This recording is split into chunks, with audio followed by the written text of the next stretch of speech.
What's up, everybody? Good morning. This is the Stock Market Live with LCAOD. Today is Tuesday, June the 21st. It's 9:20 a.m. We got pre-market going on right now. Ain't nothing happening, just a little slight pop off the bottom. Market has been selling, but first, before we go any further, this is live coverage from the stock and crypto market. This is live ideas of thought and studies. This is not financial advice on this stream or with this company. So, with that being said, ladies and gentlemen, oh man, a lot going on over the weekend. Man, from the stocks to the crypto, you guys. I mean, it's been crazy out here, man. It's been really wild, man. I mean, the recession talks. Who knows? I mean, I'm tired of really hearing about it at this point. I mean, you know, you should know what to do at this point. It ain't really nothing to talk about, you guys. So just be positive and respectful at all times. But before we get into all of that, we got a full day ahead of us. It's pre-market right now. The market opened in about 9 minutes, so we gonna get into some information here, ladies and gentlemen. So what we are anticipating today here, we got existing home sales in the pre-market going on right now. That data's out. That's the cause of the pop here a little bit to the upside. You got jobless claims that's coming out here this Thursday. You got manufacturing PMI Thursday, service PMI on Thursday, and you got consumer confidence on Friday. New home sales on Friday as well. Juneteenth. Happy belated Juneteenth, everybody. You take it how you want, but it is a national holiday. They did close the market for that yesterday, so it's a short week this week. That was an unexpected close, honestly. But we we got to that information. We told told the clients, and everybody knew what was expected. So market was closed yesterday, you guys, and nothing was happening at all. But just talk about last week, man. Dang.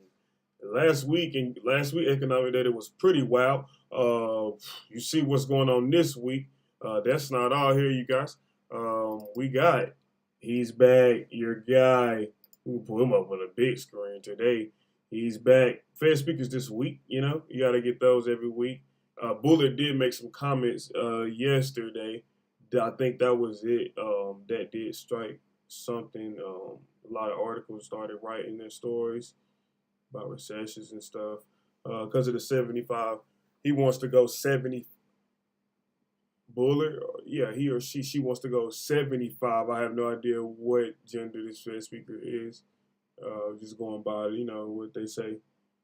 But yeah, they want to go 75 basis points. That's a rate. That's a hike in the market, you guys. It's a hike in the economy. So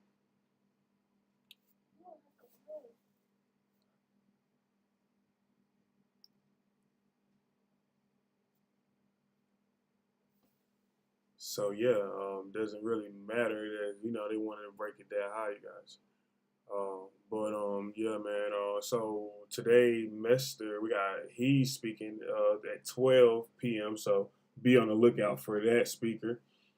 Powell testimony Wednesday, biggest thing to be anticipating here tomorrow. Powell he's speaking early in the morning, 9:30 a.m. So you got to be up sharp for this one, or just hear about it. When you get up, whenever. Fed Chair Powell he's going to be speaking again on Thursday. He's coming back at 10 a.m. So apparently he's going to double back. We'll see. I don't know. That's that's the word on Wall Street. That's what they're saying. Just getting this out there to you guys. Bullard, he'll be back. He or she, I don't know, be back Friday too as well. So they got a lot to say this week in this short little time span. But other than that, you guys, we do have some actual market data too. Other things going on like far as plays.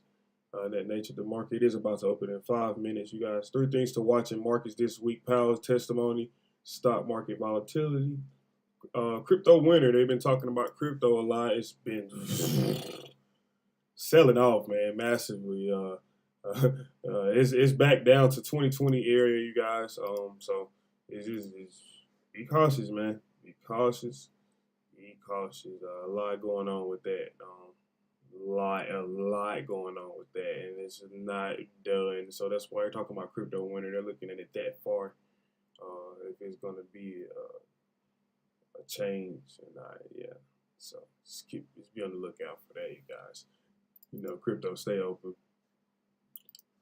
But yeah, other than that, three stocks to watch this week. FedEx, they got earnings this week. Coinbase, just looking at the whole crypto situation. And Pfizer, we're looking at the medical situation, health. So just looking at some plays there. Just looking, this is on the watch list. We're going to add it, and since we right here, we go ahead and add coin, and we go ahead and add that. Click right here on this for you guys as well. And then, we can go from there. Shout out to the Discord. Shout out to Gentlemen's Group. Shout out to LCLD, man, for real. But yeah, 4 minutes until the market is about to open, you guys. And we do got earnings this week as well. Short list, but really all eyes on FedEx is what's going to look like. And looking at CarMax on Friday. Maybe FactSet might have for you. So they might have something for you, FactSet. They could, possibly. But FedEx, all eyes on them for sure. I will look at KB Homes as well. That'll be a good one. And that's probably it, you guys. The rest, just Rite Aid, of course, But maybe Carnival. But how earnings is, you guys. It's just really, really good to see. You don't have to play it. You feel me? You can play afterwards. But it's always good to see what's gonna happen as far as earnings in the market, you guys. It is plays. So they are saying on Wall Street, one stock to buy, one stock to dump this week. They're telling you to buy Dollar General. It's looking like a buy out there. This is coming from Wall Street, so do your own research first off. Don't just buy because they saying. But it could be something to it. I've seen times where it has been something to it when they do it like this, and they say it and they put it out there, and then they say dump MicroStrategy. That's a crypto stock that's having possibilities with Bitcoin, and Bitcoin. I think they own a lot of that actually. That's what I was thinking, how much they're out. I think they are down already like 30% because of that. Bitcoin has dropped, so they were buying it on the high. The company itself. So yeah, it's a lot going on right now, you guys. The market is about to open in 2 minutes, man. They Yellen, U.S. Treasury Yellen, she said expect the economy to slow. She said this on ABC. Yellen says a recession is not at all inevitable. This is all on ABC. She said it, I think, live. You can look this up, interview. Yellen says inflation causes are global, not local. Oh, she put this. Somebody need to give her a cap and put it backwards. She got some sister. Those factors are unlikely to diminish immediately. She said this on ABC, you guys. The market is about to open in 1 minute. So we're going to see what's going on here today. And I think, top 5 things to know this week, basically summing it all up. Fed Chair Powell testimony, Fed speakers, basically. Consumer confidence data. Look at the earnings. Wall Street was closed yesterday. Look at how it's going to be today. And come to think about last week as well. So that's the top 5 things that I feel like you should probably know. And back to the 3, if you want to sum it down to just 3, Powell testimony. And check out the speed of this market here today, you guys. It's about to open here any moment in crypto winter. Look at the crypto and see if that's going to be going up or down during market hours from the stock market. Ding, ding, ding. The market is open, you guys. And they're off. Whoa, they're off. Looking good, looking good. Whoa. Elon Musk and them not playing. Jesus. Oh, man. Tesla. Whoa. huge pop. Check news. What is going on? Thank you. He said competition. Tesla stock is jumping. Thank Elon Musk. He says competition doesn't matter. Oh, he talking about competition don't matter over there. Oh, that's all I need to see. Okay, then. The market is open, you guys. We're looking at really green day here, you guys, starting out here. So it does look like the market is definitely going to be bullish for this first few moments. We can say that. It actually should be for quite a while. They are up about 1% each and some change, going on 2%. So it's gonna be hard to, it's putting the Bulls putting the pressure on the Bears today, for real. We got a reversal here. The Dow jumped about 400 points. You see that breaking news as markets rebound from a brutal week, you guys.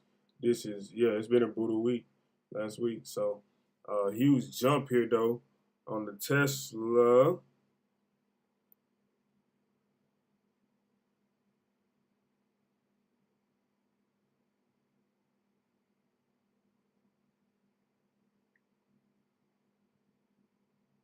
So we'll see what's going to end up happening.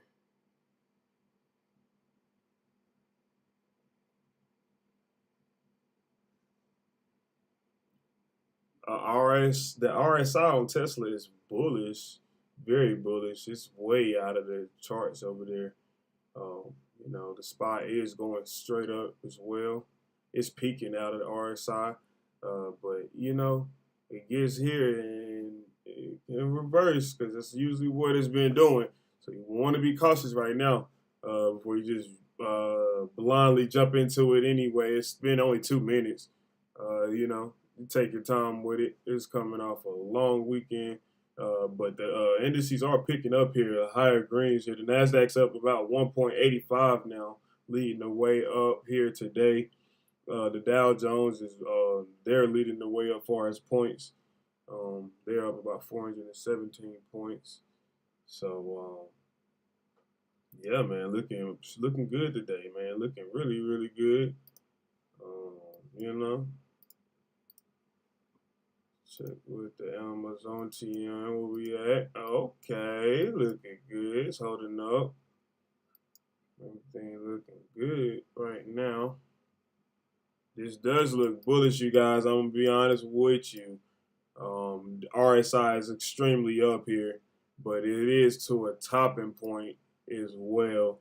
Don't know how the MMs will play it this early. Usually,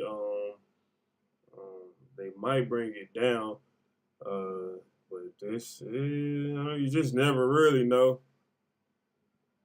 Certain stocks can do whatever. You see Elon, what he said 5 minutes ago. Pull it back. Y'all want to let's listen to it. Al Root Tesla stock is starting a new week on solid footing, at least in part because of upbeat. Wow. Al Root Tesla stock is starting a new week on solid footing, at least in part because of upbeat comments from CEO Elon Musk about demand for electric vehicles. Most stocks were higher on Monday morning, with gains of about 1.7% for futures on both the S&P 500 and Nasdaq Composite, but Tesla ticker TSLA stock was doing even better. It rose almost 3% in pre-market trading. Exactly why any stock is outperforming over a short span of time is difficult to call, but Musk, who spoke Tuesday at a conference in Qatar arranged by Bloomberg, is likely a key factor. Although his interview touched on his deal to purchase Twitter, TWTR, and employment levels at Tesla, watch items for Tesla investors, not much has changed regarding those issues. The bigger deal is likely comments about demand and competition. Musk said the biggest constraints on his company related to raw materials and production. He is more focused on that than on competition from existing automakers vying for share of the EV market, or from startups taking aim at the business. As anyone knows who has tried to order a Tesla, the demand for our cars is extremely high and the wait list is long, Musk said. In other words, Musk believes he can sell all the EVs Tesla can make for the foreseeable future. That is despite any new competition or price increases due to inflation. Battery electric EVs currently account for roughly 10% of global light vehicle sales, according to Credit Suisse analyst Dan Levy's figures. Looking at the largest car markets, EV's share of sales of new vehicles is highest in China and lowest in the US. Electric vehicles are taking a larger share of the market, but investors have worried that inflation might affect demand for new vehicles. Tesla stock dropped 8.5% on June 16 after price increases were posted on Tesla's website. But Musk's comments indicate that car buyers aren't backing away from purchasing new EVs. That was the best news for Tesla to emerge from the Tuesday conference. Among all the other issues Musk hit on, Twitter might be the second most important, but little new information emerged on that front.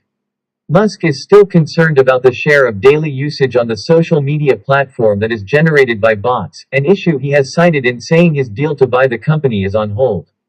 The potential purchase has been an overhang for Tesla shareholders, who appear to be concerned that running Twitter could be a distraction for Musk. Tesla stock is down roughly 40% since Musk's stake was disclosed, while the Nasdaq Composite has fallen 24%. Tesla stock is volatile and might be expected to drop more than the Nasdaq in a bear market, but Tesla also reported surprisingly strong first quarter results during that time.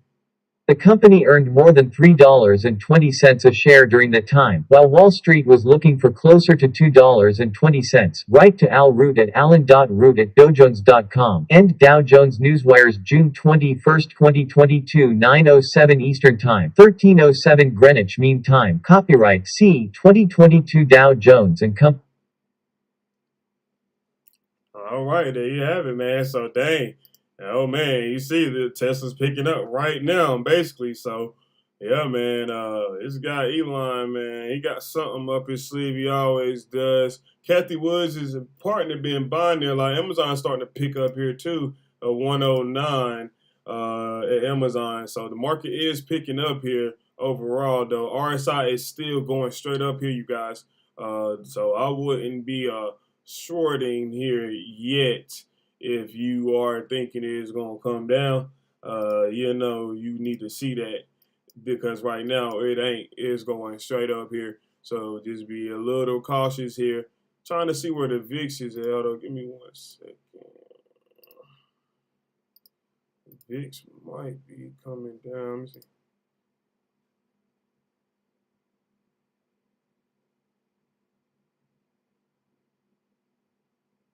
Oh, okay, so yeah, the VIX definitely don't be. It's gonna be down. Yeah. So it's just at resistance right now, you guys. This is where the market needs to break through to get to the next leg higher right here. It would have to. It looks like it's picking up and starting to do that here. Tesla's really picking up there.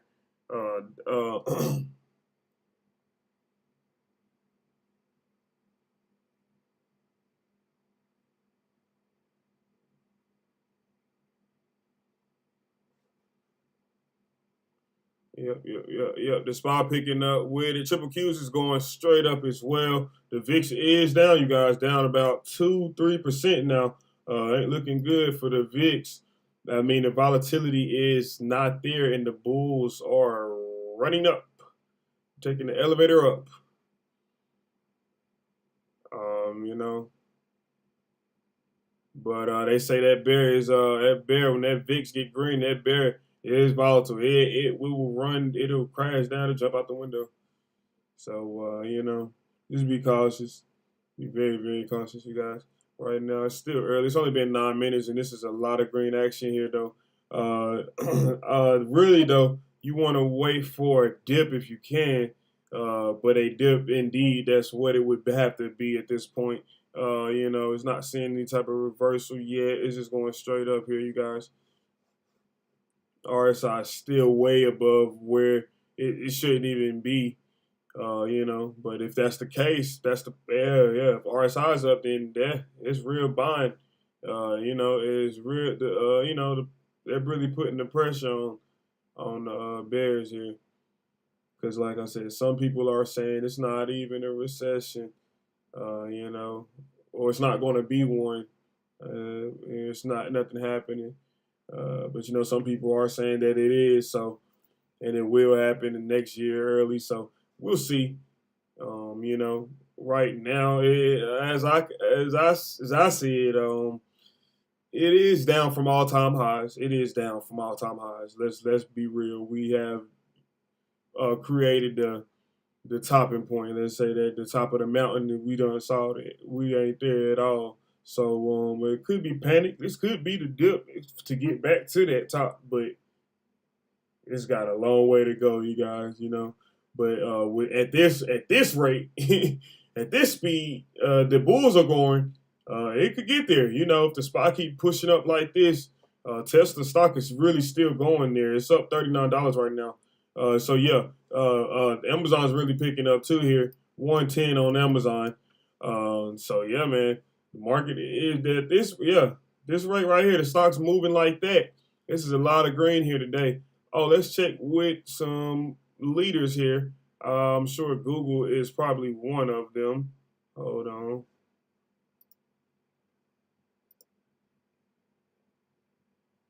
Google is up $80. Damn.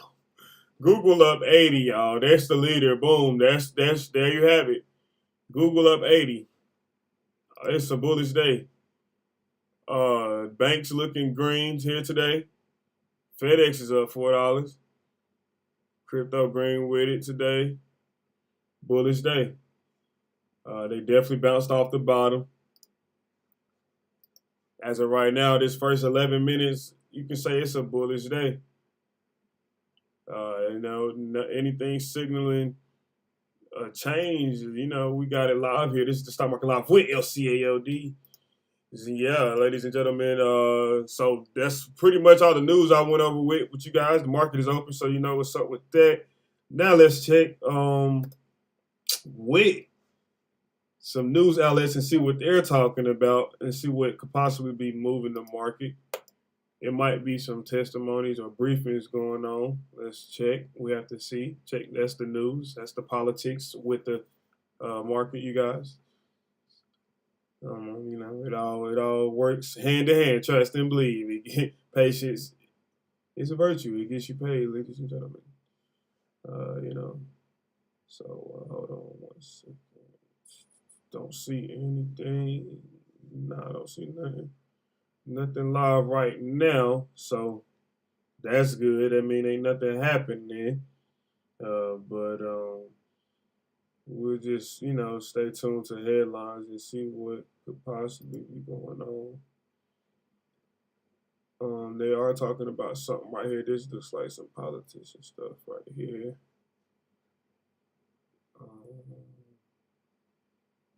10 a.m. It looks like something is going on at 10 a.m. right here. They're saying protesters outside the Supreme Court. Oh, it's lit outside.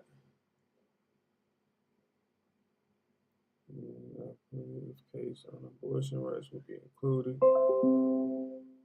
Okay, there's a lot going on today. So you see headlines. The war's still going on too, you guys. Russia, Ukraine. That's crazy, right? They're trying to sweep that under the rug. No, that's still going on. Tesla's picking up here, you guys. 693. They're going now. Amazon's going too.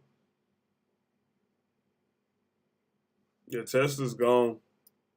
See ya. You heard what he said. There's no competition. They're gonna buy that dip every chance they get.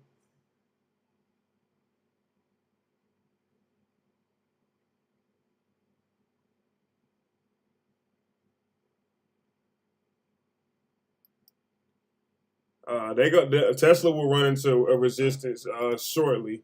It'll be about 700, you guys. They're gonna have to break that, and everyone knows you break 700 and you hold 700 above. Now we're talking 715. We're talking 710, whatever 708. Anything past 700, you see what I'm saying? But right now, 690 could be resistance. So just be cautious of that. This could be the top right here, or this could be that dip I'm telling you guys about. But if that is, it is going higher because that's a pretty high dip. The SPY's up here too, you guys. Everything's still green. The market's overall green, about 2% now. Nasdaq's leading the way. Yup. Market's picking up here. Now it's been 15 minutes in. Now it's getting towards that direction. You getting the MMs there. They're like, okay, well, let's play. This is what we're gonna do. That's what we're gonna do. It looks like we're getting some selling pressure now. Now this is a dip, a good dip that you might want, but like I said, it is still pretty high. So it would be up to you, to each his own. But let's tune into some politicians and see what they're talking about here. Looks like they're talking about the January 6th hearing. Georgia Secretary of State testifying, and yada yada. Let's see what we're talking about. Used situation than this. My goodness. The point is, there are a couple of theories. Obviously, one theory, which is extremely, extremely weak, would be this, insurrection theory. I'm reluctant to even use that word, but the point is, the reason it's weak is because in a criminal courtroom, the president of the United States said, "I know you're going to go and peacefully protest." Those on the other side of this discussion get all red in the face about that. One pundit even had the temerity to say, "A lawyer must have told him to say that." That's just delusional. But the point is, in a courtroom, you're dead in the water with that. Ladies and gentlemen, the defendant said, "I know you're going to go and peacefully protest." So on that part of the case, in my opinion, the Department of Justice will never make a case. The other theory that I've heard bandied about, which merits just a quick analysis of, is that, knowing that the claims about the election were false, he went ahead and raised a lot of money in campaign contributions. That's basically what you call like a mail fraud theory, devising a scheme to obtain money by making false and fraudulent statements. That's also would be very, very hard to prevail or present a viable case along those lines, in my opinion. Just breaking it down and giving you my opinion. So I think that this is a wildly political scenario. They're very concerned about 2024 and so forth. And, you remember the second impeachment. I mean, they got all over the skis about banning him for running for life until legal experts and scholars and professors explained that's a secondary penalty that you only get to if he is actually impeached and convicted. Okay. And so again, the political frenzy, it's troubling, to watch. What happened was terrible, obviously. Of course. Everybody's, of course. But the fact of the matter is, do you have legal causation that he caused what happened? That would be hard to prove in a courtroom. That doesn't mean that it's not viable around the dining room table. If you tell me, I think he caused it, I think his words incited people, that's fine. But if we're talking about law and a criminal case and in a criminal courtroom, that's a different discussion, is the point. So again, I don't think the DOJ, quick crystal ball, I don't think they're going to charge former President Trump with a crime, in my opinion.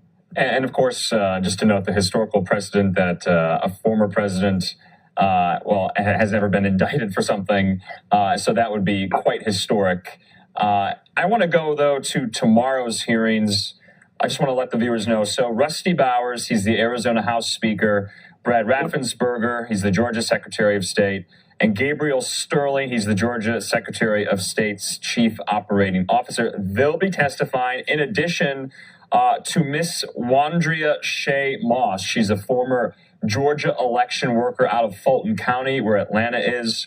And so the first panel of witnesses suffered pressure campaign directly against them from President Trump and Rudy Giuliani. Of course, that famous phone call January the 3rd to Raffensperger from Trump and officials, essentially saying to find thousands of votes that were not there. And we all know how that went there in Georgia. But, aside from the legal aspect of all this, this is for posterity's sake. This is for the record of history.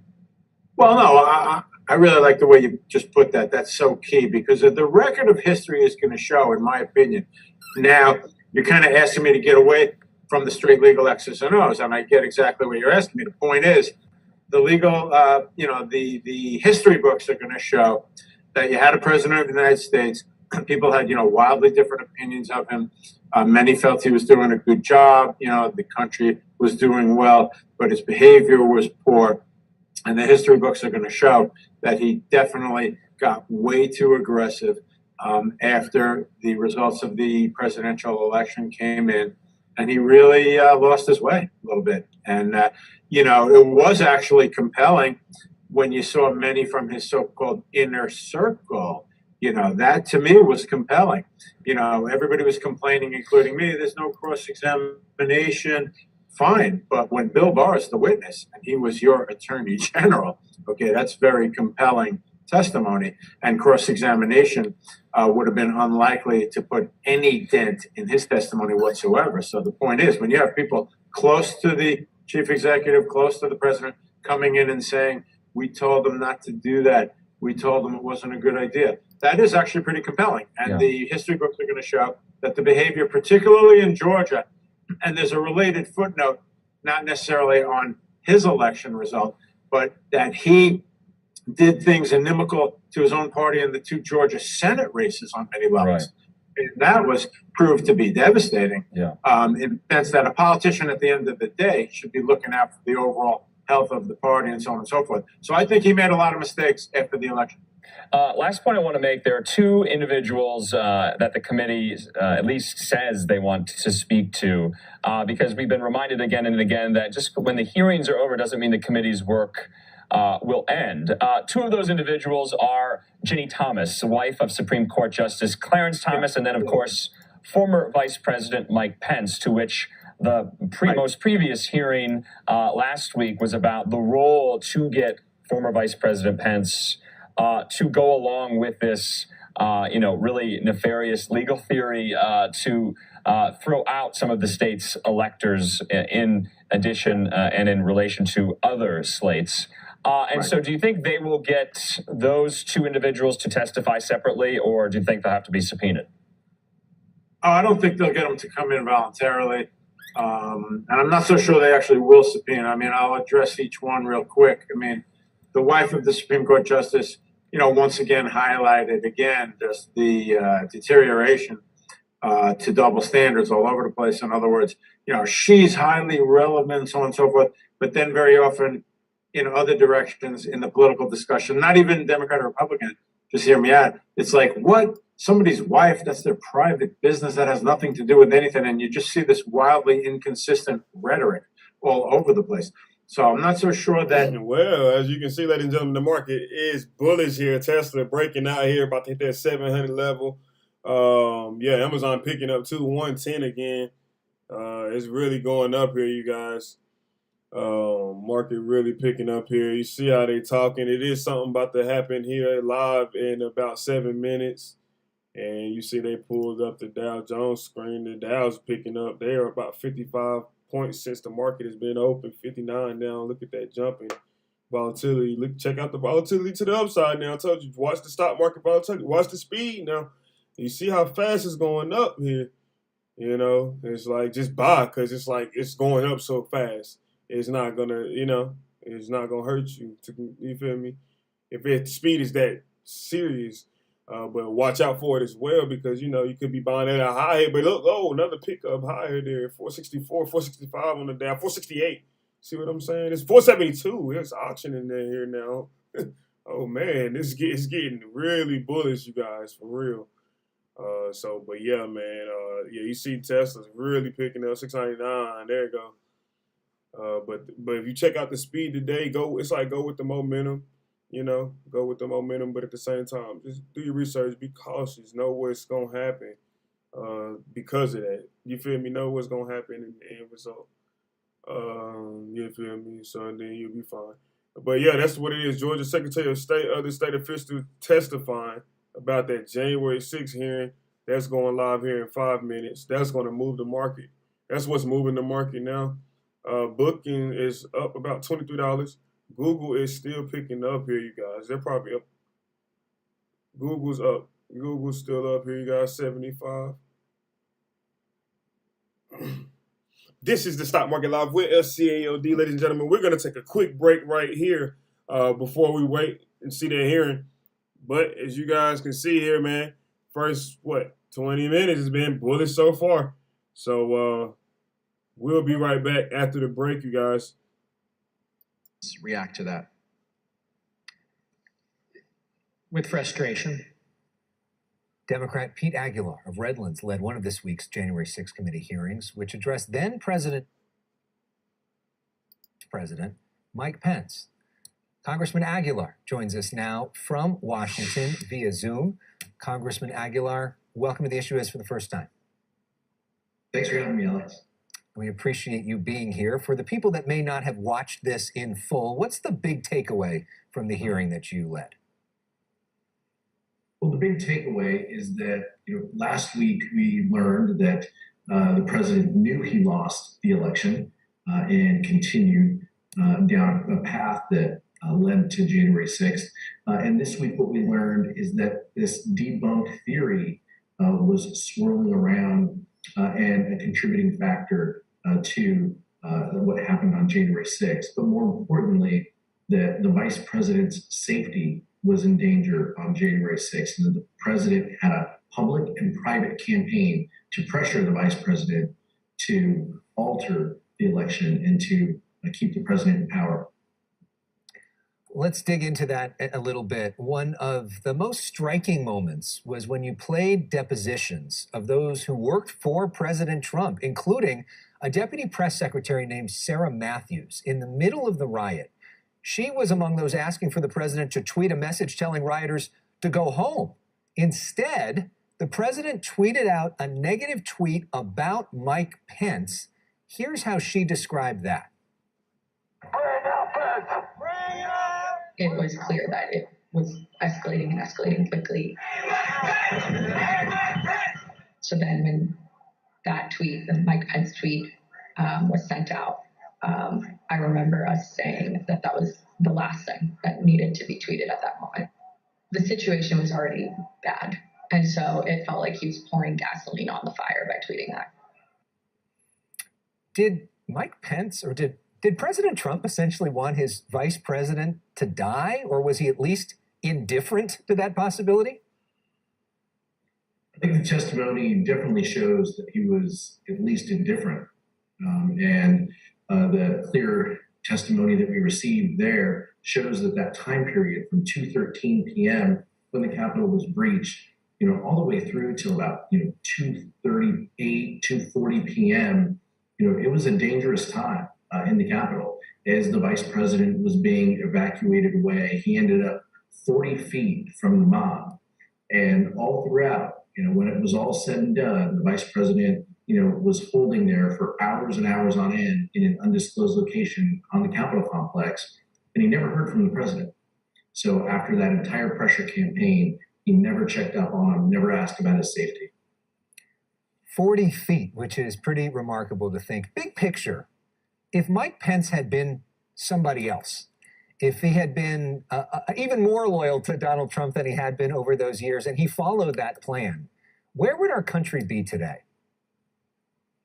And it's very clear in the testimony we heard, both from Greg Jacob, Mike Pence's general counsel, as well as a conservative federal judge, Judge Ludig, indicated that democracy would be in a very terrible position if Donald Trump would have got his way. If the vice president would have single-handedly used his so-called power that the president thought he had to set aside electors or to send it back to the states to debunk theories. If he would have done that, it would have been chaos. And people around the president, including testimony from Dr. Eastman, even cited that there could be violence in the streets as a result of it, but that sometimes that has happened in the history of our republic. It's just quite striking and scary.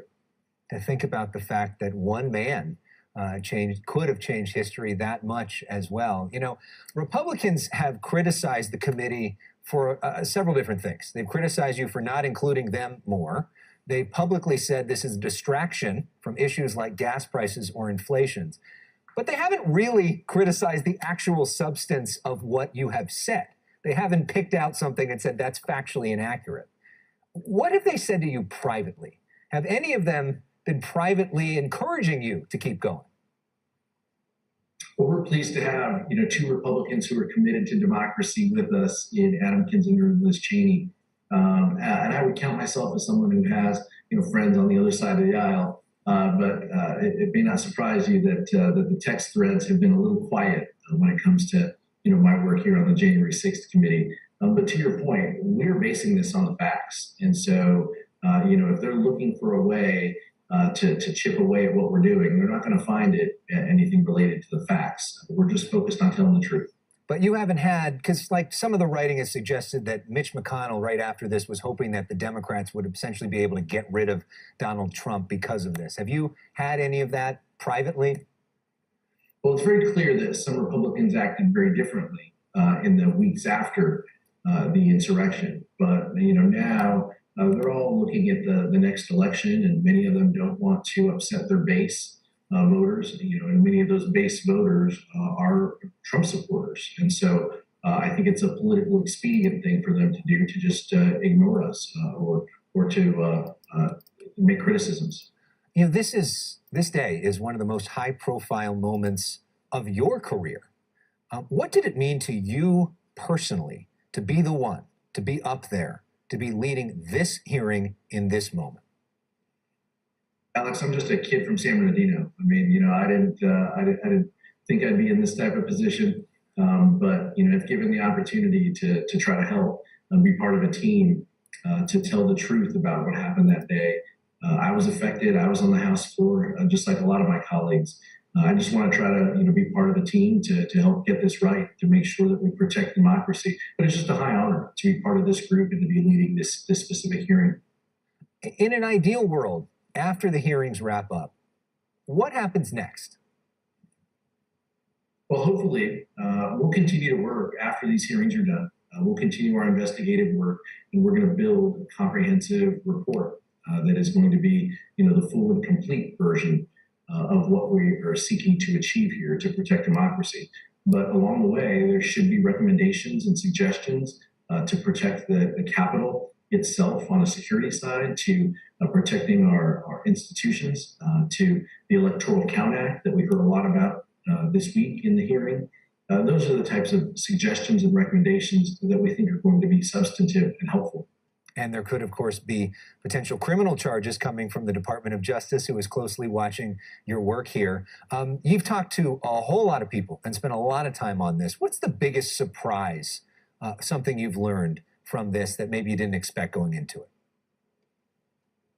No, and I think it was one of the working theories, but I think, the evidence that we've found, how close we came to ending democracy. And that's, it's not hyperbole, it's the truth. And we heard a lot of that in our hearing this week. But the mob not only was 40 feet from Mike Pence, there's a confidential informant who says the Proud Boys would have killed him if they found him. We're going to hear testimony from other state Republican officials in the days and weeks ahead as well, who exercised courage in doing their job and doing the right thing. And I think they should be, commended for that because our democracy is worth saving and protecting, and we need to do everything we can to protect it. And this is all a reminder that elections have consequences, not only presidential elections, but elections for jobs like secretaries of state in different states, and that these issues at a local level can be so important for the country and for the world as well. All right, again, a big thanks to our Fox 11 team in Los Angeles for that conversation. It does appear as though one of our feeds cut out, so we do want to cut away from that and take you out to Texas in Austin right now, where we do have the Texas Senate holding a special committee meeting about protecting all Texans. This, of course, comes after the mass shooting in Uvalde, Texas, which took the lives of 21 people, 19 students, and 2 teachers as well. So another top story that we are following today. So again, this is a special hearing right now happening in Austin, Texas, where lawmakers are not only talking about the school shooting in Uvalde, but they're also discussing the police response and the controversy surrounding that. So let's go ahead and listen in live, raw, and unfiltered here on Live Now from Fox.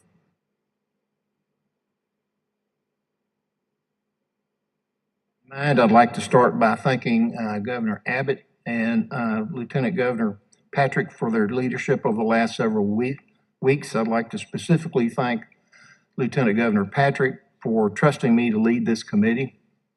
Topics we're going to cover are sensitive in nature and will be difficult to talk about at times. Nonetheless, protecting our school children is the most pressing issue facing our state today. I would be remiss if I didn't acknowledge that this is the third special Senate committee and 3 different interims to cover these issues. Much has already been done over the past several years. I applaud that work, but clearly it has not been enough. You may notice there are members of the Senate here today that are not members of the committee. It was important to me that this hearing be open to any member of the Senate who wish to participate, as this is a statewide issue. We'd like to welcome them as well. I would ask those members to try to stay at their desk. Let the members of the committee ask their questions or make their opening comments, and then indicate to us if you would like to ask a question or make a comment. I'd like to ask the committee members come to this hearing without any specific policy outcomes in mind. It's important that we be open on any recommendations presented to us by witnesses over the next 2 days. We cast a wide net in preparing for this hearing. Understand that a multifaceted problem requires many different solutions. These tragedies sit at the crossroads of mental health, public education, criminal justice system, law enforcement, and Second Amendment rights. Those systems failed Uvalde. It's time for this body to have an honest conversation about all of it. With that, I'd like to introduce my co-chairs, Senator Kokhorst and Senator Creighton. Thank them for serving on the committee and helping our staff prepare for these hearings. Your collective ideas on who should testify and information that should be brought forward. And so we will now go to open comments if anybody has any, and I'll start with our Vice Chair, Senator Kokhorst. Thank you, Mr. Chairman. I want to thank Governor Abbott for asking the Lieutenant Governor, Governor Patrick, and Speaker Dade Phelan to create committees to consider a myriad of issues, Mr. Chairman, as you talked about, a crossroads, and very eloquently stated, surrounding the tragedy that occurred in Uvalde. There is no issue more grave or important than to understand the circumstances that led to this horrific act and to take action on how to prevent this evil from threatening or taking the lives in the future. I want to thank Governor Patrick for allowing me to serve on this committee with my esteemed colleagues. In preparation for these hearings, I visited every superintendent and/or their personnel in over 70 school districts within my Senate district. I represent 3 of the largest school districts in the state of Texas, as well as some of the smallest. I reached out to gather their ideas and thoughts about how to keep our children safe in a learning environment. Through hours of conversations, conference calls, Zoom calls, I was inspired by their resilience and determination to take the lessons learned from Uvalde and to make their school districts better and safer. Without fail, each superintendent mentioned mental health and behavioral health as a driving issue, especially as a result of the COVID lockdowns. Collectively and individually, they stressed the need for more mental health support. They also mentioned the need for more school resource officers and training for their own personnel. Many used the Guardian program and were extremely supportive of this program. There continues to be challenges with hardening of school buildings, with the need for more upgrades and tools. Many ideas have and will be considered, yet one superintendent might have said it best when he said during one of those calls, "We tend to hold institutions accountable, but we don't hold the individual accountable." A superintendent that I visited with on my drive here this morning said, "Oh, Senator, There are so many issues. But at the heart of it, it's a societal issue. We need help from moms and dad being involved in their children's lives. Experience is a stern master, and we learn from pain. We learn from tragedy. And hopefully we will learn from this committee's findings, leaving no stone unturned. We owe it to those 19 children, Senator Gutierrez, and the two teachers at Robb Elementary. We owe it to them to chart a way forward. We honor their lives today by seeking truth, facts, and knowledge. The perpetrator was an evil soul, and we must shine light into the darkness covering so much of this nation and this world. Evil will always be with us, but it is up to us as a good and moral society to seek new ways to thwart such actions in the future and allow a safe and free society. And as this committee is named, keep all Texans safe. Thank you, Mr. Chairman. Members, I look forward to serving with you the next 2 days and in the days, weeks, and months to come. All right, thank you. Senator Creighton. Thank you, Chairman Nichols, Co-Chair Colkhorst. Appreciate it as well, the Lieutenant Governor assembling this committee and putting these excellent members together to work. All right, ladies and gentlemen, this is the Stock Market Live with LCAOD. We've been back from the break here. It was just, being respectful to this Texas Senate hearing on school shootings. Looks like the January 6th committee hearing is at 1 p.m. today. It looks like time just changed there. That's going on right now, the Texas situation. Protests still outside of Supreme Court. The market overall, sales of existing home sales fell in May and more declines are expected. So the data wasn't good. It looks like that's breaking news here. The Dow Jones is only up still about 1.72% though. They're up 500 points, you guys. Back at 30,000 sharp, 30,400. But S&P 500 is up 2.37%. The NASDAQ is up 2.89%. The Russell 2000 is up 1.76%. The VIX is down 3%, you guys. The VIX is down. Volatility is down. It's at about $30.10. So still pretty high there on the VIX, you guys. Just a little pullback, really. But it is down 3% today from last week. It was up. So a little reversal going on. It looks like it could be at that point where it was about to reach a topping point, and it looks like the bulls are stepping back in here. The market is stepping back in, trying to make a new high break out of this range here. Right now, it looks like they did run into resistance about 10 minutes ago, and they haven't broke above that yet. But they are heading back there right now to the top. We're going to tune back into this right here because this is moving the market, you guys. Let's take a listen in. All the solutions offered because we have to take action. Thoughts and prayers are wonderful and important, but they are not enough. And actions speak louder than words.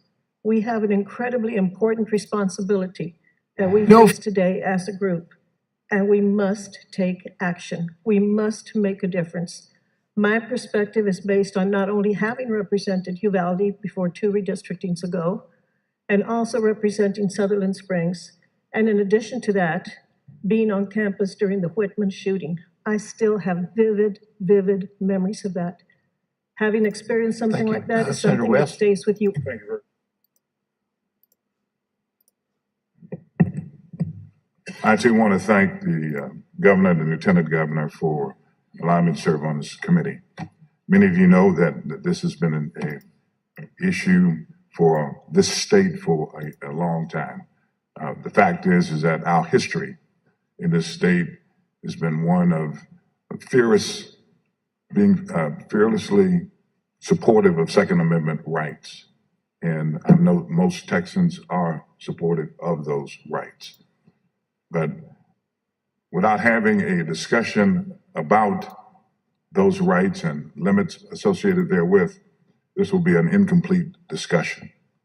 And I'm hoping that we can take our jerseys off, Republican and Democratic jerseys off at the door, and make certain we're doing within the best interest of Texas. I too, Senator Kolkhorst, surveyed my superintendents, my teachers, and my police chiefs in coming down here, as well as parents. And I promised them one thing. I said, in every step that I take in asking questions, listening to testimony of witnesses, I'll ask them, amongst other questions, whether we have done enough to reassure the parents in Texas that their children will be safe in schools. All of us have never had to just kind of think about Phantom being unsafe in our schools or our children. But we, at this designated point, as elected officials in the history of the state of Texas, must reassure our parents that their children will be safe. And we have done everything, we've left no stone unturned in making recommendations to reassure them that their children will be safe. We must reassure the teachers that we're not going to ask them to be armed guards, but what we're going to do is to make certain that when they are in the classroom, that they're focused with laser certainty on teaching our kids. I think that if we leave any stone unturned, I think that if this committee ends up in a partisan divide, that it further intensifies the tension in this state concerning whether our children will be safe during this next school session. Mr. Chairman, I one other point I'd like to make. I really believe that we should invite teachers' testimony also. We're talking about school safety, but I don't see any reference to teacher organizations being invited to provide us input in our deliberation process. So I'd ask you to take a look at that and figure out whether or not we need to invite teacher organizations to be a part of this also. Members, I look forward to working with you and coming up with solutions that will reassure parents that their children will be safe during the next school year and beyond. Thank you, Mr. Chairman. All right, thank you, Senator West. Senator Birdwell. Thank you, Mr. Chairman. Thank you to the Lieutenant Governor for the appointment to the committee. Thank you for your leadership. My staff member that will be staffing me is my Chief of Staff, H.W. Dickey, and I look forward to your leadership in discussing the issues before us. Thank you, Mr. Chairman. Senator Campbell. Thank you, Mr. Chairman. I share the sentiment of my fellow senators who have gone before me. Thank you for the opportunity to serve with such an esteemed group, such a sensitive heart. I think this is a sensitive hearing as we look at the horrendous events that brought about this intense sadness in an effort to prevent such an event, such murders ever from happening again. I think there are many dynamics that we may get to, hopefully, as a causal relationship to what happened. But I think there are many dynamics that affect the mental well-being of our society at large. And I believe the problem started way before evil grabbed the gun. Thank you, Mr. Chairman. Senator Perry. Thank you, Mr. Chairman and members. It's tough to be here for the reasons that we're here today, for sure. I don't think there's a member, 181 members in the legislature that doesn't have a heart sick and an objective that we can probably do better, for sure. I I think that we hopefully will learn through this process that we have a lot of data creators. We ask for a lot of reports and a lot of statistics and a lot of feel goods. And then we have a lot of check the boxes at every level. We say you should have a security plan, check the box, had a meeting, got a security plan. We ask that you should harden your assets, but we really don't give any specificity to what that should look like, nor funding to follow. We have districts that spend millions on new infrastructure, yet didn't really take advantage of technology to harden those assets. So what I hope that we do as a state that spends $9 billion in mental health arena, that we get out of what we say we're doing and look at what it's really doing at every level. Because I think as we go through this process, we're going to learn a lot of things that a lot of boxes were checked, but follow through was way short. And had follow through happened, this hearing wouldn't have been necessary for that event, I think. So I'm kind of more about the boots on the ground, the practical side of life that we face. I'm also a believer of faith and understand that the next shooter's already walking the streets. He's already out there. She's already out there. Whoever that is, it's already there. It's the world I live in, on this side of heaven, so to speak. My job is to thwart the success of the next attempt to the best of our abilities.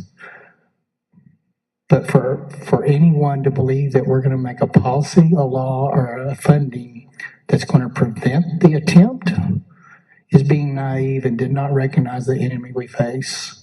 And that's a win for the other side already on the front end. So we need to get honest and recognize that these people that do these things are going to be here. They're going to be here from day one and day till the end of the times. How do we prevent, to the best of our abilities, from having success in that arena?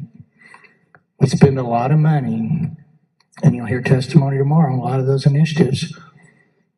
But as typical, we spend money, and then 4 years later, the program's still getting kicked off and those kind of things. So we, as a legislature, can't let that stuff slide anymore.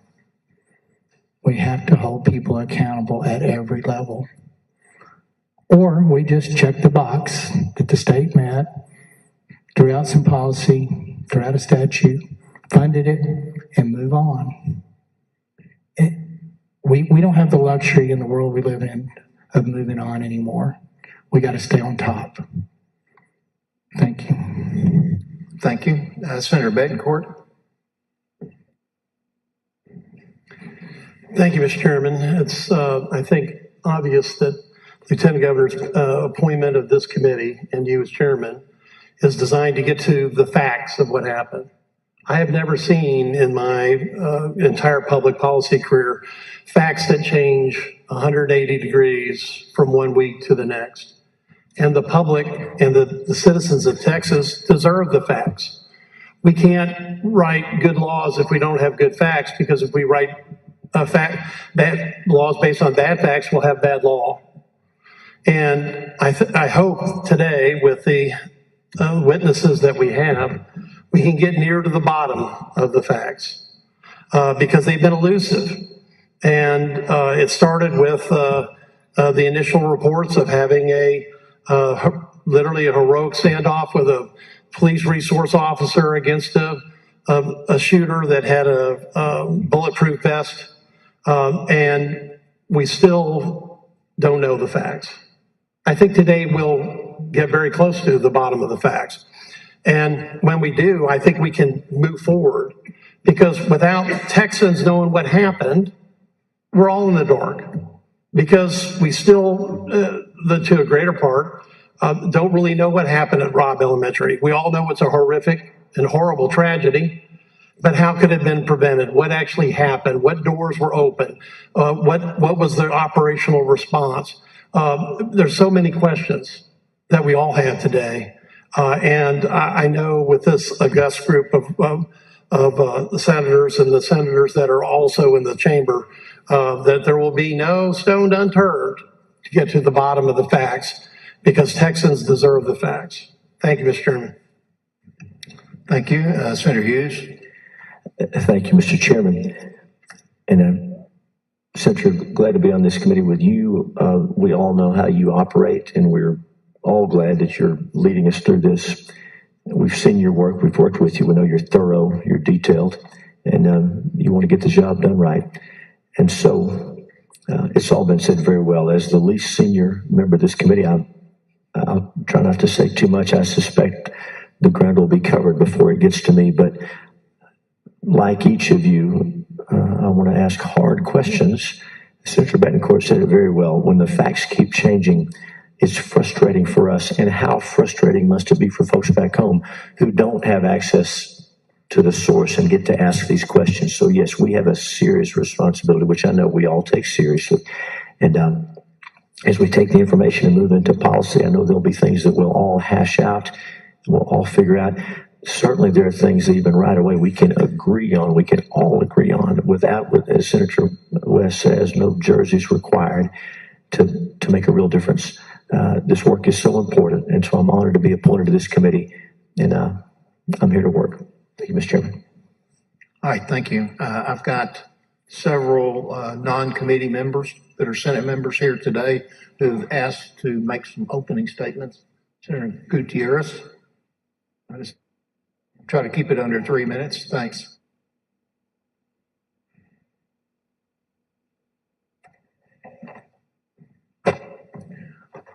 Thank you, Chairman. Thank you, colleagues. Thank you for doing this. It's an important part of what we have to do as legislators. I will tell you that the last 28 days have been deeply personal to me. And it's probably good that I'm sitting here rather than sitting around this table. I want to acknowledge some of the things that happened, and I will try to keep this brief, Chairman. I have made it a point to be there just about every day in Uvalde for the last 28 days. I think of the 28 days, I've been there 20 days. For the first 14, I didn't leave. I left my home at 5:30 in the morning. I got home at 1 a.m. every night. I went to as many viewings as I could. I saw 7 baby girls in their coffins. And I did this because I wanted to come back and talk to you all and tell you what I saw and tell you the things that you don't ever want to see in your communities. I've spoken to families of those that, of all the deceased, not quite all, but all. As I arrived and saw many of our own DPS troopers and police and everybody there at the scene of a civic center. That night was called a reunification center, where parents who had not yet received their children were waiting to give their DNA samples and to be matched with their children, whether they were in a hospital or unfortunately if they had succumbed. You all are fixers in this room. You fix things. That's why we do this. That day I couldn't fix anybody. Families were huddled in prayer. I didn't have the courage to put my arm around them and tell them I'm here for you. They didn't want to be talked to by their senator or by their governor or by anybody. They wanted to be just alone with their loved ones, waiting. As they received the most horrific news that any one of us with children or even any rational person would ever want to hear, their silence turned into the most awful screams that you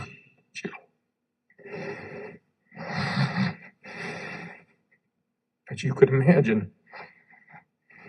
These women and their husbands walked to their cars screaming in tears and crying and sounds that were not normal tears nor normal crying.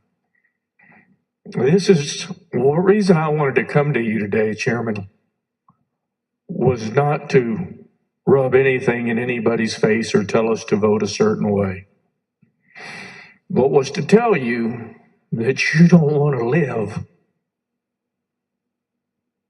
14 days straight in a community talking to those families and hugging them finally, even though that first day I just could not. I felt like such a coward. I didn't have the power in me to deal with that and those emotions for these people. So I stayed back talking to law enforcement. Through the last 4 weeks, I've built the strength to become their friend and their consoler and someone who says, we're not going to leave there for you. You said one thing, Chairman. You said that those systems failed them, and you're right. We failed them. You have another function today, Chairman, which I'm very glad that you suggested we're going to cover, which is the law enforcement response. And I was heartened to hear the Lieutenant Governor's statement last night on social media, where he said that we were going to get to the bottom of this in an open process, because we live in a democracy. In a democracy, things need to be transparent. So I commend you for that. It's the laws and the things that we need to change. To your point, Senator Perry, we have 8,000 school campuses. 8,000. We've got to do more than $100 million in school hardening. We've got to find the will and the money to do that. We have a mental health crisis in this country, in this state, and we've got to find real money to attach to it. And we do have to find, Senator West, common sense gun solutions. When 65% of the Republicans in my community tell me that we need to raise an age limit, I can tell you that an 18-year-old shouldn't be able to go into a store like he's going into a 7-Eleven to buy a Slurpee. And that's what happened here. And so, Mr. Chairman, I will not keep you. You have important work to do. I told you I would respect this body entirely. And I thank you for allowing me to ask questions if they're not covered. And I assure you that I will be respectful. And I will close with one last thing, Mr. Chairman. I don't want you or anyone else to have to do for your constituents what I've had to do over the last 4 weeks. Thank you. Senator Hall. Chair recognizes Senator Hall.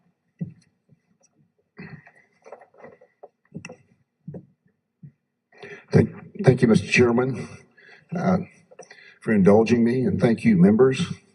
I listened carefully to what each of you had to say, and there were some really wise statements that were made. And I think that's what we have to be, is very wise in what we're doing. I think, Senator Perry, I think your comment of where we are with this, the next perpetrator is already out there. And it's what do we do to minimize what's going to happen? Because we got to keep in mind what we can affect with law and what we can't affect. And we don't want to fool ourselves by thinking we just, as Senator Perry said, check the box by passing a law that we then think is going to do something. I think we have to make a serious, very serious look at the root cause of where we are and recognize there are things we can't legislate. We cannot legislate morality. We can't legislate integrity. We can't legislate responsibility. We just can't legislate for people to do what's right. And to say we pass a law would stop a crime. You got cities like Chicago that have the strongest possible gun laws. I don't think there's a gun law that doesn't exist in Chicago. Yet guns are used on a daily basis. And we have to keep in mind that when someone decides to break the law by killing someone, and they're putting their life up on the line, knowing they're probably going to die in doing it, just having a law back up from there that the penalty is a misdemeanor or even state jail felony is not really a deterrent. And so I think we need to look at getting to the root cause of what we've had in these young people. That if you look at the incredibly rapid increase in juvenile delinquency, anger, ADA, ADH, dysphoria, general behavior, anger. Look at I've read one report on the background of this young man that basically had been cast aside by society. We look at what's being taught to our young folks that's counter to innate understanding of what's right and wrong. Now, we put a lot of money into mental health, and I put mental health in quotes in last year's, out on the how do we fix it after it happens. It's like worrying about people getting a cut and buying extra Band-Aids as a solution to it. I think out of this, we have got to step way ahead of laws to physically protect and look at what is the root cause? Why are these young people entering into a state of mind where they want to hurt other people like this? What is it that's happening that is different than happening before in them? So that as we come out of this, I recognize there are things that we can change and do more of and hold people accountable. I mean, one of the biggest things we have that causes crime, the contribution, is the failure to hold people accountable for crimes that are committed. Look at the number of people that commit a crime and turn right back out on the street. That's not a deterrence. But the big thing I hope we come out of this is step ahead of this, step beyond the thick doors, bulletproof glass, and look at what's the root cause that causes a young person to want to harm someone. And it doesn't take a gun. This man had enough time to do it with his hands or a baseball bat. And so it's not the gun, it's the person. And I think if we can come out of this of something to change what we're doing that's leading these kids into this state of mind, I think we could call that a success. Thank you, Mr. Chairman. Thank you, members, for indulging. All right, thank you, Senator Hall. Senator Eckhart, or did you want to make any comments? Okay, Senator Menendez? Okay. Then we'll close opening comments and we'll go to our first witness, Steve McCraw, Director, DPS, and I think Philip Adkins. Please come up. Members, I think it probably will be helpful if each of us, I know, has questions that we're going to be wanting to ask. Let's let him go through his entire presentation first, make a list of your questions, and then we'll, because he may end up covering some of your questions. I think it'll be more efficient that way. So with that, Director.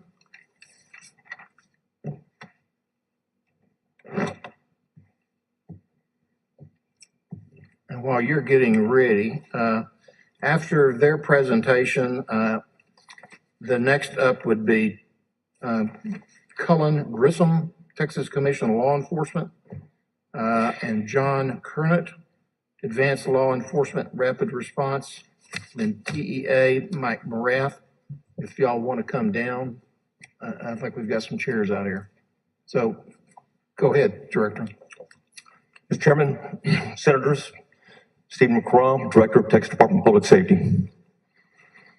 As Senator Gutierrez noted, it's been 28 days since the senseless massacre of 19 innocent children and their 2 teachers at Robb Elementary School. Much has been done, but much more needs to be done before this investigation is completed and presented to the District Attorney, Christina Mitchell, for her review. However, we do know this. There's compelling evidence that the law enforcement response to the attack at Robb Elementary was an abject failure and antithetical to everything we've learned over the last 2 decades since the Columbine massacre. 3 minutes after the subject entered the West Building, there was a sufficient number of armed officers wearing body armor to isolate, distract, and neutralize the subject. The only thing stopping a hallway of dedicated officers from entering room 111 and 112 was the on-scene commander, who decided to place the lives of officers before the lives of children. The officers had weapons, the children had none. The officers had body armor, the children had none. The officers had training, the subject had none. 1 hour, 14 minutes, and 8 seconds. That's how long the children waited and the teachers waited in rooms 111 to be rescued. And while they waited, the on-scene commander waited for radio and rifles. Then he waited for shields. Then he waited for SWAT. Lastly, he waited for a key that was never needed. The post-Columbine doctrine is clear and compelling and unambiguous. Stop the killing, stop the dying. You can't do the former unless you can't do the latter unless you do the former. Certainly, some things were done well, and even very well. The teachers quickly implemented active shooter protocols prior to the subject gaining entry. In fact, one teacher was able to call 911 and report that before the subject entered the campus. Law enforcement officers were able to evacuate hundreds of children in a safe and orderly manner. The district attorney, Christina Mitchell, and her staff led tireless efforts to take care of the victims and their families in the aftermath. And Senator Gutierrez talked a little about victim identification and victim notification. That is always a priority after such a tragedy. Very difficult to do, and she did an outstanding job in trying to handle that situation, bringing all the different resources from local, state, and federal agencies at the time.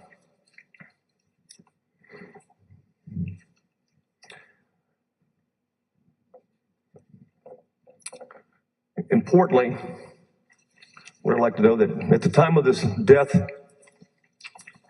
well, first of all, I'll go a little before I go to the timeline. I just want to cover one more thing, if you don't mind. Is that, with your permission, to quickly review some of the pre-attack events is what I'd like to do. I just think it's important to note, plus, this is not just a DPS investigation and a Texas Ranger investigation. We've worked closely from the beginning with all federal agencies and all agencies on the scene, in particular. On the investigative side, the FBI has provided tremendous resources, hundreds of agents, covered leads throughout the country, throughout the world, and also enhanced the videos with technology capabilities that they have back in Quantico. Very important to do, to get to the facts, to see exactly what happened. Because one thing is witness statements, another thing is video and audio recordings, period. So we're grateful for them. We're also grateful for ATF in terms of the initial phases as it relates to the firearms and weapons that were involved and ammunition. And their efforts continue. In fact, we'll continue to use the FBI in this regard. There's more interviews to go. We got re-interviews to do. So again, we're not done at this point in time, and we won't be done until the district attorney is satisfied that the investigation is completed and we're satisfied that what we have is correct. I can tell you just a quick overview of the subject. At the time of his death, he was 18 years old, lived with his grandparents on Diaz Street, which was 0.29 miles from Robb Elementary School. In fact, he attended Robb Elementary School 1 year, and it was 4th grade, in the very classroom that he was killed. He communicated extensively on several different social media platforms, including gaming platforms with individuals. And what's disturbing about some of the communications is that over the timeline, and you look at them, it's almost as if he's communicating with people that's, if not supportive of the school shooter community, if there's such a thing, but certainly empathetic and sympathetic, as if they support. Like it's a good thing. You get notoriety, you get points for being a school shooter, and it's obviously disturbing. And as a result of that, there are several messages. If we go back and look and assess after the fact, what could we have done, law enforcement, to prevent this before even happening? And that was the call after Santa Fe. Well, what can we do? Yes, we responded well, but what we can do to prevent it? And that was the focus, and it still is a continued focus. But we have yet to identify even one report to the school or to law enforcement that discussed animal cruelty, that discussed many things are described, a morose, suicidal, fatalistic loner who had sympathies with and been called a school shooter. He certainly took on the persona of a school shooter in dress and demeanor and over the last year. And people noted this, but yet it didn't get reported. So there's clearly, we did have and leveraged also the FBI's behavioral analysis unit, which is very good. Experts that independently look at this and look at the shooter and, and ask the question, could we have intervened? If we'd have known, could we have done something? And the answer is almost overwhelmingly yes. So when you go back and look after the fact, there's always things that could have been done if we would have known. That's why it's so important that the public reports this. So important, even if it's suspicious. Give us a chance. We certainly know that we arrested a 13 and 14-year-old in Uvalde for planning an attack on Uvalde High School back in 2018. And they were charged with attempted or conspiracy to commit capital murder. That's what right looks like because the public reported it and it was investigated. And that's what right looks like. We know that I mentioned a number of statements. Also, at least 8 months prior to the attack, he was moving towards on what they would call a pathway to violence. He'd asked a family member to purchase him a weapon. He refused. He was 17 years old at the time after he dropped out of high school on October 28th. Other messaging, other conversation. He also began buying things, and several purchases for rifles, accessories, specifically magazines. He didn't have a rifle. He purchased magazines. He purchased slings. He purchased high-end optics, and he had money.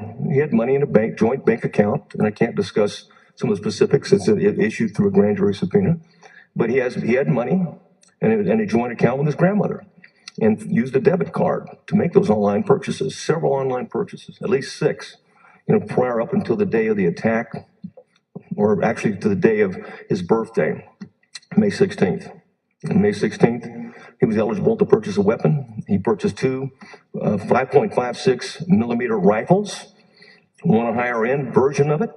He purchased as many as 1,740 rounds through a online retailer and was able to purchase. It was delivered to that residence at a later time. He purchased another 375 rounds of ammunition within that same couple of day period. We know that on May 14th, he placed on the line, he messaged, make very careful, messaged online on these social media platforms, various different ones, 10 more days. Someone responded, what are you gonna do, shoot up a school? No, you'll see. Those types of things are those words are out there, but yet not reported 10 days before. And of course, very disturbingly, many messages that occurred on the day of the attack on May 24th. And, to a number of different friends, some tell them delete your messages along those lines. You'll see what's going to happen.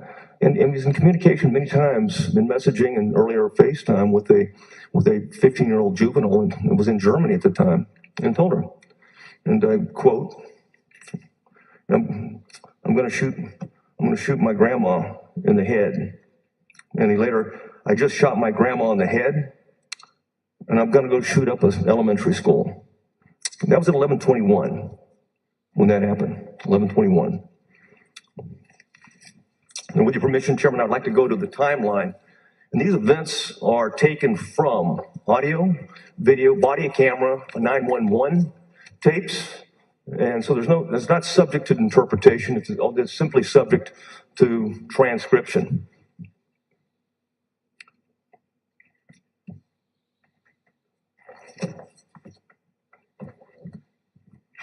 And you have a copy of the timeline in front of you.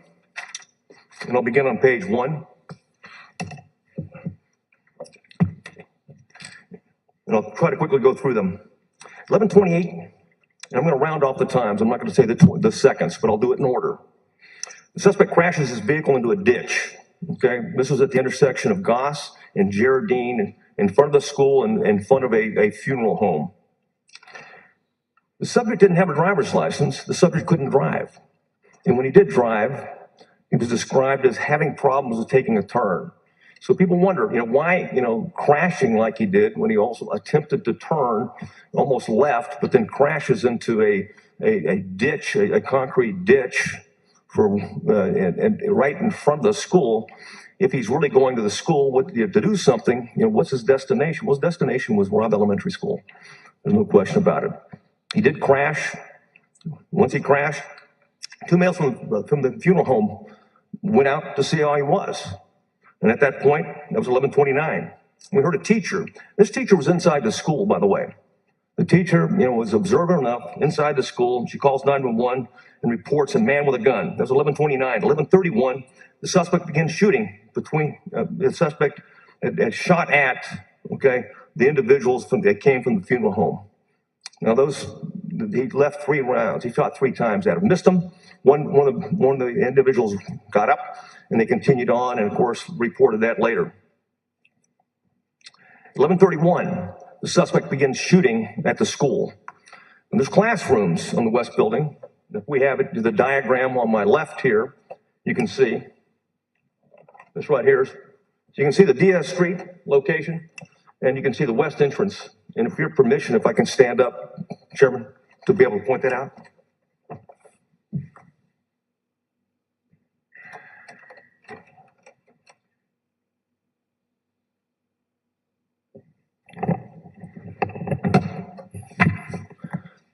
Okay, this is Diaz Street. Diaz Street's up here, 0.29 miles around. This is Goss Street. This is Jardine Street. This is the funeral home I talked about. This is where he crashed, right here. The crash location. He was trying to make the turn here and crashed. It was his grandmother's pickup truck that he crashed in. He climbed out on the passenger side and took with him 1 rifle.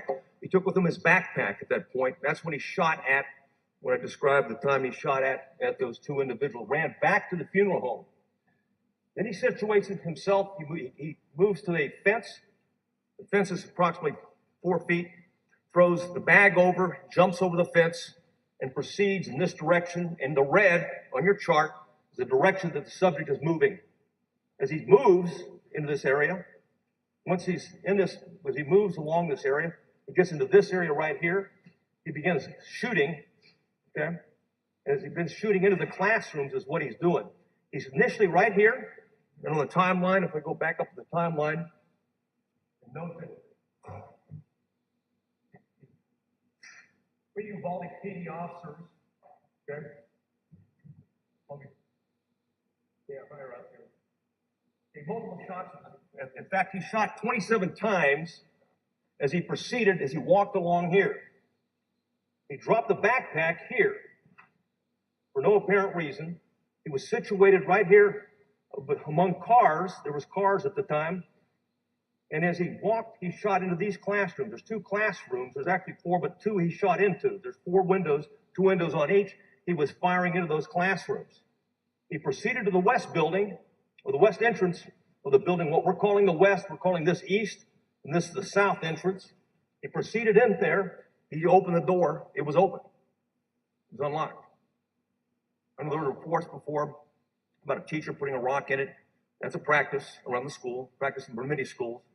Yes, that did happen, but that same teacher also removed the rock. It was the same teacher that called 911 and reported a man with a gun outside the school and the crash. He also called the alarm, and the school goes into a lockdown, active shooter. And they get the kids, I won't go through the protocols, but they did what they were supposed to do in that regard. And one of those things is to lock the interior doors to the classrooms where the kids are at, lower the lights, and put them in a particular area, the furthest away from the windows, furthest away from the door as possible.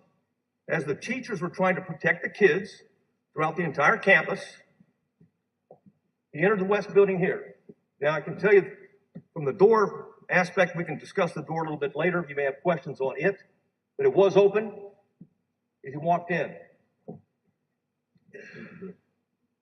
Thanks. This is where he is. Red indicates the subject.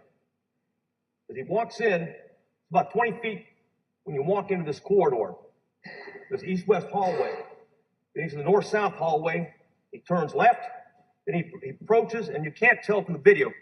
The challenge with the school video is the fisheye video located at this location. A little different than the video that we had at Santa Fe.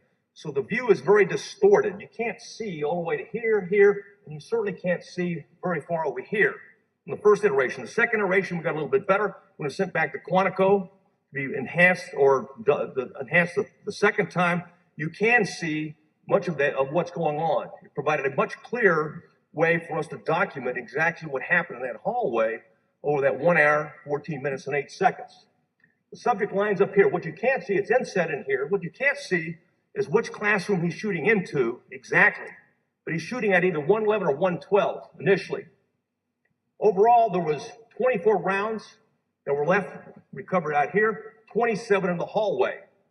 Now, some of those rounds could have been, when we're evacuating, first responders are evacuating, trying to save lives, could have drugged some of those rounds out there. But for right now, it appears when we finish with the trajectory analysis, we'll be able to tell you how many exactly were fired by the subject into that room and how many were fired out by the subject. But for right now, it appeared we had 27 rounds recovered in the hallway. The only shooting was not in this direction, it was in this direction here. He walked up the door, he opened the door and walked in. Okay, then we heard shooting. As the timeline suggests, and through audio enhancement, we can hear how many shots were fired. The initial barrage of firing occurred within 100 rounds. It occurred within the next couple of minutes. So you can go up on the timeline here. Again, shooting at the classroom 111, 112. He enters to 11:33. So we're talking about 32 seconds after he entered, because he entered West Building at 11:33. So the crash is 11:28, enters the building at 11:33, or 11:33 exactly, and 11:33 in seconds. Again, shooting at the classroom, and then he enters into what we believe is 111. I say believe, okay, at this time, 111, and he begins shooting. If you go over your timeline, look at, you'll see more than 100 rounds were fired initially. Another 11 rounds were fired at 11:37. Okay, and injuring 2 officers were approaching. That the rooms, the walls inside the interior are sheetrock, and bullets go through. 2 were.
And says, I'm out with the subject.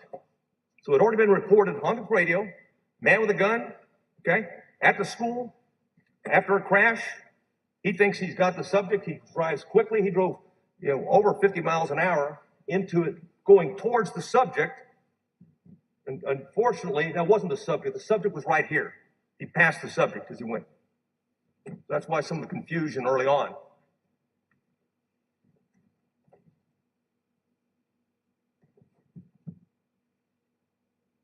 The doctrine for active shooters is clear. I mentioned before. And it's 2 sets of it. Hey, you stop the killing, you stop the dying. The other part of that doctrine is you isolate, you distract, and you neutralize. Everyone's taught this. You require it in T-Colt training.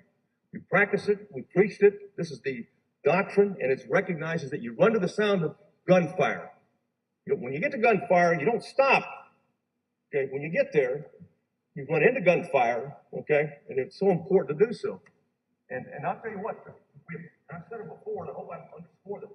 There's no doubt in my mind that those officers would have gone, any one of them would sacrifice their lives for those children. Any one of them. If they knew there was kids in that room and teachers in that room, a great confidence in those police officers, those local officers, would have done what was right. 11:40. We have chief, 11:40, we have chief, first report, officers contained in the office. Contained is not a word for active shooter. Contained is a barricaded subject. Contained is a situation where you may have a hostage, you need a SWAT team. Okay, you have time. The C's, First you contain, then you communicate with the subject, then you call for SWAT, then you create an immediate action plan. That's not what this was. This was never anything more than an active shooter situation. But at some point, he's contained the officer. Then we have Chief Ariano calls the Uvalde PD. It has been reported he did not have a radio with him. He did not.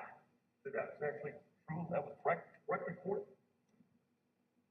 And this is the conversation that he had, and you can read it yourself in your notes. All this for purposes of this. Chief Ariano, hey, Ariano, can you hear me?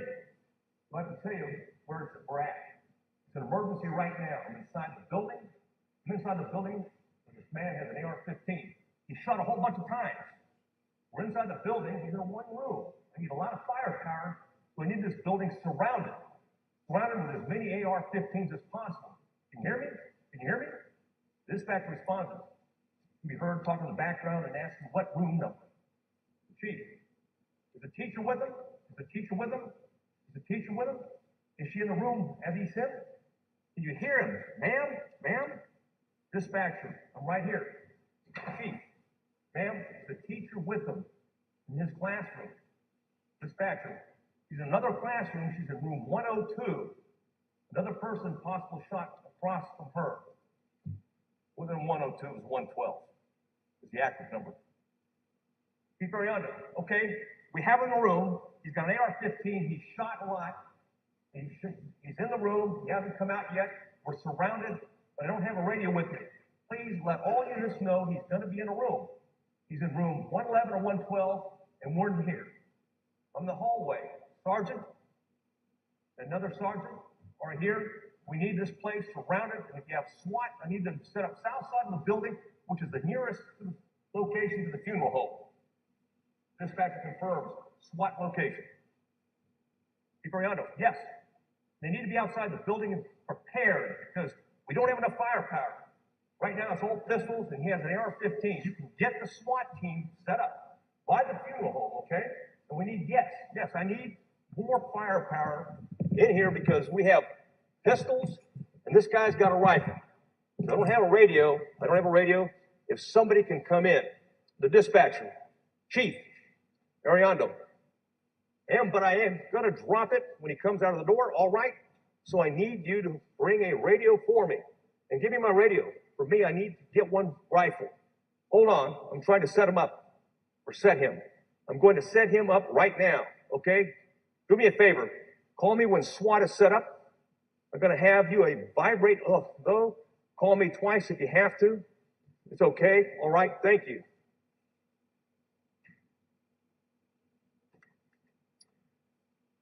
Questions have been asked about who's in charge. And much to the chagrin of some, that when people believe and what they hear, that when the FBI shows up, no, they're not in charge, okay? When other agencies show up, you're not in charge. It's the agent that has the original jurisdiction is in charge. But you have options. Just because you're in charge and you have the authority and you're the ranking official, senior official on site, you can actually delegate that down. In my case, the lower I delegate it, the better in terms of sound decision making. Or you can delegate it to another agency, or you can ask another agency to take the lead. This is common practice in ICS, in Incident Command. We practice that in Texas. We always practice it. We preach it. We're very careful, and you'll find when you talk to the experts in the alert training program, is self-deploying is a risk. Deciding who's in charge, deciding it on your own to take action without it being properly coordinated is a risk. It's one of the challenges you have in these type of situations. But nevertheless, in terms of if you're going to issue commands, okay, if you're going to direct action, you're the ranking official from the agency that has jurisdiction, you're the on-scene commander. Gunfire happens again at 11:40. Let's assume that was a barricaded subject who was contained. Well, he fires again. And he's room 111 or 112. It's not reasonable to expect that there's children and teachers in that room still alive. 1141, Uvalde PD officer. We believe that he's barricaded in one of the offices. They're still shooting. More misinformation. He's not barricaded in an office. Okay, he's in a classroom 111 and 112. Dispatch asks if the door is locked.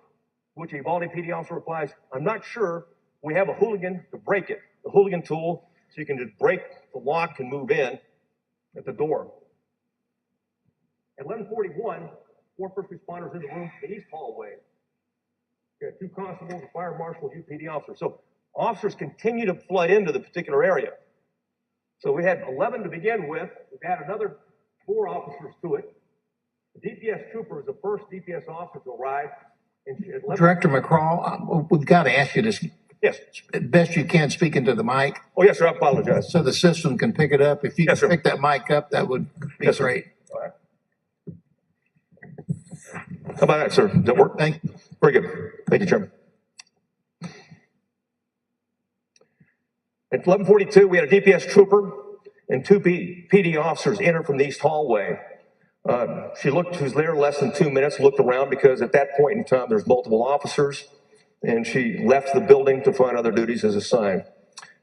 11:44, another suspect fired around. 11:44 later, UPD officers have some officers there available to get everybody back. UCISD officer Ruben Reese and one of our sergeants, Sergeant Maldonado, actually drove Officer Reese to the scene.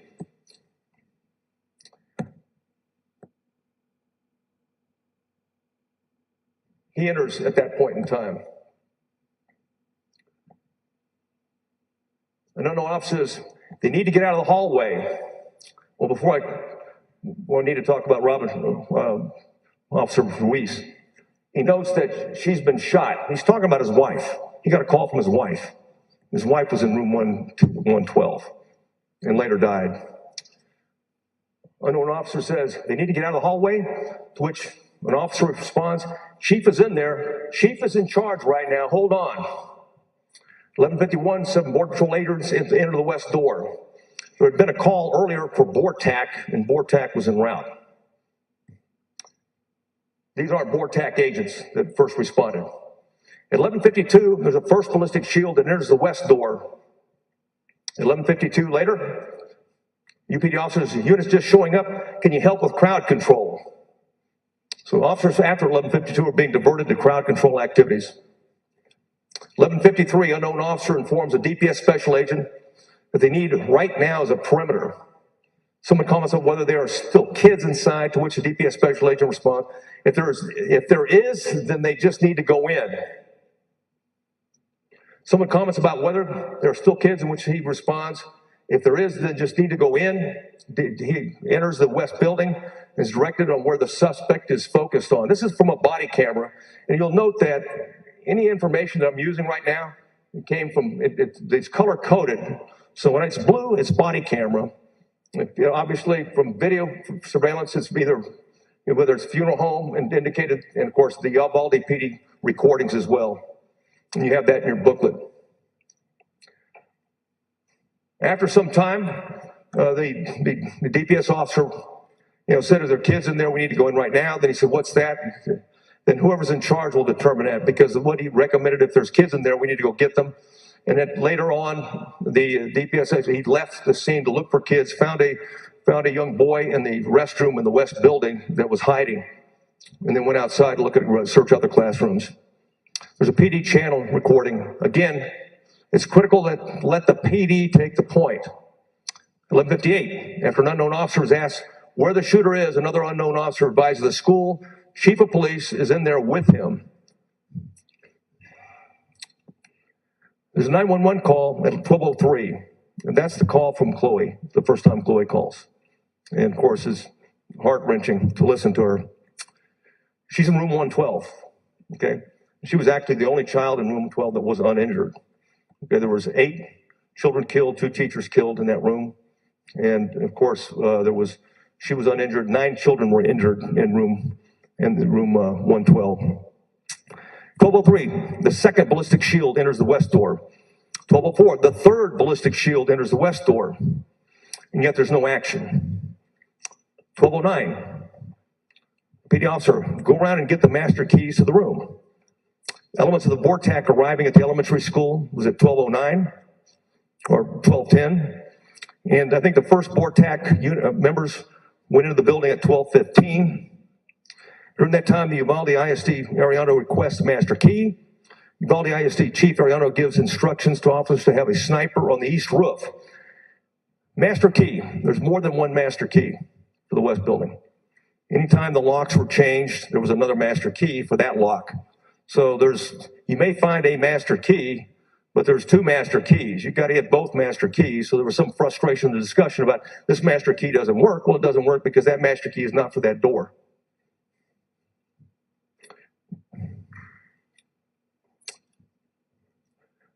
$12:16, USD chief says, I just need a key. The chief says, tell them to expletive wait. No one comes in. 12:20, the fourth ballistic shield shows up. At 12:21, importantly, the suspect fires 4 rounds. So if this is a barricaded subject, why is he still firing? Oh, thank you.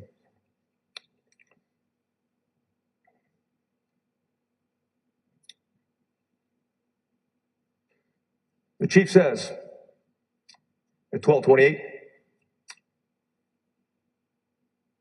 let me back up to 12:21. Can you get a breaching tool like a trailer house, like for a trailer house? The chief, we've lost 2 kids. These walls are thin. If they start shooting, we're going to lose more kids. I have to say, we have to put those to the side right now. Uvalde chief attempts to communicate with a suspect in English and Spanish. Now, the entire communications was always one way. The suspect never communicated, so it was not communication. We're talking at.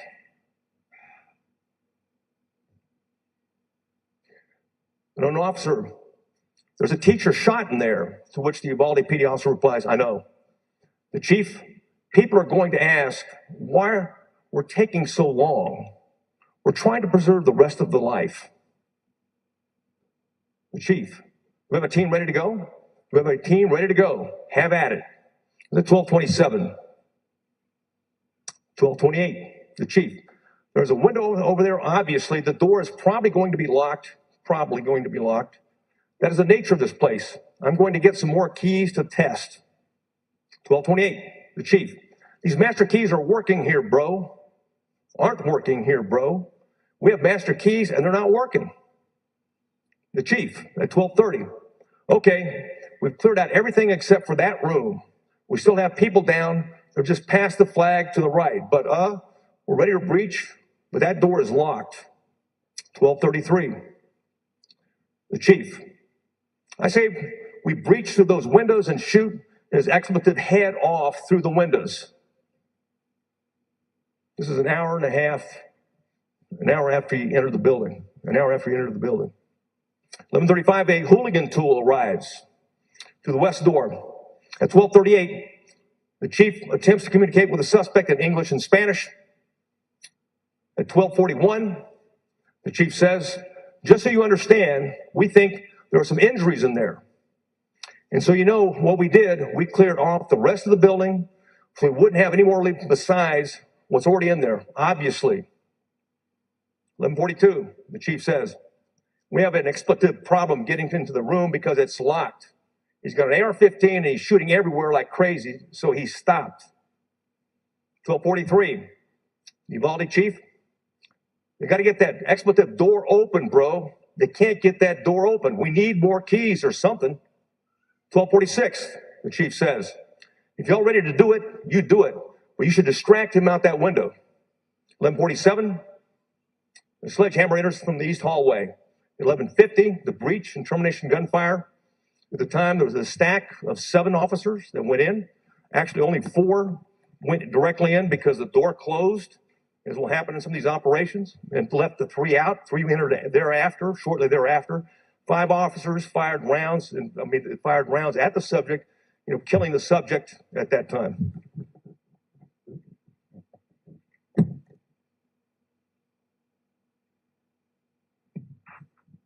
That concludes the timeline.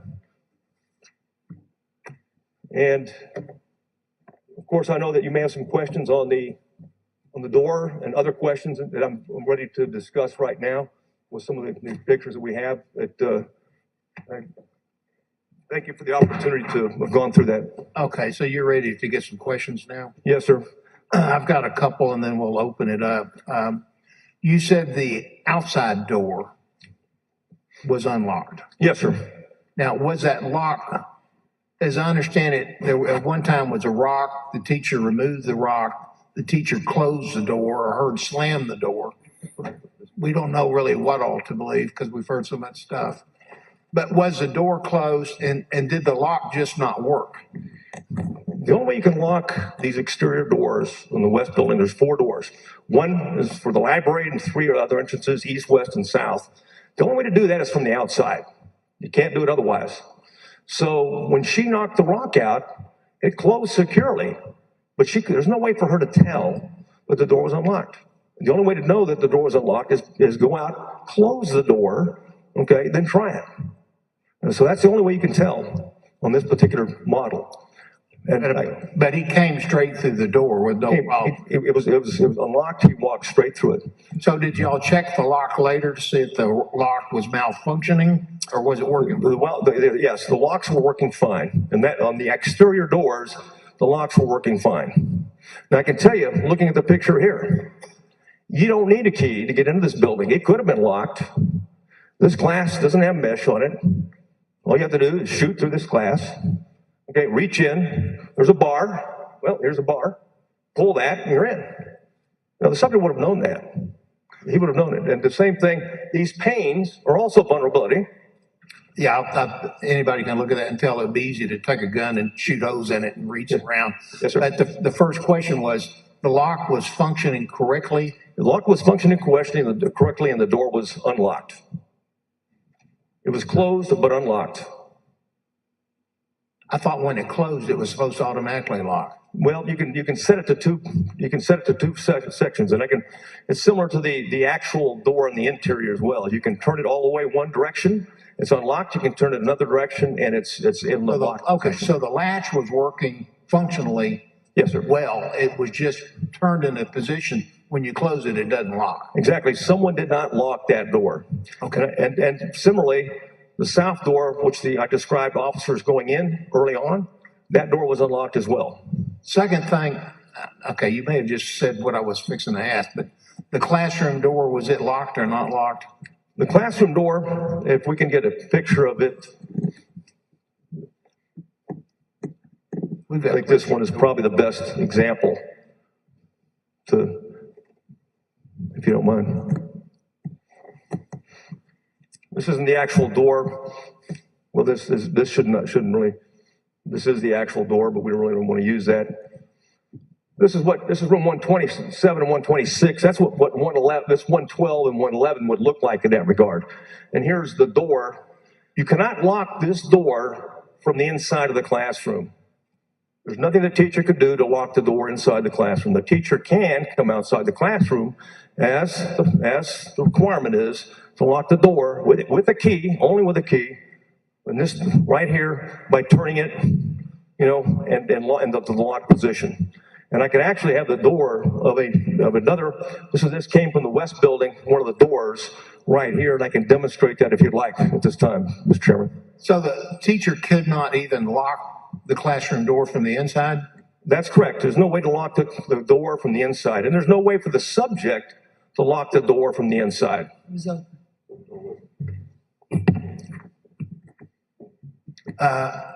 We heard reports that the lock was malfunctioning, that they had turned in a request for the lock to be fixed. Is that all fictitious? Or we had a locksmith inspect the lock and the strike plate. The lock was functional. The strike plate was not. What was not happening is, as you can see on this door here, is that, yes, the lock was working as it was designed, but if it doesn't, the through doesn't get into the strike plate, it may be locked, but it's not secure. You can just open it. And that's, so it could be the locked position, ironically, in the locked position or unlocked position, and it's still unsecured and can be opened. Okay, so there was never a request to have a lock fixed? There was evidence that the requests were made about that lock based on an interview with the teacher and also some reports that we found of submissions to have it fixed. So a teacher thought the lock was broken. Yes, the teacher was convinced it was unlocked and it was broken and reported it earlier. And was that request made like days before the shooting, or weeks, or months? I think I can't say. I'd have to go back and get the exact timeline. I don't have that right now. Chairman, I'll get that back to you in the committee, exactly what days that were requested that they would be fixed. On the officer's radio, I heard he went in without his radio, then he obviously was requesting his radio. Yes, sir. But I was told later, or maybe by you or someone else, that the radio would not actually function inside the school. Yes, sir. Because it did not have the strength to reach out of the school. Yes, sir. We conducted a threat and vulnerability assessment of the site while we had control of the school. And our DPS special agents brought in our communications team, and we conducted tests of everybody's portable radio, Uvalde PD, Sheriff's Office, Border Patrol, DPS, everybody's portable radio in that west building. And the only portable radios that worked in that west building were Border Patrols. Okay, and they were the only ones that worked. All right, so we've got a police school officer whose radio will not work inside the school. That's correct. Yes, sir. And nor would the PDs, okay? So if they're responding to assist, nor would the sheriff's office if they're responding to assist, and nor will DPS officers if they're responding to assist. The Border Patrol has a station there in Uvalde, and that's why they had so many agents in the area. And of course, they've got a stronger, boost on their particular tower. I can tell you that even when we take Border Patrol and we were able to link them and patch them all together, then even Border Patrol's radios didn't work. Okay, I've got Senator Zaffarini raise her hand first. Senator Zaffarini. Thank you, Mr. Chairman. Colonel McGraw, you talked about different stages of this tragedy, starting with the shooter's social media messages, his communications with people, including the young woman and the young lady in Germany. And you talked about communications. You talked about the communication among the officers, the radio communications and others. Looking back specifically at all of those areas of this tragedy that you have addressed, what is it that we must change going forward? What lessons have we learned that we could implement going forward? And one thing we did early on, Senator, is recognize that it would be better. The Department of Public Safety was asked to do the investigation. It was far better that we enlisted the expertise of really active shooter situations, and fortunately Texas has a nationally recognized experts at the Advanced Law Enforcement Rapid Response Training Program at Texas State University, and they have well-known experts, and we asked them early on while we had control of the scene and provided information to please let them do an assessment, okay, the tactics were employed, where the breakdowns occurred, and make recommendations, okay, in terms that other options that could have been used at that point based upon the facts of this particular scenario and options going forward. Moreover, we also requested that the School Safety Center conduct an audit, an assessment of the school safety in compliance with rules and regulations that relates to the requirements that have been laid out by the Texas legislature. And as I just mentioned earlier, we conducted our own threat and vulnerability assessment, not unlike what DPS special agents did for the University of Texas campus in the aftermath of that brutal attack on a co-ed, and also at Texas Tech University at the request of the chancellor. So we did that same thing at that location, and of course we came away with recommendations. From that, we made that available to the Commissioner Morath, and we met with him last week. The team met with him last week and went over the assessment. It's a preliminary assessment, the draft, but there's some clear things that do need to change, and I know that he's always looking for ways to improve, and those have been provided to the Commissioner, and I can discuss some of them if you would like. That's exactly what I want, some recommendations. Sure.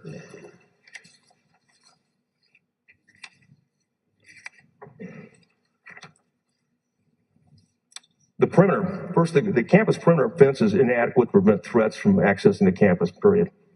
Okay, just I mentioned 4-foot fence, It's 2 being very easy, very lax. There's gaps in it. There's a lack of controlled access points. And as you know, the Capitol, we use what? We use these badges, right? To badge in. And the advantage if a teacher leaves or if a student leaves, you can deny them access to come back into it. And you can control access, and you can see when people enter and exit. So that's an advantage. Plus, it's a locking mechanism that's more secure than what we've seen, especially when the defects would be detected easier and earlier. A lack of card key access, we just mentioned, controlled, I just mentioned, but lack of controlled access points. The access points and the entrance gates are not controlled, and they do not guide visitors to one location. Now, this didn't make any difference in this situation, but it is a concern was brought out. The exterior doors, as mentioned, do not have strike plates installed to protect the bolt or latch from prying or picking. There are no deadbolts installed on the exterior doors to strengthen them. Rocks and other debris were removed from the area around the door, painted rocks they had throughout the campus along those lines to let people back in. Exterior door inset glass panes, which I showed before. I mean, obviously, this is like a no-brainer. Someone can go through that at some point very easily. And of course, within arm's reach, if you take out the window, then you're able to reach your hand and do it. Now, ironically, in interior classrooms had web inside this interior pane that you see, and the exterior doors did not. So it was tougher. You can still take them out and put your hand in and open the door. It doesn't mean you can't get it out. You absolutely can. The subject could have, but he didn't need to in this particular case. The classroom doors are vulnerable to all classroom doors being accessible from the hallways once in the building. This is further enhanced due to the fact that the access to the campus is not controlled. The classroom doors are vulnerable to attack. And some of the locations of classrooms outside doors, there's many as 40 doors across, I believe 8 buildings on that campus. But some of those are like mobile units that they open directly out, and there's access to those mobile units from the outside. So if you get inside, the perimeter, then immediately you can access that. You're right looking at essentially a mobile unit, and you can drive around campuses all over the state and see these because of the growth of students, and they expand. So now you got an access door and an access issue, especially if you haven't controlled the access around the campus that would allow anybody to go up to that particular door. They have adjoining classroom door. And I didn't mention it specifically, but there was an adjoining door. Okay, that's how he was able to get easily between 111 and 112. It facilitated him, but could have facilitated action by law enforcement. So between 111 and 112, the door was, we believe, unlocked because it was always kept unlocked because teachers will watch their students for someone else's students if they're out of the room at that point in time. So even if not, it's easy to breach that particular doorway. And there's 2 doors adjoining the room. A knock box. We heard a lot about keys. Where are the keys? Where are the keys?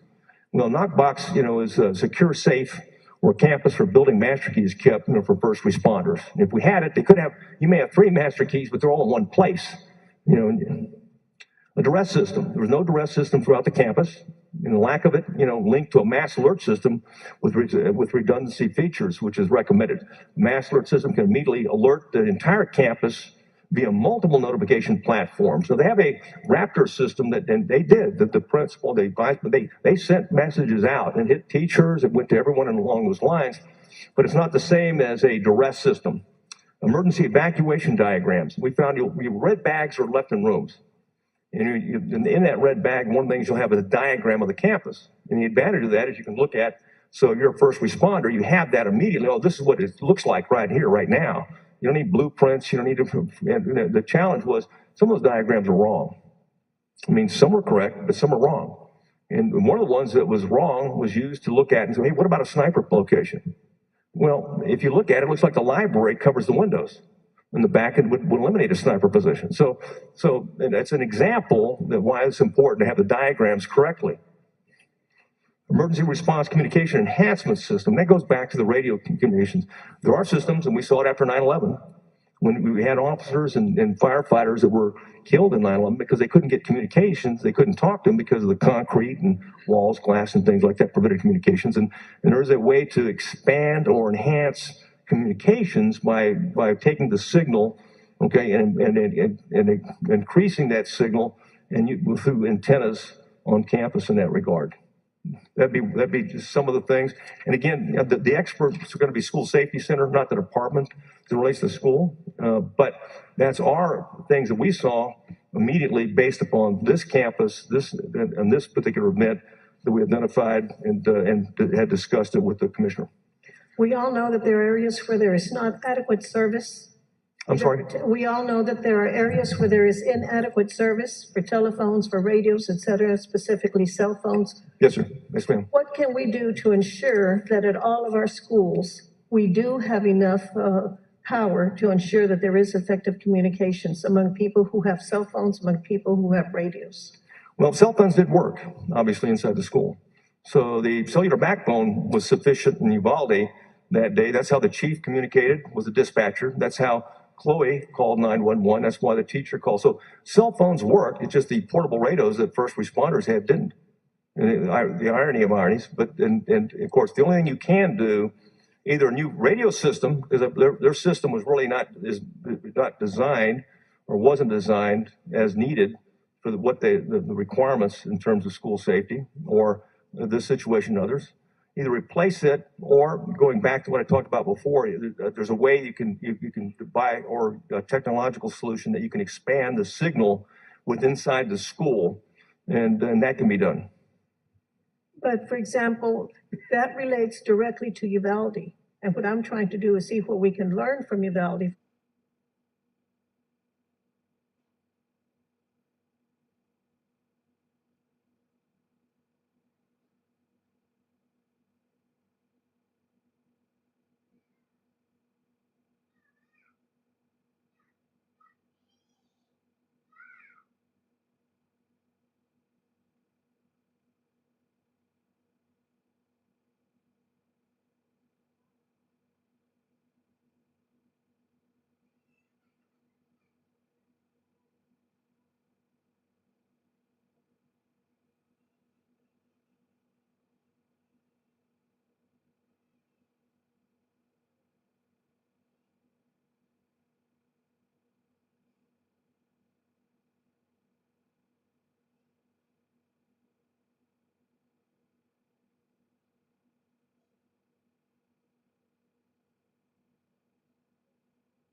that can be done. But for example, that relates directly to Uvalde. And what I'm trying to do is see what we can learn from Uvalde.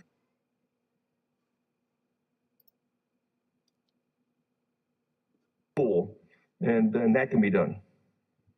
But for example, that relates directly to Uvalde. And what I'm trying to do Probably is say see what that we can learn from Uvalde. The lights on is requesting.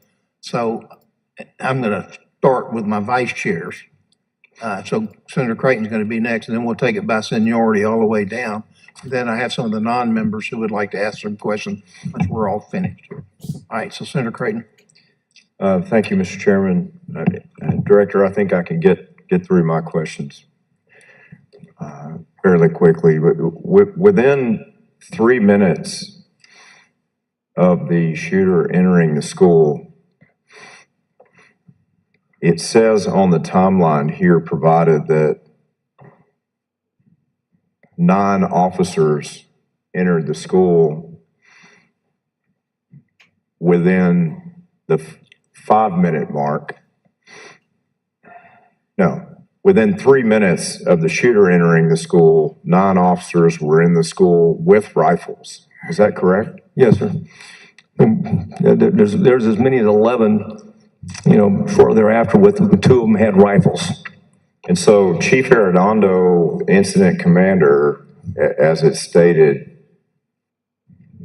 said many times through the audio that the officers in the school only had pistols. What is the discrepancy? Which is fact? 2 officers had rifles. And so there was never a need for rifles. I mean, the 3 initial UPD officers that arrived, but thereafter there was, anywhere from 11, and the numbers kept increasing, and the number of rifles kept increasing over time. So even though there was never a need for rifles, Chief Arredondo kept saying, we only have pistols, we need rifles. Why is that? What in law enforcement training would lead him to continue to say that over and over? Well, first of all, as if that was a necessary factor to advance. Well, first of all, as a commissioned officer, you don't need a rifle. You have a gun. There's a reason you have one. You have body armor. So it's going to be risky. Officers, and Chief Arredondo was right. I mean, officers are likely to get hurt, and some may die. But it's less likely that they would than children without the armor, without the weapons, without the training, left alone with someone that had already brutally killed.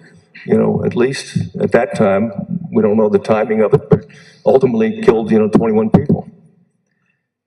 So just to be clear again, within 3 minutes of the shooter entering the building, 9 officers were in the hallway with pistols and rifles. And within, at the 5-minute mark, Chief Arredondo was heard saying, he's contained in this office.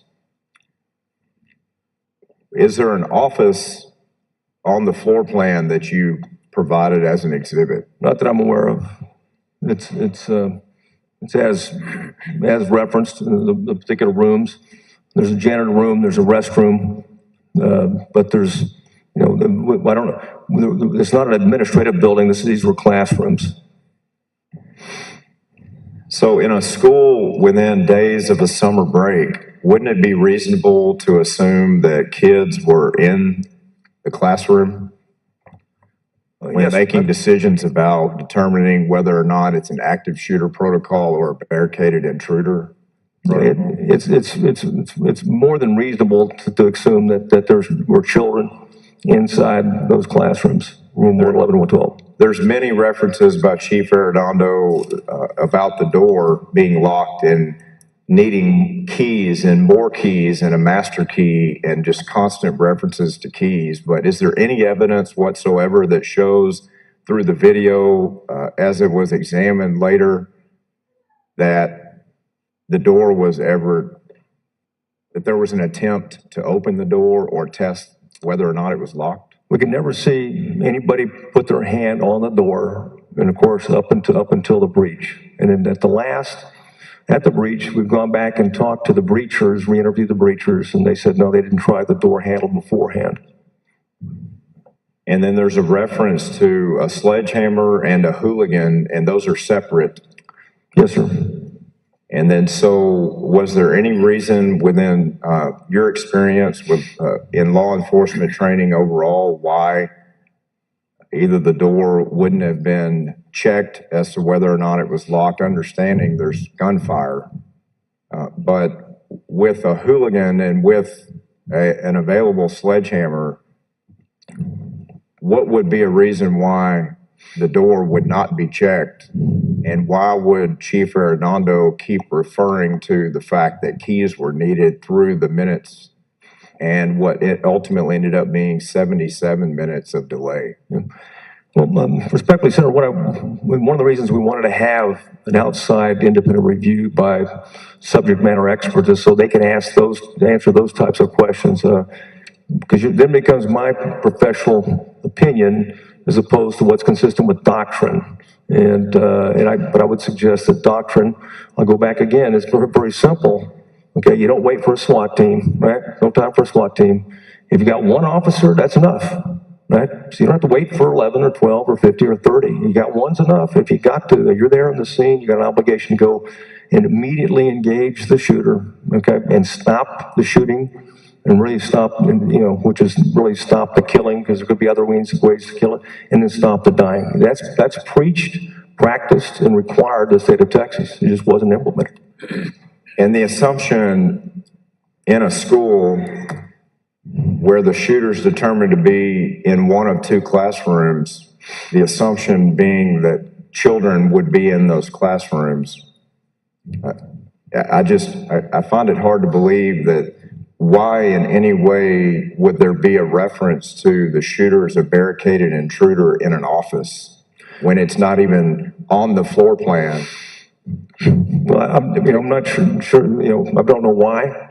I can just tell you, certainly in the fog of battle, things, get confusing along those lines, but that's why it's important to have some things are unambiguous in terms of what the doctrine is. And I know that, just from my experience, hey, windows are an option.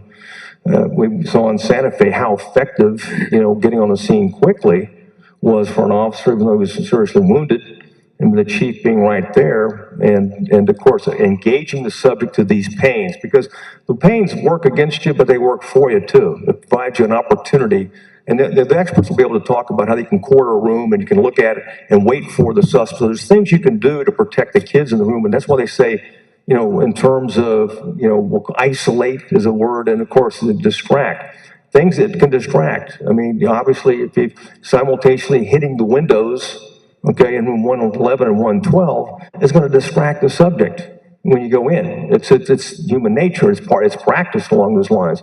None of that was considered. The only thing that, at the end of the day, like I said before, we waited for rifles, we waited for a radio, we waited for a SWAT team, we waited for shields before the SWAT team. There's always some reason why we didn't go in. And of course, the result was 1 hour, 14 minutes, and 8 seconds. And in an active shooter environment, that's intolerable. And I just want to make it clear for the record and for those listening that when you say we, and you've been very out front on your efforts to help participate and find the answers in this investigation as to what protocols were followed from the ABC News interview just a day or two after the shooting to being before this committee today. But DPS was in no way involved with either being incident command or with making decisions on site. You are just providing testimony today as to the agency's part in the investigation. Is that correct? Well, let me put it this way. We sent substantial resources immediately to the scene. We even had a 20-man SWAT.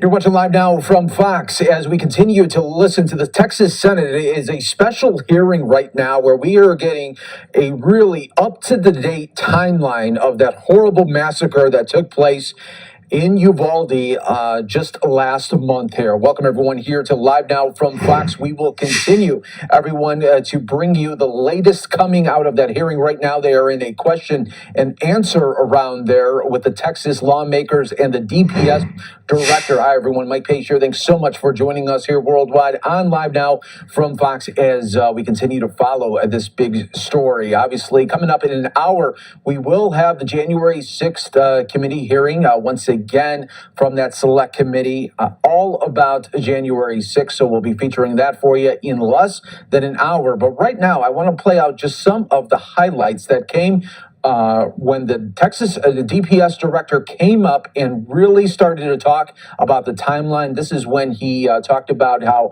officers should have neutralized the suspect within 3 minutes of getting to that school. And so we are going to listen to the most up-to-date timeline here. This is the first time publicly that the DPS director is speaking since his last news conference back in May. So let's feature it for you right here on Live Now from Fox, just in case you might have missed the beginning here of this special Texas Senate hearing. This is where he crashed, right here, the crash location. He's trying to make the turn here and crashed. It was his grandmother's pickup truck that he crashed in. He climbed out on the passenger side and took with him one rifle. He took with him his backpack at that point. That's when he shot at, when I described the time he shot at those two individuals, ran back to the funeral home. Then he situates himself, he moves to a fence. The fence is approximately 4 feet, throws the bag over, jumps over the fence, and proceeds in this direction. And the red on your chart is the direction that the subject is moving. As he moves into this area, once he's in this, as he moves along this area, he gets into this area right here. He begins shooting, okay? As he begins shooting into the classrooms is what he's doing.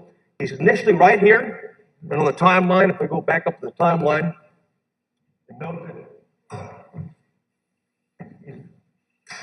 three Uvalde PD officers, okay? Yeah, higher up here. He multiple shots. In fact, he shot 27 times as he proceeded, as he walked along here. He dropped the backpack here for no apparent reason. He was situated right here among cars. There was cars at the time. And as he walked, he shot into these classrooms. There's 2 classrooms. There's actually 4, but 2 he shot into. There's 4 windows, 2 windows on each. He was firing into those classrooms. He proceeded to the west building, or the west entrance of the building. What we're calling the west, we're calling this east, and this is the south entrance. He proceeded in there. He opened the door. It was open. It was unlocked. I know there were reports before about a teacher putting a rock in it. That's a practice around the school, practice in many schools. Yes, that did happen, but that same teacher also removed the rock. It was the same teacher that called 911 and reported a man with a gun outside the school and the crash. So he also called the alarm, and the school goes into a lockdown, active shooter. And they get the kids, and I won't go through the protocols, but they did what they were supposed to do in that regard. And one of those things is to lock the interior doors to the classrooms where the kids are at, lower the lights, and put them in a particular area the furthest away from the windows, furthest away from the doors possible.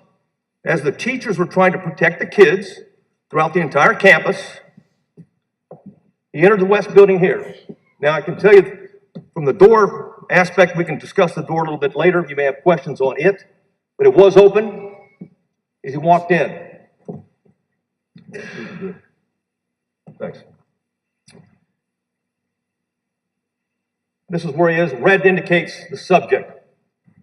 As he walks in, it's about 20 feet when you walk into this corridor, this east-west hallway. Then he's in the north-south hallway. He turns left, then he approaches, and you can't tell from the video. The challenge with the school video is it's a fisheye video located at this location. A little different than the video that we had at Santa Fe. So the view is very distorted. You can't see all the way to here, and you certainly can't see very far over here in the first iteration. The second iteration, we got a little bit better. When it's sent back to Quantico to be enhanced or enhanced the second time, you can see much of what's going on. It provided a much clearer way for us to document exactly what happened in that hallway over that 1 hour, 14 minutes, and 8 seconds. The subject lines up here. What you can't see, it's inset in here. What you can't see is which classroom he's shooting into exactly. But he's shooting at either 111 or 112 initially. Overall, there was 24 rounds that were left recovered out here, 27 in the hallway. Now, some of those rounds could have been, when we're evacuating, first responders are evacuating, trying to save lives, could have drugged some of those rounds out there. But for right now, it appears when we finish with the trajectory analysis, we'll be able to tell you how many exactly were fired by the subject into that room and how many were fired out by the subject. But for right now, it appeared we had 27 rounds recovered in the hallway. The only shooting was not in this direction, it was in this direction here. He walked up to the door, he opened the door and walked in. Okay, then we heard shooting. As the timeline suggests, and through audio enhancement, we can hear how many shots were fired. The initial barrage of firing occurred within 100 rounds, occurred within the next couple of minutes. So you can go up on the timeline here. Again, shooting into classrooms 111, 112. He enters to 11:33. So we're talking about 32 seconds after he enters, because he entered West Building at 11:33. So the crash at 11:28, enters the building at 11:33, or 11:33 exactly, and 11:33 in seconds, begins shooting at the classroom, and then he enters into what we believe is 111. I say believe, okay, at this time, 111, and he begins shooting. If you go over your timeline, look at, you'll see more than 100 rounds were fired initially, another 11 rounds were fired at 11:37, okay, and injuring 2 officers were approaching. That the rooms, the walls inside the interior are sheetrock and bullets go through.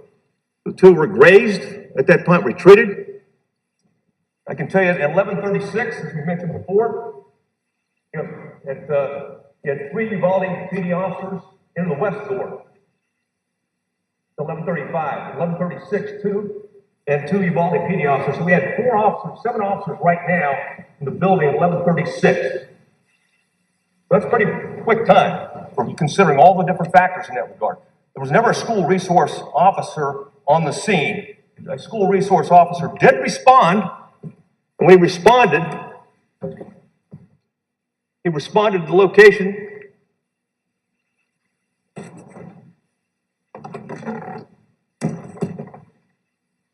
He heard a man with a gun. So he's off campus, he's in his vehicle, he responds rapidly. As he does, he sees what he thinks when he drives in, he sees what he thinks is the subject back here. It wasn't the subject, it was a teacher. He drives directly towards that subject, the teacher, and says, "I'm out with the subject." So it had already been reported on the radio, man with a gun, okay, at the school, after a crash. He thinks he's got the subject. He drives quickly. He drove, over 50 miles an hour into it, going towards the subject. And unfortunately, that wasn't the subject. The subject was right here. He passed the subject as he went. So that's why some of the confusion early on.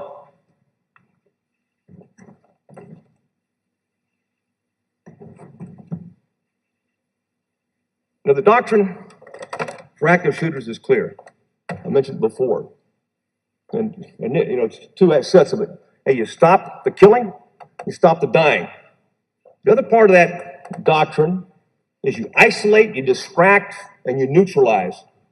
Everyone's taught this. You require it in TCOL training. We practice it, we preached it. This is the doctrine, and it recognizes that you run to the sound of gunfire.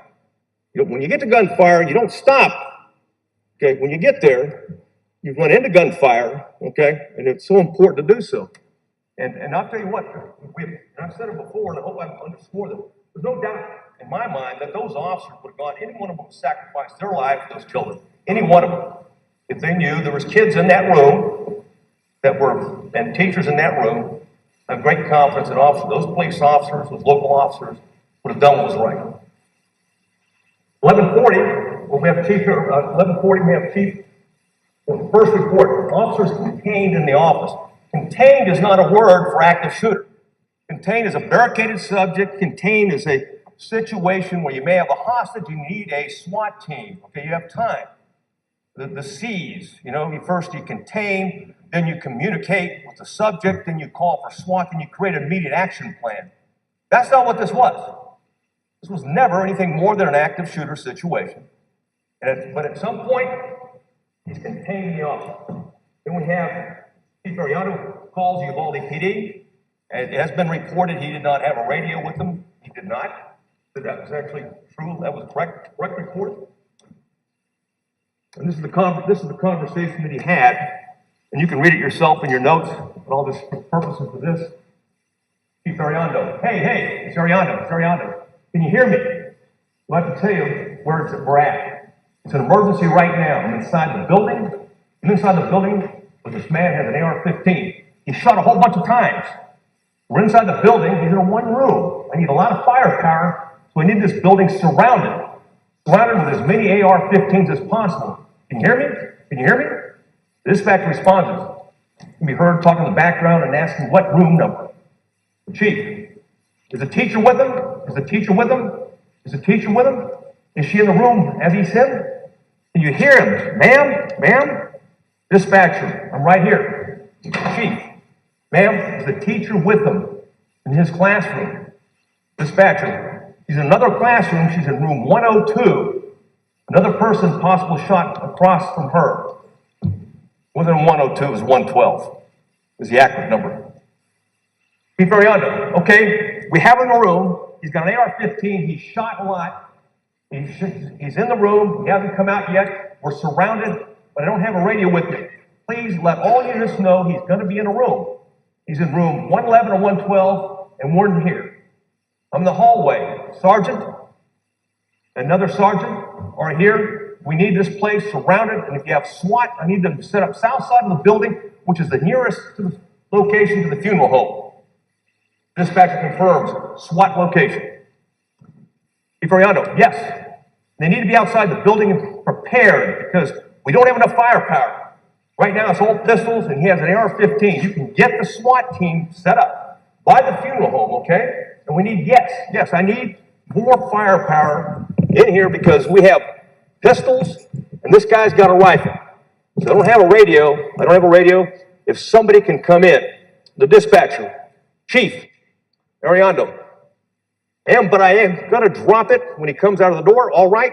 So I need you to bring a radio for me and give me my radio. For me, I need to get one rifle. Hold on, I'm trying to set him up, or set him. I'm going to set him up right now, okay? Do me a favor, call me when SWAT is set up. I'm going to have you a vibrate, though. Call me twice if you have to. It's okay, all right, thank you.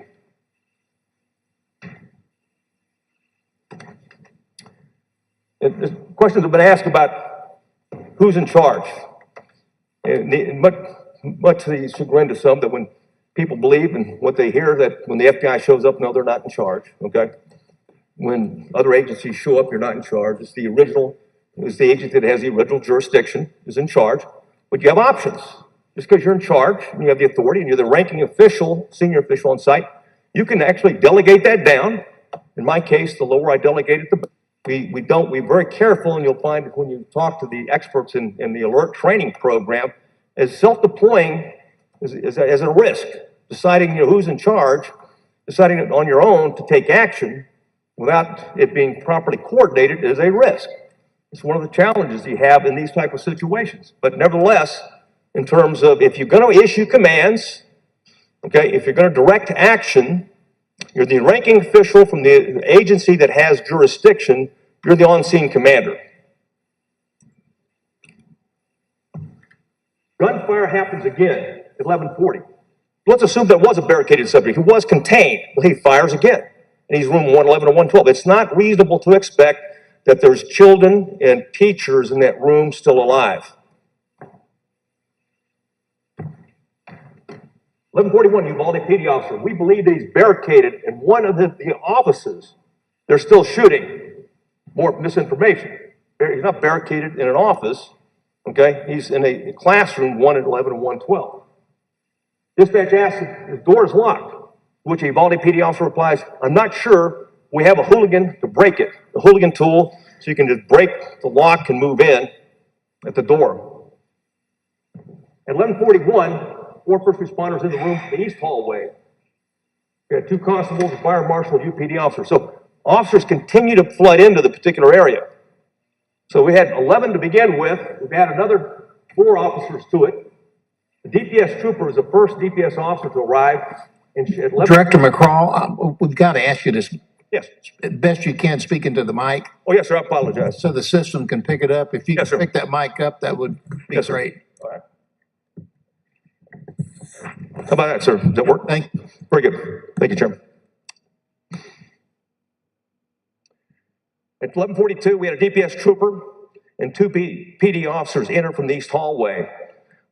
She was there less than 2 minutes, looked around because at that point in time, there's multiple officers, and she left the building to find other duties as assigned.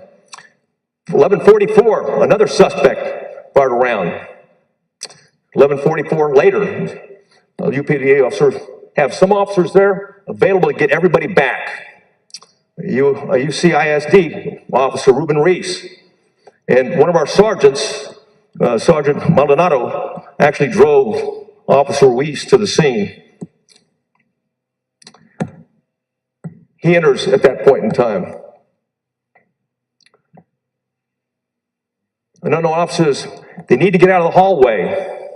Well, before I need to talk about Officer Ruiz. He notes that she's been shot. He's talking about his wife. He got a call from his wife. His wife was in room 112 and later died. Unknown officer says, they need to get out of the hallway, to which an officer responds, Chief is in there. Chief is in charge right now. Hold on. 11:51, 7 Border Patrol agents enter the west door. There had been a call earlier for BORTAC, and BORTAC was en route. These aren't BORTAC agents that first responded. At 11:52, there's a first ballistic shield that enters the west door. At 11:52 later, UPD officers, units just showing up, can you help with crowd control? So officers after 11:52 are being diverted to crowd control activities. 11:53, unknown officer informs a DPS special agent that they need right now is a perimeter. Someone comments on whether there are still kids inside, to which the DPS special agent responds, if there is, then they just need to go in. Someone comments about whether there are still kids, in which he responds, if there is, then just need to go in. He enters the west building and is directed on where the suspect is focused on. This is from a body camera, and you'll note that any information that I'm using right now, it came from, it's color coded. So when it's blue, it's body camera. Obviously, from video surveillance, it's either, whether it's funeral home and indicated, and of course the Uvalde PD recordings as well. And you have that in your booklet. After some time, the DPS officer, and right now, then he said, what's that? Then whoever's in charge will determine that, because of what he recommended, if there's kids in there, we need to go get them. And then later on, the DPS, he left the scene to look for kids, found a young boy in the restroom in the west building that was hiding, and then went outside to look at, search other classrooms. There's a PD channel recording. Again, it's critical that let the PD take the point. 11:58, after an unknown officer was asked where the shooter is, another unknown officer advises the school chief of police is in there with him. There's a 911 call at 12:03, and that's the call from Chloe, the first time Chloe calls. And of course, it's heart-wrenching to listen to her. She's in room 112, okay? She was actually the only child in room 12 that was uninjured. Okay, there was 8 children killed, 2 teachers killed in that room. And of course, she was uninjured. 9 children were injured in room 112. 12:03, the second ballistic shield enters the west door. 12:04, the third ballistic shield enters the west door, and yet there's no action. 12:09, PD officer, go around and get the master keys to the room. Elements of the BORTAC arriving at the elementary school was at 12:09 or 12:10, and I think the first BORTAC members went into the building at 12:15. During that time, the Uvalde ISD Ariano requests the master key. Uvalde ISD Chief Ariano gives instructions to officers to have a sniper on the east roof. Master key, there's more than one master key for the west building. Anytime the locks were changed, there was another master key for that lock. So you may find a master key, but there's two master keys. You got to get both master keys. So there was some frustration in the discussion about this master key doesn't work. Well, it doesn't work because that master key is not for that door.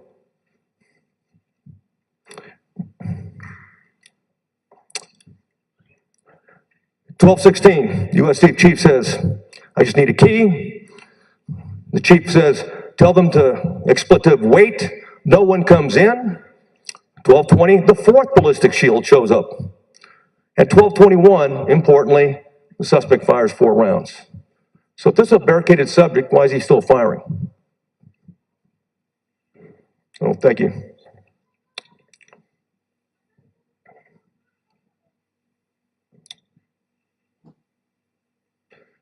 The chief says at 12:28, let me back up to 12:21.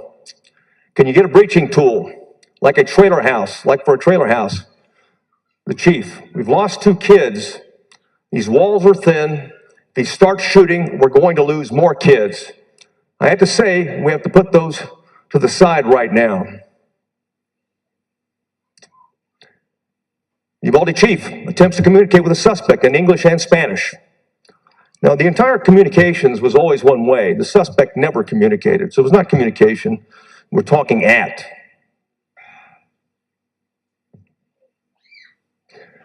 But an officer, there's a teacher shot in there, to which the Uvalde PD officer replies, I know.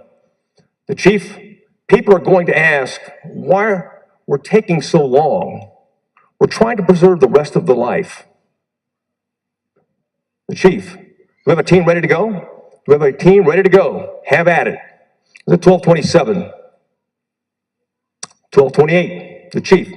There's a window over there. Obviously, the door is probably going to be locked. Probably going to be locked. That is the nature of this place. I'm going to get some more keys to test. 12:28, the chief. These master keys are working here, bro. Aren't working here, bro. We have master keys and they're not working. The chief at 12:30. Okay, we've cleared out everything except for that room. We still have people down. They're just past the flag to the right. But we're ready to breach, but that door is locked. 12:33. The chief. I say we breach through those windows and shoot his expletive head off through the windows. This is an hour and a half, an hour after he entered the building. An hour after he entered the building. 11:35, a hooligan tool arrives to the west door. At 12:38, the chief attempts to communicate with the suspect in English and Spanish. At 12:41, the chief says, just so you understand, we think there are some injuries in there. And so you know what we did, we cleared off the rest of the building so we wouldn't have any more besides what's already in there, obviously. 11:42, the chief says, we have an expletive problem getting into the room because it's locked. He's got an AR-15 and he's shooting everywhere like crazy, so he stopped. 12:43, Uvalde chief, they got to get that expletive door open, bro. They can't get that door open. We need more keys or something. 12:46, the chief says, if you're all ready to do it, you do it. But you should distract him out that window. 11:47, a sledgehammer enters from the east hallway. 11:50, the breach and termination gunfire.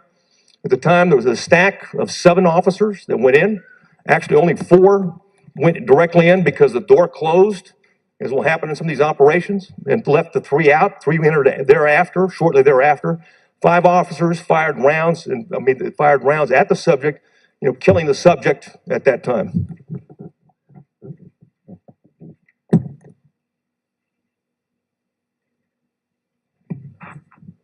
That concludes the timeline.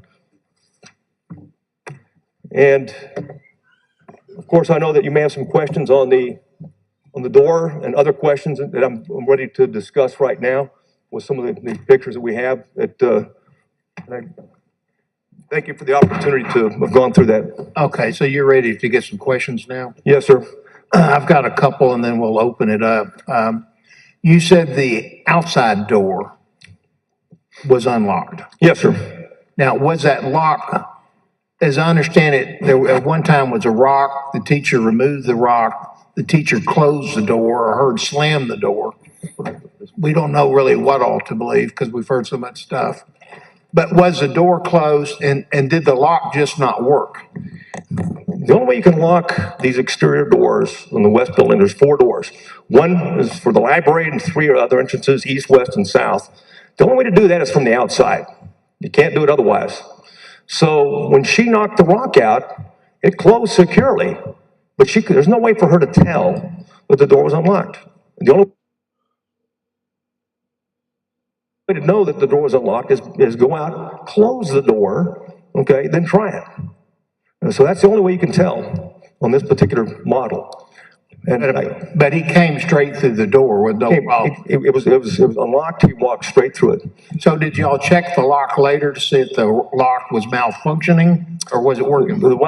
Yes, the locks were working fine. And that on the exterior doors, the locks were working fine. Now I can tell you, looking at the picture here, you don't need a key to get into this building. It could have been locked. This glass doesn't have mesh on it. All you have to do is shoot through this glass. Okay, reach in. There's a bar. Well, here's a bar. Pull that, and you're in. Now, the subject would have known that. He would have known it. And the same thing, these panes are also vulnerability. Yeah, anybody can look at that and tell it'd be easy to take a gun and shoot holes in it and reach it around. Yes, sir. But the first question was, the lock was functioning correctly? The lock was functioning correctly, and the door was unlocked. It was closed, but unlocked. I thought when it closed, it was supposed to automatically lock. Well, you can set it to two sections, and it's similar to the actual door in the interior as well. You can turn it all the way one direction, it's unlocked. You can turn it another direction, and it's in the lock. Okay, so the latch was working functionally. Yes, sir. Well, it was just turned in a position when you close it, it doesn't lock. Exactly. Someone did not lock that door. Okay. And similarly, the south door, which I described officers going in early on, that door was unlocked as well. Second thing, okay, you may have just said what I was fixing to ask, but the classroom door, was it locked or not locked? The classroom door, if we can get a picture of it, I think this one is probably the best example if you don't mind. This isn't the actual door. Well, this shouldn't really. This is the actual door, but we don't really want to use that. This is from 127 and 126. That's what 111. That's 112 and 111 would look like in that regard. And here's the door.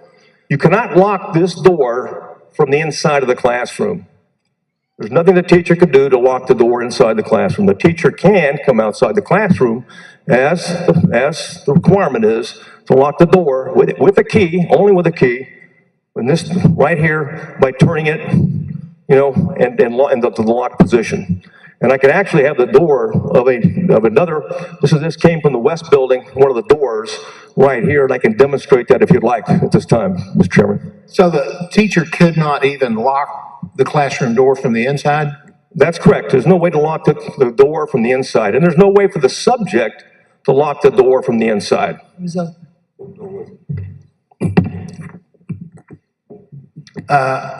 We had heard reports that the lock was malfunctioning, that they had turned in a request for the lock to be fixed. Is that all fictitious? Or we had a locksmith inspect the lock and the strike plate.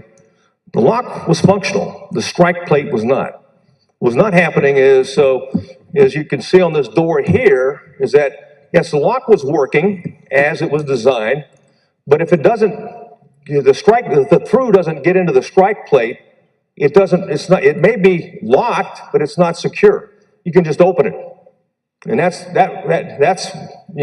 so it can be the locked position, ironically, in the locked position or unlocked position, and it's still unsecured and can be opened. Okay, so there was never a request to have a lock fixed? There was evidence that the requests were made about that lock based on an interview with the teacher and also some reports that we found of submissions to have it fixed. So a teacher thought the lock was broken. Yes, the teacher was convinced it was unlocked and it was broken and reported it earlier. And was that request made like days before the shooting, or weeks, or months? I think I can't say. I'd have to go back and get the exact timeline. I don't have that right now. Chairman, I'll get that back to you in the committee, exactly what days that were requested that they would be fixed. On the officer's radio, I heard he went in without his radio, then he obviously was requesting his radio. Yes, sir. But I was told later, or maybe by you or someone else, that the radio would not actually function inside the school. Yes, sir. Because it did not have the strength to reach out of the school. Yes, sir. We conducted a threat and vulnerability assessment of the site while we had control of the school. And our DPS special agents brought in our communications team, and we conducted tests of everybody's portable radio, Uvalde PD, Sheriff's Office, Border Patrol, DPS, everybody's portable radio in that west building. And the only portable radios that worked in that west building were Border Patrols. Okay, and they're the only ones that worked. All right, so we've got a police school officer whose radio will not work inside the school. That's correct. Yes, sir. And nor would the PDs, okay? So if they're responding to assist, nor would the sheriff's office if they're responding to assist, and nor will DPS officers if they're responding to assist. The Border Patrol has a station there in Uvalde, and that's why they had so many agents in the area. And of course, they've got a stronger, boost on their particular tower. And I can tell you that even when we take Border Patrol and we were able to link them and patch them all together, then even Border Patrol's radios didn't work. Okay, I've got Senator Zaffarini raise her hand first. Senator Zaffarini. Thank you, Mr. Chairman. Colonel McGraw, you talked about different stages of this tragedy, starting with the shooter's social media messages, his communications with people, including the young woman and the young lady in Germany. And you talked about communications. You talked about the communication among the officers, the radio communications and others. Looking back specifically at all of those areas of this tragedy that you have addressed, what is it that we must change going forward? What lessons have we learned that we could implement going forward? And one thing we did early on, Senator, is recognize that it would be better if the Department of Public Safety was asked to do the investigation. It was far better that we enlisted the expertise of really active shooter situations, and fortunately Texas has a nationally recognized experts at the Advanced Law Enforcement Rapid Response Training Program at Texas State University. And they have well-known experts, and we asked them early on while we had control of the scene and provided them information to please let them do an assessment, okay? The tactics were employed, where the breakdowns occurred, and make recommendations, okay, in terms of other options that could have been used at that point based upon the facts of this particular scenario and options going forward. Moreover, we also requested that the School Safety Center conduct an audit, an assessment of the school safety and compliance with rules and regulations that relates to the requirements that have been laid out by the Texas legislature. And as I just mentioned earlier, we conducted our own threat and vulnerability assessment, not unlike what DPS special agents did for the University of Texas campus in the aftermath of the brutal attack on a co-ed, and also at Texas Tech University at the request of the chancellor. So we did that same thing at that location, and of course we came away with recommendations. From that, we made that available to the Commissioner Morath, and we met with him last week. The team met with him last week and went over the assessment. It's a preliminary assessment, the draft, but there's some clear things that do need to change, and I know that he's always looking for ways to improve, and those have been provided to the Commissioner, and I can discuss some of them if you would like.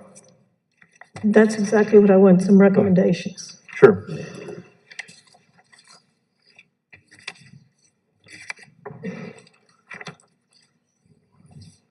The perimeter, first, the campus perimeter fence is inadequate to prevent threats from accessing the campus, period. Okay, just I mentioned 4-foot fence. It's two being very easy, very lax. There's gaps in it. There's a lack of controlled access points. And as you know, the Capitol, we use what? We use these badges, right? To badge in. And the advantage if a teacher leaves or if a student leaves, you can deny them access to come back into it.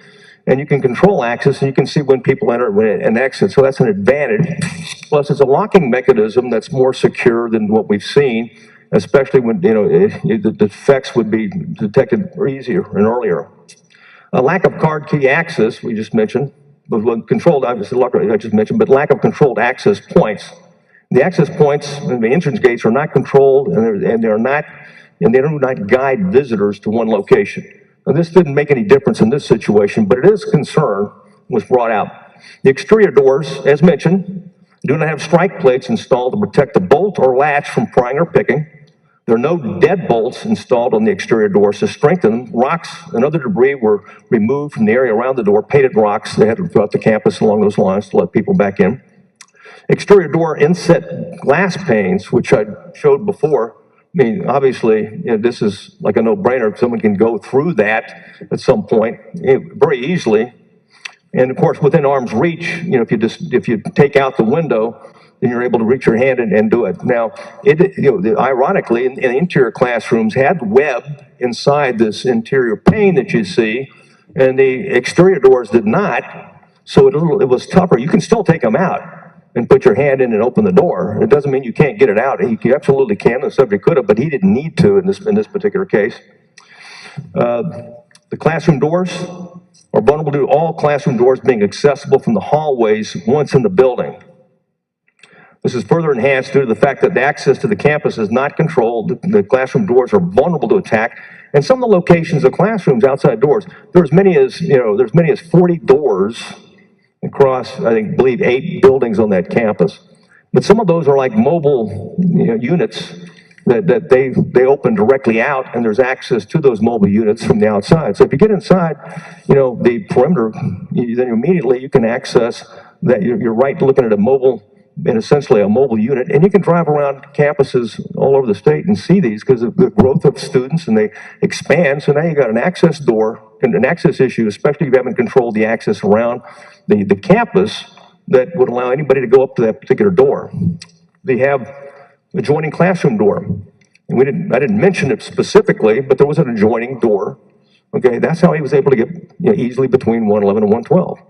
It facilitated him, but could have facilitated action by law enforcement. So between 111 and 112, the door was, we believe, unlocked because it was always kept unlocked because teachers will watch their students for someone else's students if they're out of the room at that point in time. So and even if not, it's easy to breach that particular doorway. And there's 2 doors adjoining the room. A knock box. We heard a lot about keys. Where are the keys? Where are the keys? Well, a knock box, is a secure safe where campus or building master key is kept, for first responders. And if we had it, you may have 3 master keys, but they're all in one place. A duress system. There was no duress system throughout the campus. And the lack of it, linked to a mass alert system with redundancy features, which is recommended. A mass alert system can immediately alert the entire campus via multiple notification platforms. So they have a Raptor system and they did, the principal, they sent messages out and hit teachers, it went to everyone along those lines, but it's not the same as a duress system. Emergency evacuation diagrams. We found your red bags are left in rooms. And in that red bag, one of the things you'll have is a diagram of the campus. And the advantage of that is you can look at, so you're a first responder, you have that immediately. Oh, this is what it looks like right here, right now. You don't need blueprints. You don't need to. The challenge was some of those diagrams are wrong. I mean, some were correct, but some are wrong. And one of the ones that was wrong was used to look at and say, hey, what about a sniper location? Well, if you look at it, it looks like the library covers the windows. And the back end would eliminate a sniper position. So and that's an example that why it's important to have the diagrams correctly. Emergency response communication enhancement system, that goes back to the radio communications. There are systems, and we saw it after 9/11, when we had officers and firefighters that were killed in 9/11 because they couldn't get communications, they couldn't talk to them because of the concrete and walls, glass, and things like that prevented communications. And there is a way to expand or enhance communications by taking the signal okay, and increasing that signal through antennas on campus in that regard. That'd be just some of the things. And again, the experts are going to be school safety center, not the department, as it relates to the school. But that's our things that we saw immediately based upon this campus, and this particular event that we identified and had discussed it with the commissioner. We all know that there are areas where there is not adequate service. I'm sorry? We all know that there are areas where there is inadequate service for telephones, for radios, et cetera, specifically cell phones. Yes, sir. Yes, ma'am. What can we do to ensure that at all of our schools, we do have enough power to ensure that there is effective communications among people who have cell phones, among people who have radios? Well, cell phones did work, obviously, inside the school. So the cellular backbone was sufficient in Uvalde that day. That's how the chief communicated with the dispatcher. That's how Chloe called 911. That's why the teacher called. So cell phones worked. It's just the portable radios that first responders had didn't. And the irony of ironies. But and of course, the only thing you can do, either a new radio system, because their system was really not designed or wasn't designed as needed for the requirements in terms of school safety or this situation and others. Either replace it or going back to what I talked about before, there's a way you can buy or a technological solution that you can expand the signal inside the school, and that can be done. But for example, that relates directly to Uvalde. And what I'm trying to do is see what we can learn from Uvalde, from that horrific tragedy, to ensure that we address the problem statewide. Well, every school should be evaluated for that. There should be, and I know that, and there'll be other people will testify, including some great professionals, city chiefs and ISD chiefs that will be testifying and what they're doing and proactively in that regard. But if you're going to do active shooter training, it's always best we do it together. Okay? It's always best to do it at a school location where there's no kids. And it's always best to check the whole system, not just in terms of how you respond together as a team, but communicate as well. And of course, there's no reason why we can't test all those radios, okay, to make sure everybody's radio operates inside a school. And for that matter, large public buildings. And that's my point. For example, if you are in a school that is right on the border, Yes. you might look at your cell phone and see a message that says, "Welcome to Mexico." Yes, ma'am. And the service in Mexico takes over. It is more dominant than the service on the American side. We haven't fixed operability, let alone interoperability in some places along the border and other parts of Texas where there's not the cellular backbone or infrastructure to support communications. Would you agree that that is something that we need to look at and make recommendations about? Absolutely. Regarding social media, the shooter in Uvalde did have specific social media messages and did communicate directly with persons about what he intended to do. What responsibility do we have to monitor social media and to intercede when something like this is evident or at least threatened? Well, the evidentiary ones, the ones that were of concern that would certainly generate action, were done through messaging and not like posting. So these are messaging, sometimes four-person chat on Snapchat and Instagram, or sometimes it was gaming platform where multiple people were talking in that regard. Those messages require a subpoena, okay? And so what was concerning is that no one brought it to the attention because people, even some people were getting messages, were concerned and sometimes blocked the subject from communication. So, it would have been better if they had alerted somebody instead of just blocked the particular subject in that point. So that requires the public to be able to proactively report that. That said, in the end, there's so much data. Okay, they can't even describe how much data there is, as you know it very well. So the only ones that are able to have the expertise and resources, whether if there's algorithms that are developed to identify threats, words that are key words, and of course that gets into privacy, that is provided to law enforcement as a threat to life or suspicious at that point in time. And that's where you're going to have the debate, privacy over, okay, the saving of lives. And there's very smart people in the social media environment and business that in high tech that there's no doubt in my mind, they can develop algorithms to figure out what you'll buy or what you want to buy by a moment. They can certainly identify algorithms and develop things that will pare it down to that entirely suspicious wordings and groups of wordings like school shooter, for example, a clue, okay, that those things are somehow at least brought to the attention where law enforcement has a chance to at least get a subpoena and go before and try to get some of that information. Many years ago, only certain individuals with specific relationships with a child who was abused were required by law to report that child abuse. This legislature passed a bill requiring anyone who knew about child abuse to report it.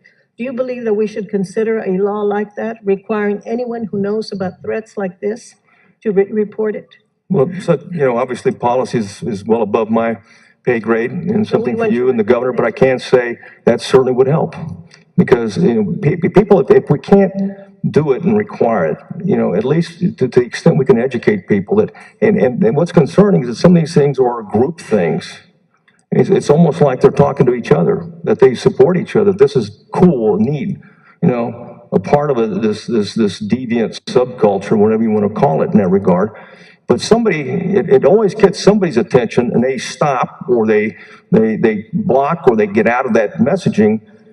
All it takes is one report that might give us the opportunity. And obviously that didn't happen in this case. And unfortunately, every time you go back and look at one of these tragic situations, you see opportunities that we had to be able to stop that pathway towards that violence. Thank you. There are investigations underway, and we have heard so much conflicting information about what happened, when it happened, and by whom certain actions were taken or not. What hope is there that the families who were so negatively impacted, so horrifically impacted in Uvalde, will one day get the truth about exactly what happened? Well, I can tell you this, that there's not a major investigation I've been involved in my entire career with the department and with the FBI that initially we don't know, but yet there's a crushing demand for information. So you provide information with provisos, it's preliminary, hasn't been corroborated, but nevertheless, you're reporting information. And that information ends up being misinformation a day later or 2 days later. Now, the advantage we have is in the position we're in right now, and that's why we're very careful today. We're not going by witness statements, okay? What we're doing is going by, physical evidence that we've collected, that we've reviewed, frame by frame, that has been enhanced, that we looked at. So everything I've testified today is the facts. So the family, can rest assured that information is correct, plain and simple. If we change, the number, for example, I think I said there's 420 rounds of ammunition in the truck that was left, or 900 rounds in the backpack. Or at the end of the day, the subject had, over 186 rounds on him. If the number changes to 185 or something like that, I think the public would understand, or it's an 899 and it was rounded off. But everything I've testified today is corroborated just by the areas in your book will show you exactly where that information came from on that timeline. Thank you.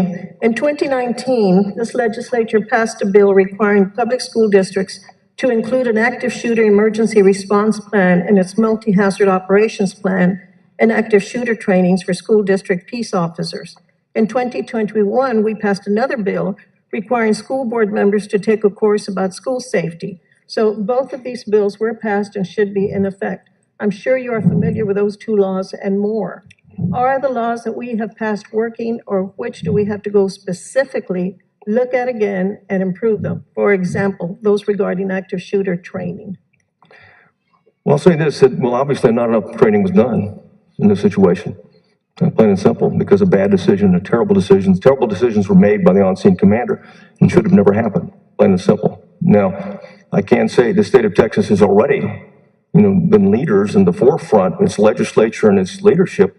And when it comes to school safety and active shooter, you've got the nationally recognized Center of Excellence for, before active shooter training is at Texas State University. It's funded by the state and the federal government as well, and works in partnership with the FBI. School Safety Center. They don't have other school safety centers around the nation in that regard.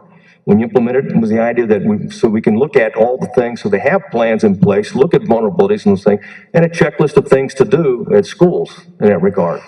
At the end of the day, the post-Santa Fe thing is what can we do to prevent, on the front end. We talked about the pre-attack, okay?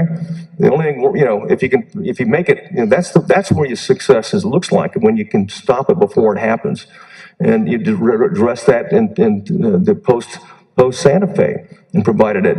I can't tell you and they won't like me saying it, and I may get some of my accounts banned, but at the end of the day is that, you know, I'm as a law enforcement professional, I'm disappointed in the social media industry for not being more proactive, and I understand that they got a business model. Privacy is important. If the people think there's not privacy, they may lose money. I get this. But I just certainly believe that I have great confidence in their resources and their capabilities and their acumen and technology to be able to identify solutions, okay, that can help identify, you know, potential threats, okay, and bring that to the attention of law enforcement. And use it through, you know, have judicial controls in place. Make sure it's not Big Brother, but that give law enforcement an opportunity at least to identify suspicious activity and act upon it.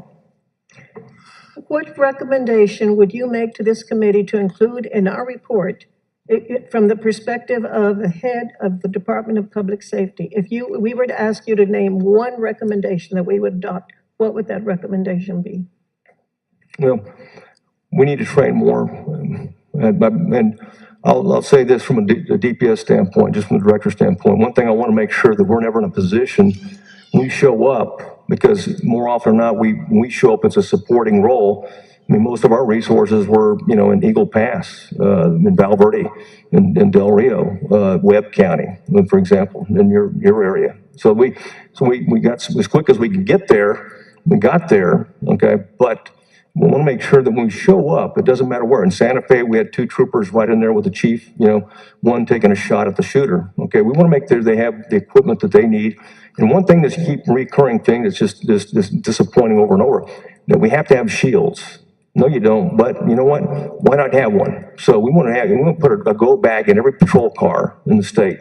And in a go bag, we want to have a ballistic shield, not a SWAT version, not full body, enough to cover the face in that regard, and breaching tools, and train them on the breaching tools. So, well, everyone, right now, our breaching experts are going to be on our SWAT teams, our special response teams.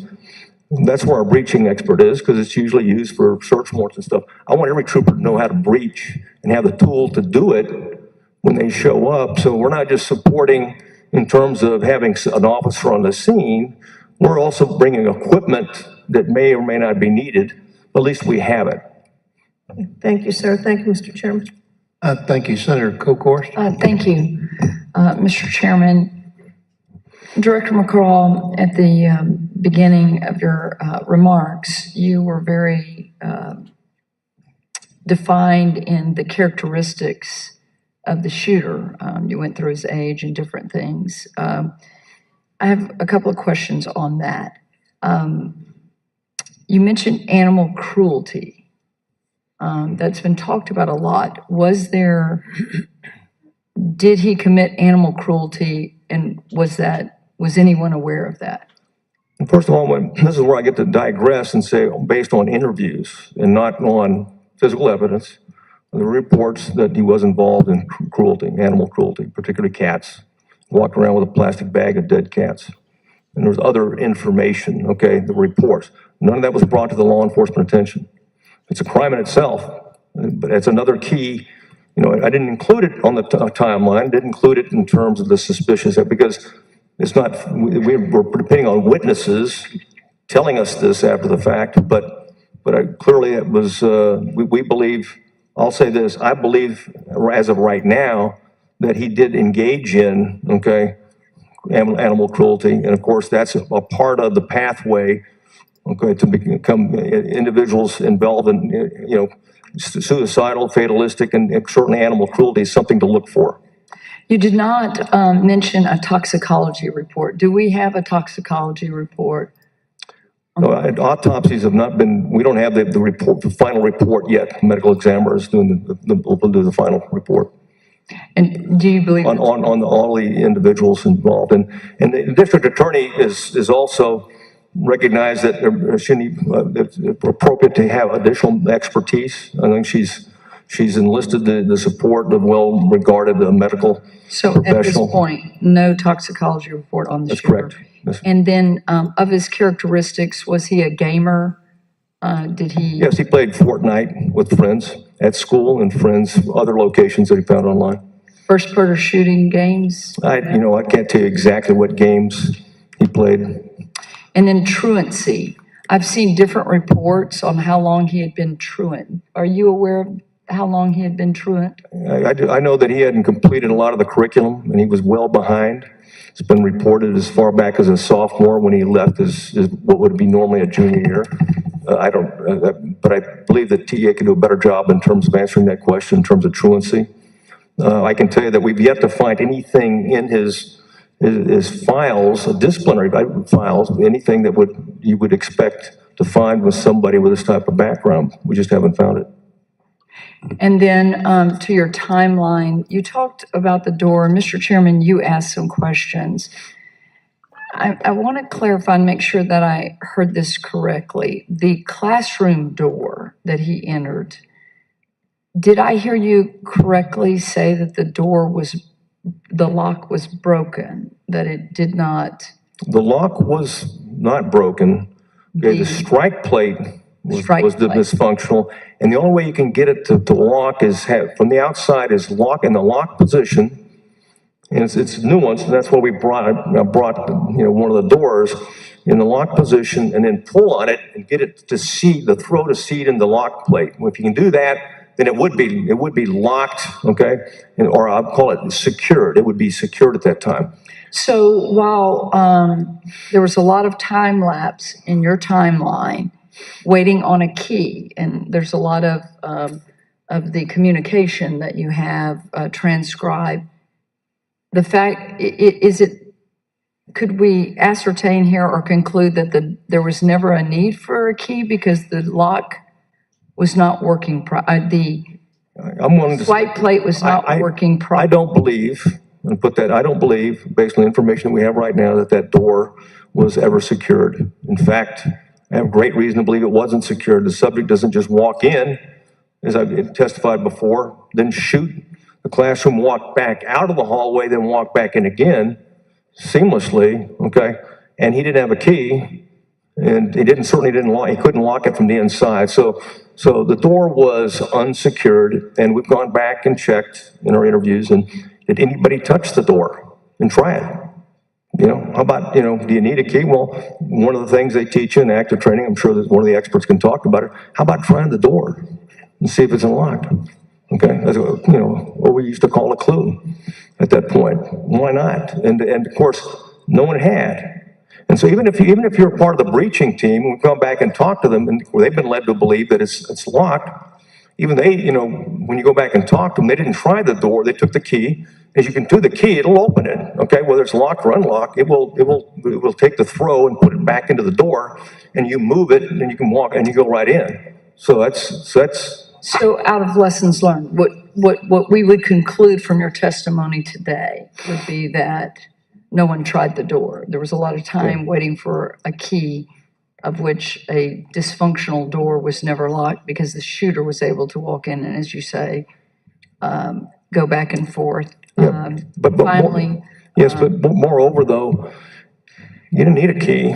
Okay, there's tools. And the alert program, and you'll have some experts testify, I think sometime today, they're going to be here. We had them go in and see if they could breach. And you can talk to them what they figured out, what they can do, how long it took. But the point is, you don't have to wait for a key, and shouldn't have to wait for a key to breach. And they'll talk, I'm sure, Windows. Windows are great access points. And oh, by the way, you're protected. And my last point of clarification on your timeline, from 11:28 and 25 seconds, the suspect crashes vehicle. We've heard lots of different reports about how long he was outside. I heard, how many shots did he fire outside before he entered at 11:33, which is 6 minutes and 35 seconds according to my math. He fired 3 rounds at the funeral home. Okay. He fired another 24 rounds while outside of the of the West Building in 2 different classrooms as he walked towards the door. And did those bullets enter the classroom? Yes. They did not harm any children in those particular...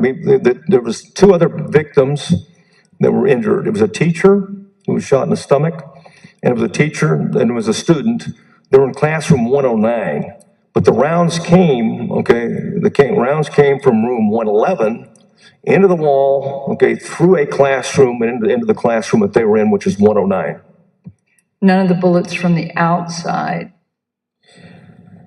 You're watching Live Now from Fox, everybody. We always appreciate you joining us here worldwide as we bring you top stories and headlines from all over the country here. And we've been listening the past couple of hours here to a really special one from the Texas Senate as lawmakers continue to grill the Texas DPS director on the timeline of the Uvalde shooting. And of course, we will have much more throughout the day on Live Now from Fox. It is expected to go for quite some time, so we'll be featuring other highlights throughout the day when it comes to this. Hi everyone, Mike Page here. Welcome everyone here to Live Now from Fox. But moments away, we are going to have another hearing on the January 6th Capitol riots, as the Select Committee has some more witnesses to talk to, and we are going to be listening to Georgia and Arizona officials. And today the theme is going to be the supposed pressure that these officials felt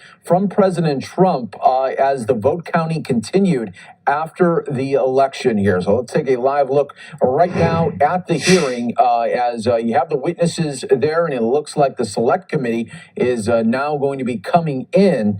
And here's a better shot of the witnesses there, as you do have to the left there, you have the Arizona House member there, Bowers, and that's a little bad shot there. So we'll look for that coming up in just a moment. But then we also have the Georgia officials there from the Secretary of State and other officials there going to be talking about the days and weeks after the election there and the pressure that they felt from then President Trump as the vote counting did continue. And let's show you that shot right here as now the members of the Select Committee are taking their seats. We are expecting about a 2 to 3 hour hearing here. So we will have gavel to gavel coverage for you right here on Live Now from Fox. Let's go to the coverage right here as we bring it to you. Only you can expect it here on Live Now from Fox. No breaks, just the very gavel to gavel coverage that you expect. Is authorized to declare the committee in recess at any point. Pursuant to House Deposition Authority Regulation 10, the chair announces the committee's approval to release the deposition material presented.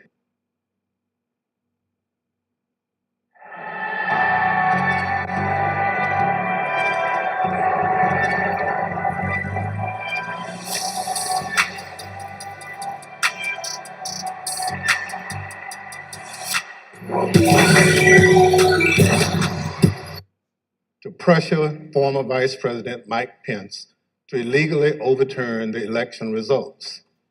We showed that when the pressure campaign failed and Mike Pence fulfilled his constitutional obligation, Donald Trump turned a violent mob loose on him. We showed that the mob came within roughly 40 feet of the vice president. Today, we'll show that what happened to Mike Pence wasn't an isolated part of Donald Trump's scheme to overturn the election. In fact, pressuring public servants into betraying their oaths was a fundamental part of the playbook. And a handful of election officials in several key states stood between Donald Trump and the upending of American democracy. As we begin today, it's important to remember when we count the votes for president, we count the votes state by state. For the most part, the candidates who win the popular vote in a state wins all the state's electoral college votes. And whoever wins a majority of the electoral college votes wins the presidency. So when Donald Trump tried to overturn the election results, he focused on just a few states. He wanted officials at the local and state level to say the vote was tainted by widespread fraud and throw out the results. Even though, as we showed last week, there wasn't any voter fraud that could have overturned the election results. And like Mike Pence, these public servants wouldn't go along with Donald Trump's scheme. And when they wouldn't embrace the big lie and substitute the will of the voters with Donald Trump's will to remain in power, Donald Trump worked to ensure they faced the consequences. Threats to people's livelihood and lives. Threats of violence that Donald Trump knew about and amplified. And in our other hearings, we can't just look backward at what happened in late 2020 and in the early 2021 because the danger hadn't gone away. Our democracy endured a mighty test on January 6th and in the days before. We say our institutions held. But what does that really mean? Democratic institutions aren't abstractions or ideas. They are local officials who oversee elections, secretaries of state, people in whom we placed our trust that they'll carry out their duties. But what if they don't? 2 weeks ago, New Mexico held its primary elections. One county commission refused to certify the results, citing vague, unsupported claims dealing with Dominion voting machines. The court stepped in, saying New Mexico law required the commission to certify the results. 2 of the 3 members of the commission finally relented. One still refused, saying his vote, quote, isn't based on any evidence, it's not based on any facts, it's only based on my gut feeling and my own intuition, and that's all I need. By the way, a few months ago, this county commissioner was found guilty of illegally entering the Capitol grounds on January 6th. This story reminds us of a few things. First, as we've shown in our previous hearings, claims that widespread voter fraud tainted the 2020 presidential election have always been a lie. Donald Trump knew they were a lie, and he kept amplifying them anyway. Everything we described today, the relentless, destructive pressure campaign on state and local officials, was all based on a lie. Donald Trump knew it, he did it anyway. Second, the lie hasn't gone away. It's corrupting our democratic institutions. People who believe that lie are now seeking positions of public trust. And as seen in New Mexico, their oath to be to the people they serve will take a back seat to their commitment to the big lie. If that happens, who will make sure our institutions don't break under the pressure? We won't have close calls. We'll have a catastrophe. My distinguished colleague from California, Mr. Schiff, will present much of the Select Committee's finding on this matter. First, I'm pleased to recognize our Vice Chair, Ms. Cheney of Wyoming, for any opening statement she'd care to offer. Thank you very much, Mr. Chairman. Today, we will begin examining President Trump's effort to overturn the election by exerting pressure on state officials and state legislatures. Donald Trump had a direct and personal role in this effort, as did Rudy Giuliani, as did John Eastman.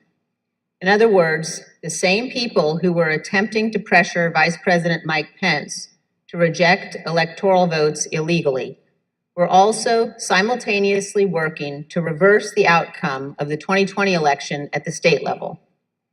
Each of these efforts to overturn the election is independently serious. Each deserves attention both by Congress and by our Department of Justice. But as the federal court has already indicated, these efforts were also part of a broader plan. And all of this was done in preparation for January 6th. I would note 2 points for particular focus today. First, today you will hear about calls made by President Trump to officials of Georgia and other states. As you listen to these tapes, keep in mind what Donald Trump already knew at the time he was making those calls. He had been told over and over again that his stolen election allegations were nonsense.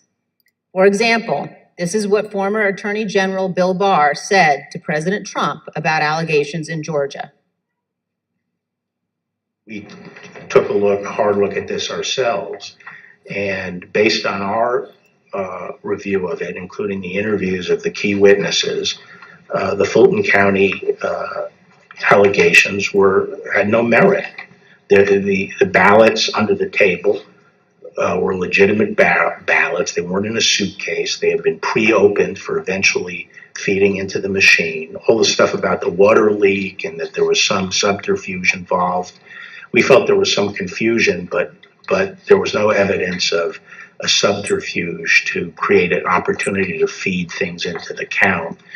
And so we didn't see any evidence of fraud in the Fulton County episode. And Acting Deputy Attorney General Richard Donahue told Donald Trump this.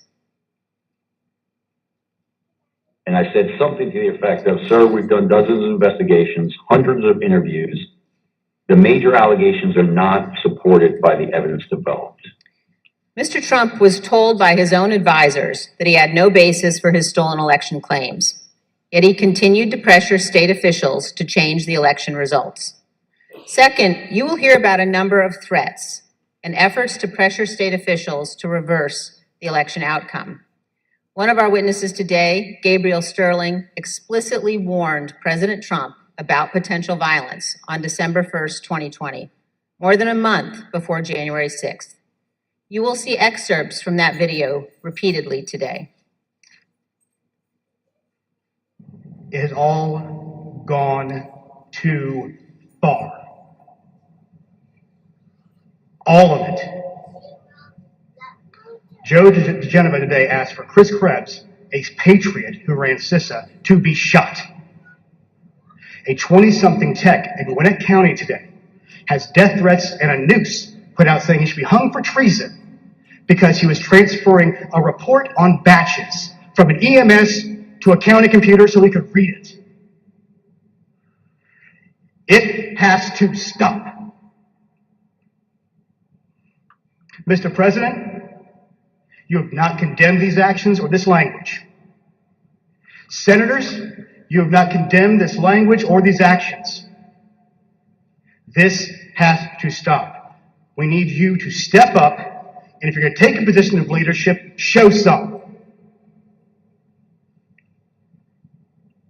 My boss, Secretary Raffensperger, his address is out there. They have people doing caravans from their house. They've had people come onto their property. It has to stop. This is elections. This is the backbone of democracy. And all of you who have not said a damn word are complicit in this. The point is this: Donald Trump did not care about the threats of violence. He did not condemn them. He made no effort to stop them. He went forward with his fake allegations anyway. One more point. I would urge all of those watching today to focus on the evidence the committee will present. Don't be distracted by politics. This is serious. We cannot let America become a nation of conspiracy theories and thug violence. Finally, I want to thank our witnesses today for all of your service to our country. Today, all of America will hear about the selfless actions of these men and women who acted honorably to uphold the law, protect our freedom, and preserve our Constitution. Today, Mr. Chairman, we will all see an example of what truly makes America great. Thank you, Mr. Chairman. I yield back. Without objection, the chair recognizes the gentleman from California, Mr. Schiff, for an opening statement. Thank you, Mr. Chairman and Madam Vice Chair. On November 3rd, 2020, Donald Trump ran for re-election to the office of the presidency, and he lost. His opponent, Joe Biden, finished ahead in the key battleground states of Arizona, Michigan, Wisconsin, Pennsylvania, Georgia, and elsewhere. Nevertheless, and for the first time in history, the losing presidential candidate fought to hold on to power. As we have seen in previous hearings, he did so through a variety of means. On Election Day, he sought to stop the counting of the vote, knowing that the millions of absentee ballots elections officials would be counting on Election Day and thereafter would run strongly against him and deliver a victory to Joe Biden. Next, and when he could not stop the counting, he tried to stop state legislatures and governors from certifying the results of the election. He went to court and filed dozens of frivolous lawsuits, making unsubstantiated claims of fraud. When that too failed, he mounted a pressure campaign directed at individual state legislators to try to get them to go back into session and either declare him the winner, decertify Joe Biden as the winner, or send two slates of electors to Congress, one for Biden and one for him, and pressure Vice President Pence to choose him as the winner. But the state legislatures wouldn't go along with this scheme, and neither would the vice president. None of the legislatures agreed to go back into special session and declare him the winner. No legitimate state authority in the states Donald Trump lost would agree to appoint fake Trump electors and send them to Congress. But this didn't stop the Trump campaign either. They assembled groups of individuals in key battleground states and got them to call themselves electors, created phony certificates associated with these fake electors, and then transmitted these certificates to Washington and to the Congress to be counted during the joint session of Congress on January 6th. None of this worked. But according to Federal District Judge David Carter, former President Trump and others likely violated multiple federal laws by engaging in this scheme, including conspiracy to defraud the United States. You will hear evidence of the former president and his top advisors' direct involvement in key elements of this plot, or what Judge Carter called a coup in search of a legal theory. For as the judge explained, President Trump's pressure campaign to stop the electoral count did not end with Vice President Pence. It targeted every tier of federal and state elected officials.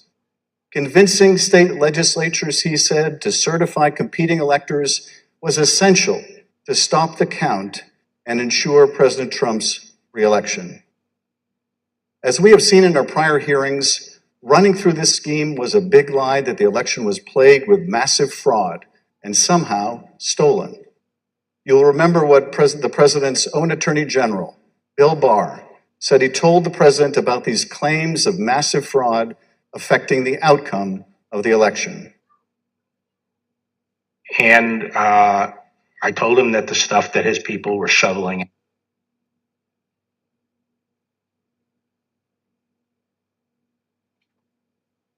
The president's lie was and is a dangerous cancer on the body politic.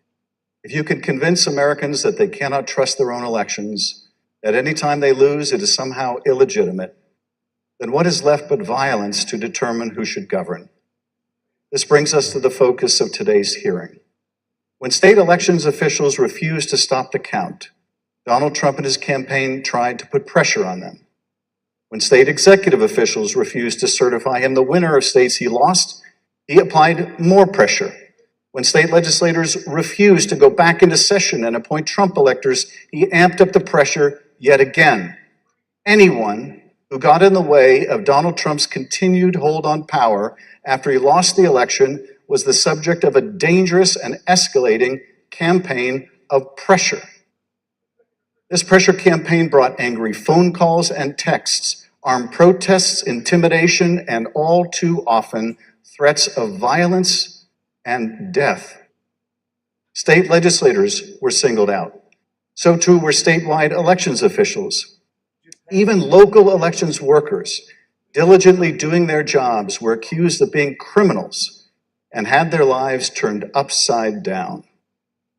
As we will show, the president's supporters heard the former president's claims of fraud and the false allegations he made against state and local officials as a call to action. Stop the steal! Stop the steal! Stop the steal! You're a threat to democracy! You're a threat to free and honest election! America! We love our right to have freedom! will not be allowed in our country. You're a tyrant, you're a felon, and you must turn yourself in to the authorities immediately. And then about 45 minutes later, we started to hear the noises outside my home, and my stomach sunk, and I thought, it's me. And then it's just, we don't know what's gonna, I mean, the uncertainty of that was what was the fear. Like, are they coming with guns? Are they gonna attack my house? I'm in here with my kid, I'm trying to put him to bed. And so it was, that was the scariest moment, just not knowing what was gonna happen. This pressure campaign against state and local officials spanned numerous contested states, as you will see in this video produced by the Select Committee.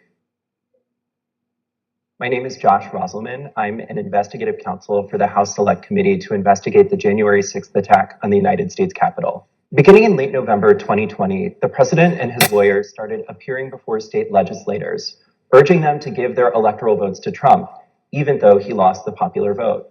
I represent President Trump along with Jenna Ellis, and this is our fourth or fifth hearing. This election has to be turned around because we won Pennsylvania by a lot, and we won all of these swing states by a lot. This was a strategy with both practical and legal elements. The Select Committee has obtained an email from just 2 days after the election, in which a Trump campaign lawyer named Cleta Mitchell asked another Trump lawyer, John Eastman, to write a memo justifying the idea. When do you remember this coming up as an option in the post-election period for the first time? Right after the election. It might have been before the election. Eastman prepared a memo attempting to justify this strategy, which was circulated to the Trump White House, Rudy Giuliani's legal team, and state legislators around the country. And he appeared before the Georgia state legislature to advocate for it publicly.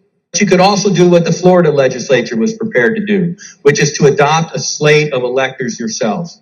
And when you add in the mix of the significant statistical anomalies and sworn affidavits and video evidence of outright election fraud, I don't think it's just your authority to do that, but quite frankly, I think you have a duty to do that, to protect the integrity of the election here in Georgia. But Republican officials in several states released public statements recognizing that President Trump's proposal was unlawful. For instance, Georgia Governor Brian Kemp called the proposal unconstitutional, while Arizona House Speaker Rusty Bowers wrote that the idea would undermine the rule of law. The pressure campaign to get state legislators to go along with the scheme intensified when President Trump invited delegations from Michigan and Pennsylvania to the White House. Either you or Speaker Chatfield, did you make the point to the president that you were not going to do anything that violated Michigan law? I believe we did. Whether or not it was those exact words or not, but I think that the words that I would have more likely used is we were going to follow the law. Nevertheless, the pressure continued. The next day, President Trump tweeted, quote, "Hopefully the courts and or legislatures will have the courage to do what has to be done to maintain the integrity of our elections and the United States of America itself. The world is watching." He posted multiple messages on Facebook listing the contact information for state officials and urging his supporters to contact them to, quote, "demand a vote on decertification." In one of those posts, President Trump disclosed Mike Shirkey's personal phone number to his millions of followers. All I remember is receiving over just shy of 4,000 text messages over a short period of time, calling to take action. It was a loud noise, loud, consistent cadence of, we hear that the Trump folks are calling and asking for changes in the electors, and you guys can do this. Well, they were believing things that were untrue. These efforts also involved targeted outreach to state legislators. Hi, Representative. My name is Angela McCallum. I'm calling from Trump campaign headquarters in Washington, D.C. You do have the power to reclaim your authority and send a slate of electors that will support President Trump and Vice President Pence. From President Trump's lawyers and from Trump himself. And I've become friendly with legislators that I didn't know 4 weeks ago. Another legislator, Pennsylvania House Speaker Brian Cutler, received daily voicemails from Trump's lawyers in the last week of November. Mr. Speaker, this is Rudy Giuliani and Jenna Ellis. We're calling you together because we'd like to discuss, obviously, the election Hello, Mr. Speaker. This is Jenna Ellis, and I'm here with Mayor Giuliani. Hey, Brian, it's Rudy. I really have something important to call to your attention that I think really changes things. Cutler felt that the outreach was inappropriate and asked his lawyers to tell Rudy Giuliani to stop calling, but Giuliani continued to reach out. I understand that you don't want to talk to me now. I just want to bring some facts to your attention and talk to you as a fellow Republican. On December 30th, Trump ally Steve Bannon announced a protest at Cutler's home. We're getting on the road and we're going down to Cutler. We're going to start going to offices, and if we have to, we're going to go to homes, and we're going to let them know what we think about them. There were multiple protests. I actually don't remember the exact number. There was at least 3, I think, outside of either my district office or my home. And you're correct, my son, my then 15-year-old son, was home by himself for the first one. All of my personal information was doxed online. It was my personal email, my personal cell phone, my home phone number. In fact, we had to disconnect our home phone for about 3 days because it would ring all hours of the night and would fill up with messages. Brian Cutler, we're outside. Clerks facing felony charges in Michigan. Poll watchers denied access in Pennsylvania. These ads were another element in the effort. The Trump campaign spent millions of dollars running ads online and on television. The evidence is overwhelming. Call your governor and legislators. Demand they inspect the machines and hear the evidence. Public pressure on state officials often grew dangerous in the lead up to January 6th. Let us in! Let us in! Let us in! Let us in! Special session! Special session! Special! What can you and I do as state legislators besides kill them? Although we should not do that. I'm not advising that, but I mean, what else can you do, right? The punishment for treason is death. The state pressure campaign and the danger it posed to state officials and the state capitals around the nation was a dangerous precursor to the violence we saw on January 6th at the U.S. Capitol. Today, you will hear from Rusty Bowers, the Republican Speaker of the Arizona House of Representatives. He will tell us about his conversations with the President, with Rudy Giuliani and John Eastman, and what the President's team asked of him and how his oath of office would not permit it. You will then hear from Brad Raffensperger, the Republican Secretary of State of Georgia, who Trump directed to, quote, find 11,780 votes that did not exist, but just the exact number of votes needed to overtake Joe Biden. You will also hear from Gabriel Sterling, the chief operating officer, his chief operating officer, about the spurious claims of fraud in the elections in Georgia, and who, responding to a cascading set of threats to his elections team, warned the president to stop, that someone was going to get killed. And you will hear from Wandrea Shea Moss, a former local elections worker in Fulton County, Georgia, about how all of the lies about the election impacted the lives of real people who administer our elections and still do. You will hear what they experienced when the most powerful man in the world, the President of the United States, sought to cling to power after being voted out of office by the American people. The system held, but barely. And the system held because people of courage, Republicans and Democrats, like the witnesses you will hear today, put their oath to the country and Constitution above any other consideration. They did their jobs, as we must do ours. Thank you, Mr. Chairman, and I yield back. I now welcome our first panel of witnesses. We're joined today by a distinguished legislator from Arizona, Rusty Bowers, who's a Republican Speaker of the Arizona House of Representatives. Mr. Bowers was first elected to the state legislature in 1993 and has served as Speaker since 2019. Welcome, Speaker Bowers. Brad Raffensperger is the 29th Secretary of State of Georgia, serving in this role since 2019. As an elected official and a Republican, Secretary Raffensperger is responsible for supervising elections in Georgia and maintaining the state's public records. Welcome, Mr. Secretary. Gabriel Sterling is the Chief Operating Officer in the Georgia Secretary of State's office. Mr. Sterling was the statewide voting systems implementation manager for the 2020 election in Georgia, responsible for leading the Secretary of State's response to the COVID pandemic and rolling out modernized voting equipment. I will swear in our witnesses. The witnesses will please stand and raise their right hand. Do you swear or affirm on the penalty of perjury that the testimony you're about to give is the truth, whole truth, and nothing but the truth, so help you God? Thank you. Please be seated. Let the record reflect that the witnesses answered in the affirmative. Speaker Bowers, thank you for being with us today. You're the Speaker of the Arizona House and a self-described conservative Republican.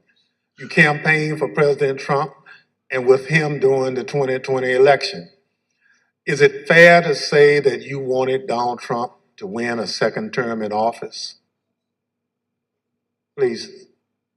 Yes, sir. Thank you. And is it your understanding that President Biden was the winner of the popular vote in Arizona in 2020? Yes, sir.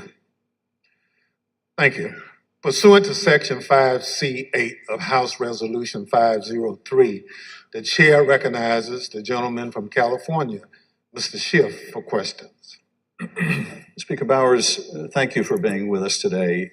Before we begin with the questions that I had prepared for you, I wanted to ask you about a statement that former President Trump issued, which I received just prior to the hearing. Have you had a chance to review that statement? My counsel called from Arizona and read it to me. Yes, sir. In that statement, I won't read it in its entirety. Former President Trump begins by calling you a rhino, Republican in name only. He then references a conversation in November 2020 in which he claims that you told him that the election was rigged and that he had won Arizona. To quote the former president, during the conversation, he told me the election was rigged and that I won Arizona, unquote. Did you have such a conversation with the president? I did have a conversation with the president.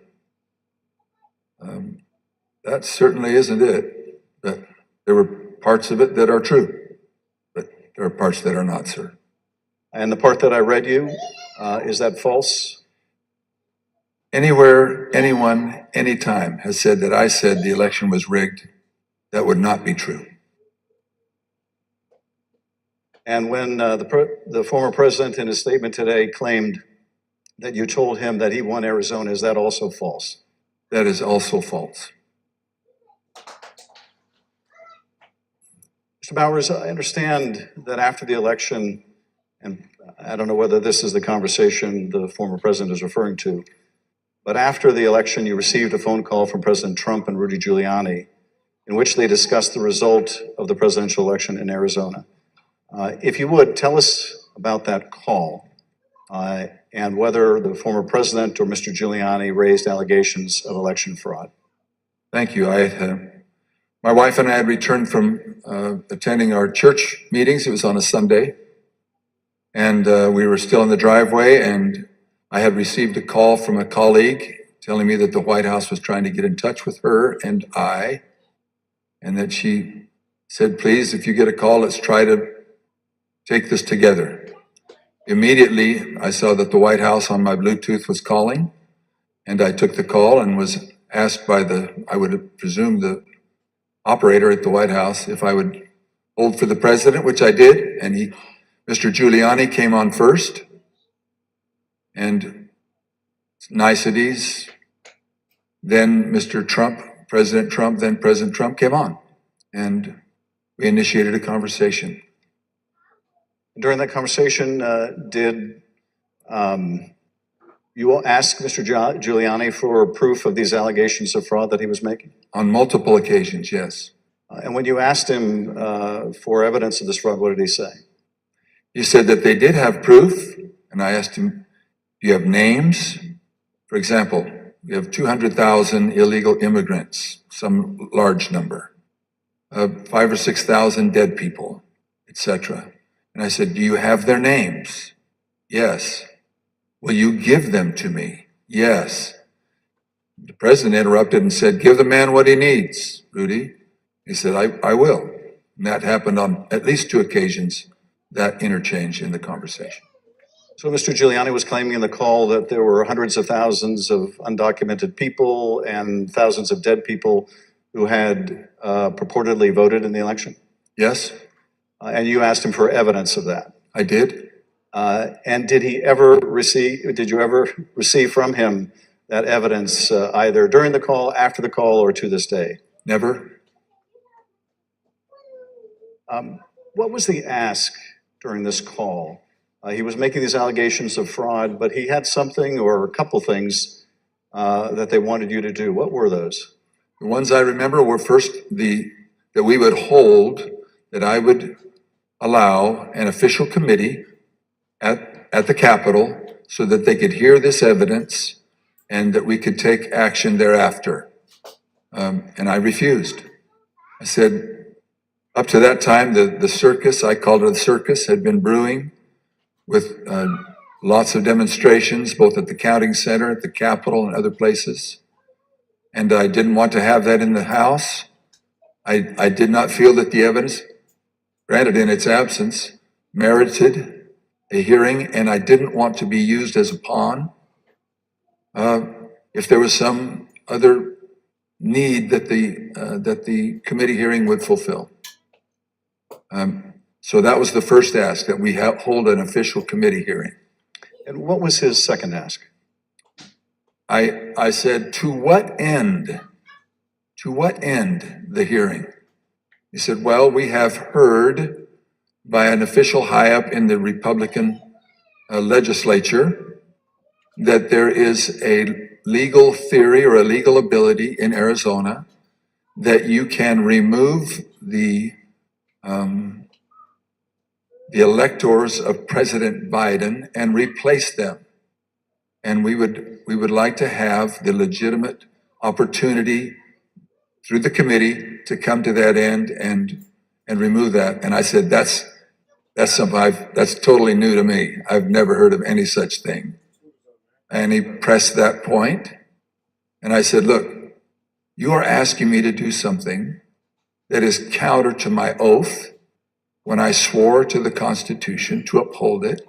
And I also swore to the Constitution and the laws of the state of Arizona. And this is totally foreign as an idea or a theory to me.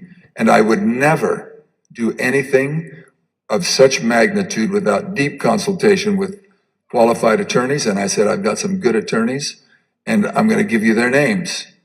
But you're asking me to do something against my oath, and I will not break my oath.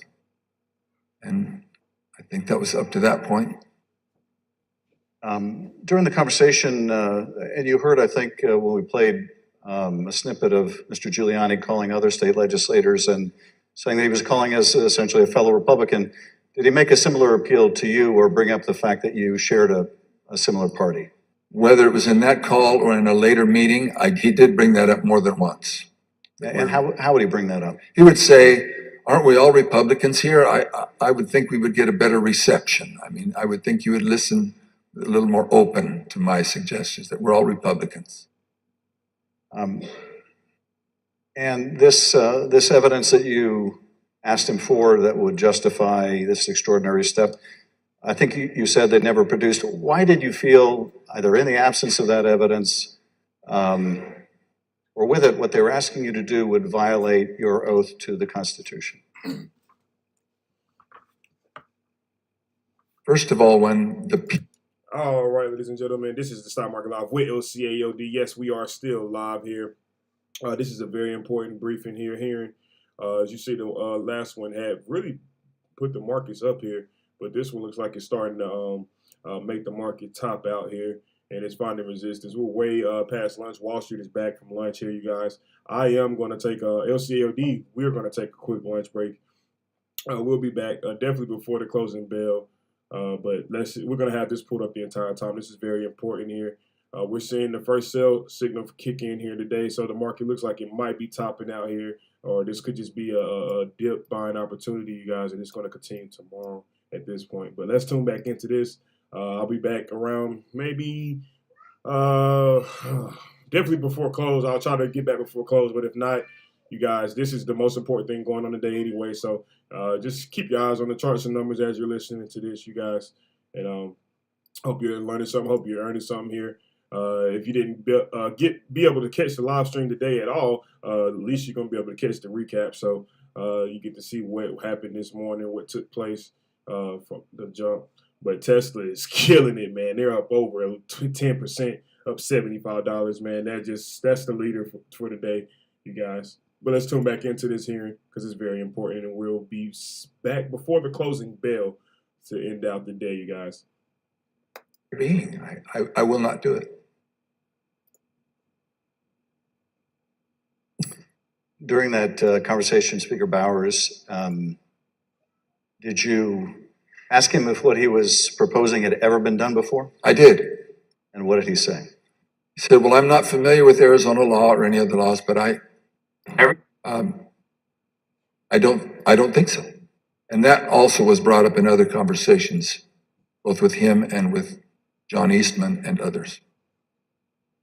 Speaker Bowers, I understand that a week after that call, Mr. Giuliani appeared with others associated with President Trump's effort to overturn the result of the election at a purported legislative hearing in a hotel ballroom in Phoenix.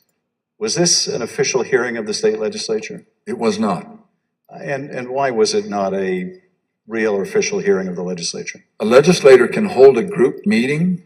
You can call it a hearing. But when they ask me to have an official hearing, we establish it by protocols, public notice, etc. It's typically held at the Capitol, but doesn't need to be. We can authorize a hearing off campus. And in this case, I had been asked on several occasions to allow a hearing. I had denied it, but said, you're free to hold a meeting, any meeting you want, to the person who asked, and which he ultimately did. I think he was a little frustrated, but he ultimately did. Now, this meeting was the same day, I believe, that the governor of Arizona, Doug Ducey, certified Biden as the winner of the presidential election in Arizona. Did you meet with Mr. Giuliani and his associates while they were in Phoenix sometime after that purported legislative hearing at the hotel? Yes, I did, sir. And at that meeting, did Mr. Giuliani raise any specific allegations of election fraud again? His initial comments were, again, the litany of groups of illegal individuals or people deceased, etc. And he had brought that up, and I wasn't alone in that meeting. There were others, and other members of the Senate aggressively questioned him. And then I proceeded to question him on the proof that he was going to bring me, etc. But he did bring those up, yes. And these other legislators were also Republican members of the Senate? They were, yes, sir. And did they also press him for proof of these allegations? They pressed him very strongly. Two of them especially, very strongly. And at some point, did Mr. Giuliani ask one of the other attorneys on his team to help him out with the evidence? He did. He asked Jenna Ellis, who was sitting to his right. One thing was that it was more to the point of, was there sufficient evidence or action that we could justify the recalling of the electors? But at that part of the conversation, I know he referred to someone else. But he did ask, do we have the proof, to Jenna, Miss Ellis? And she said, yes. And I said, I want the names. Do you have the names? Yes. Do you have how they voted? We have all the information. I said, can you get to me that information? Did you bring it with you? She said, no. Both Mr. Giuliani asked her and I asked generally if they'd brought it with them. She said, no, it's not with me, but we can get it to you. And I said, then you didn't bring me the evidence, which was repeated in different iterations for some period of time. At some point, did one of them make a comment that they didn't have evidence, but they had a lot of theories? That was Mr. Giuliani. And what exactly did he say and how'd that come up? My recollection, he said, we've got lots of theories, we just don't have the evidence.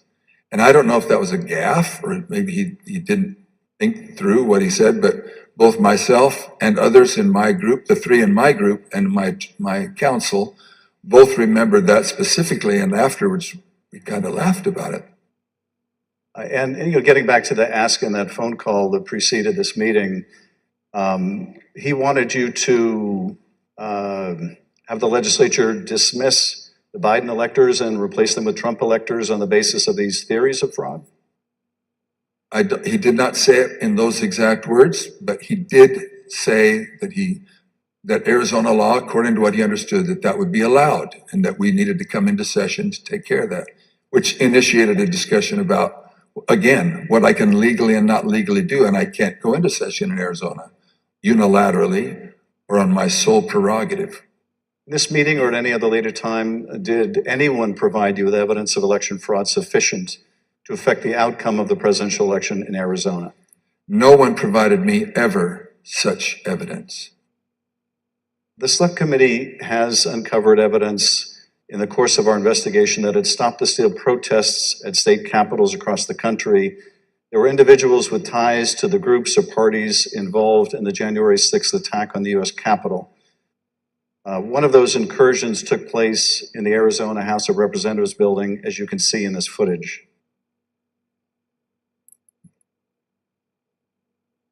This is previously undisclosed video of protesters illegally entering and refusing to leave the building. One of the individuals prominently shown in this video is Jacob Chansley. Perhaps better known as the QAnon shaman, this rioter entered the Capitol on January 6th, was photographed leaving a threatening note on the dais in the U.S. Senate chamber, and was ultimately sentenced to 41 months in prison after pleading guilty to obstruction of an official proceeding. Other protesters who occupied the Arizona House of Representatives building included Proud Boys, while men armed with rifles stood just outside the entrance. I understand these protesters were calling for you by name, Speaker Bowers. Is that correct? That is correct.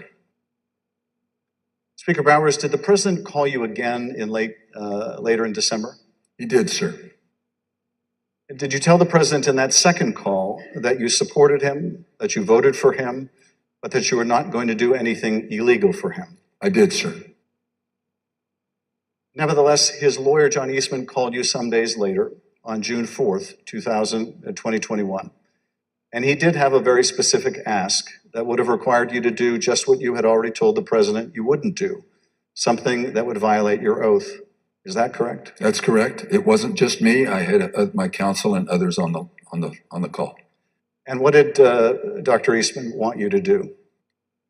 That we would, in fact, take a vote to overthrow, or I shouldn't say overthrow, that we would decertify the electors, and that because we had plenary authority to do so.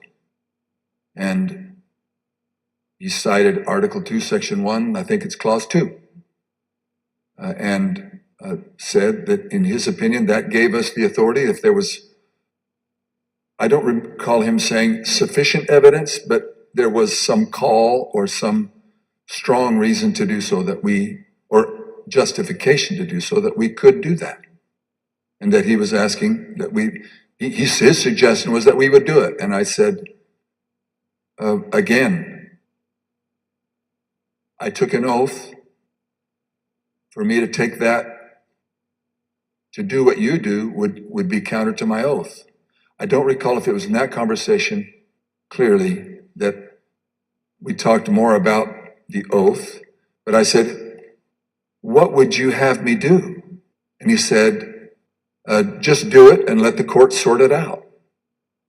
And I said, you're asking me to do something that's never been done in history, the history of the United States,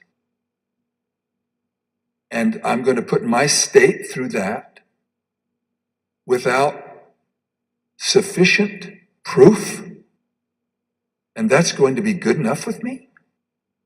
That I would put us through that, my state, that I swore to uphold both in Constitution and in law? No, sir. He said, well, that's my suggestion would be just do it and let the courts figure it all out. And he didn't use that exact phrase, but that was what his meaning was. And I declined, and I believe that was close to the end of our phone call. And again, this took place after you had recently spoken with President Trump and told him that you wouldn't do anything illegal for him. Is that right? It wasn't days after.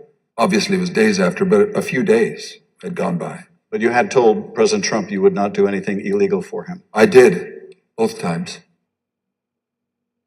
And you told Dr. Eastman that you did not believe there was legal support to justify what he was asking, but he still wanted you to do it and effectively let the courts work it out? I've been warned, don't say things you think, maybe he said. But I do remember him saying that the authority of the legislature was plenary and that you can do it. I said, then you should know that I can't even call the legislature into session without a 2/3 majority vote. We're only 30+1. There's no way that could happen.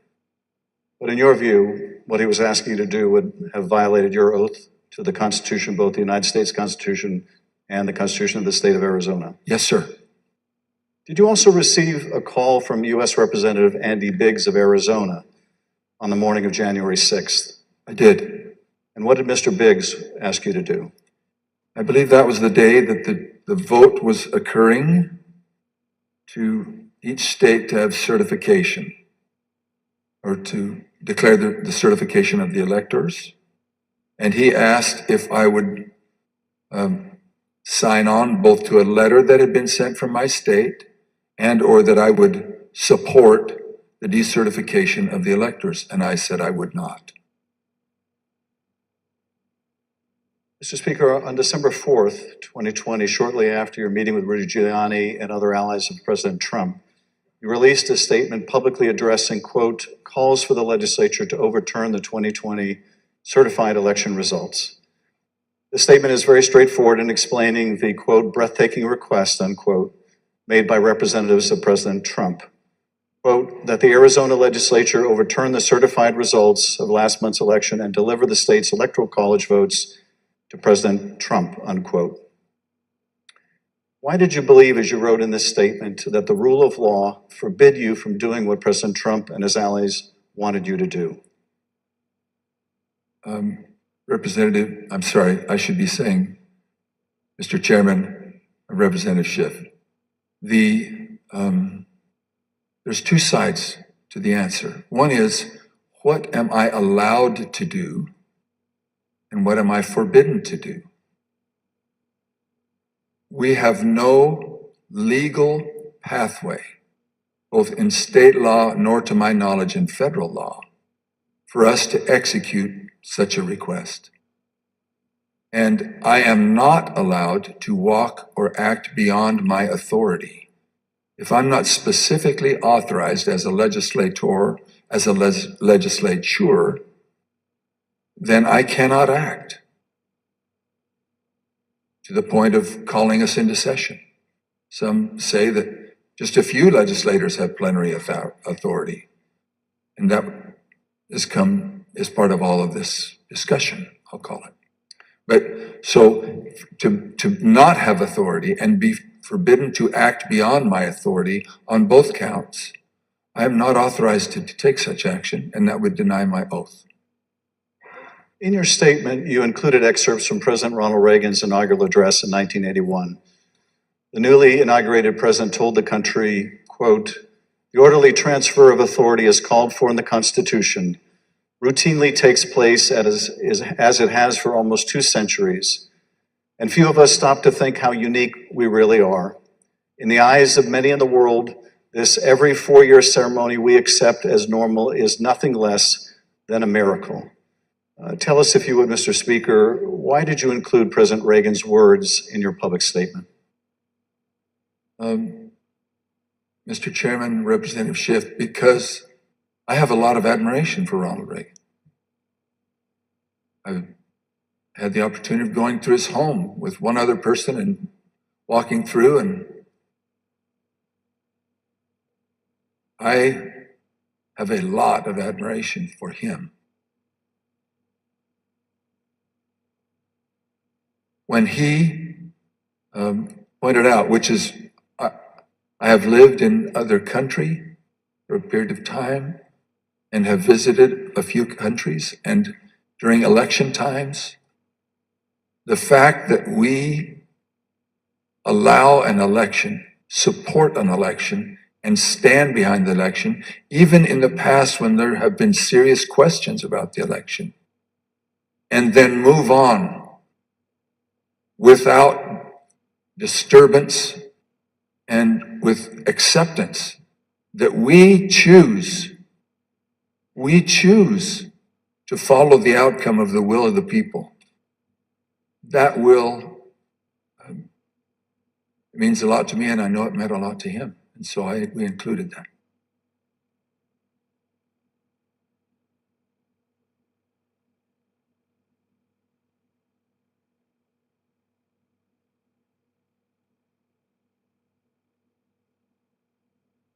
Thank you, Speaker Bowers. I now want to look even more deeply at the fake electors scheme. Every 4 years, citizens from all over the United States go to the polls to elect their president. Under our Constitution, when we cast our votes for president, we are actually voting to send electors pledged to our preferred candidate to the Electoral College. In December, the electors in each state meet, cast their votes, and send those votes to Washington. There is only one legitimate slate of electors from each state. On the 6th day of January, Congress meets in a joint session to count those votes, and the winner of the Electoral College vote becomes the president. In this next segment, you'll hear how President Trump and his campaign were directly involved in advancing and coordinating the plot to replace legitimate Biden electors with fake electors not chosen by the voters. You'll hear how this campaign convinced these fake electors to cast and submit their votes through fake certificates, telling them that their votes would only be used in the event that President Trump won his legal challenges. Yet when the president lost those legal challenges, when courts rejected them as frivolous and without merit, the fake elector scheme continued. At this point, President Trump's own lawyers, so-called Team Normal, walked away rather than participate in the plan. And his own White House counsel's office said that the plan was not legally sound. Let's play the following video produced by the Select Committee. My name is Casey Lucier. I'm an investigative counsel for the House Select Committee to investigate the January 6th attack on the United States Capitol. On November 18th, a lawyer working with the Trump campaign named Kenneth Cheesebro wrote a memo arguing that the Trump campaign should organize its own electors in the swing states that President Trump had lost. The Select Committee received testimony that those close to President Trump began planning to organize fake electors for Trump in states that Biden won in the weeks after the election. Who do you remember being involved in those early discussions around the Thanksgiving time regarding having alternate electors meet? Mr. Giuliani, several of Mr. Giuliani's associates, Mr. Meadows,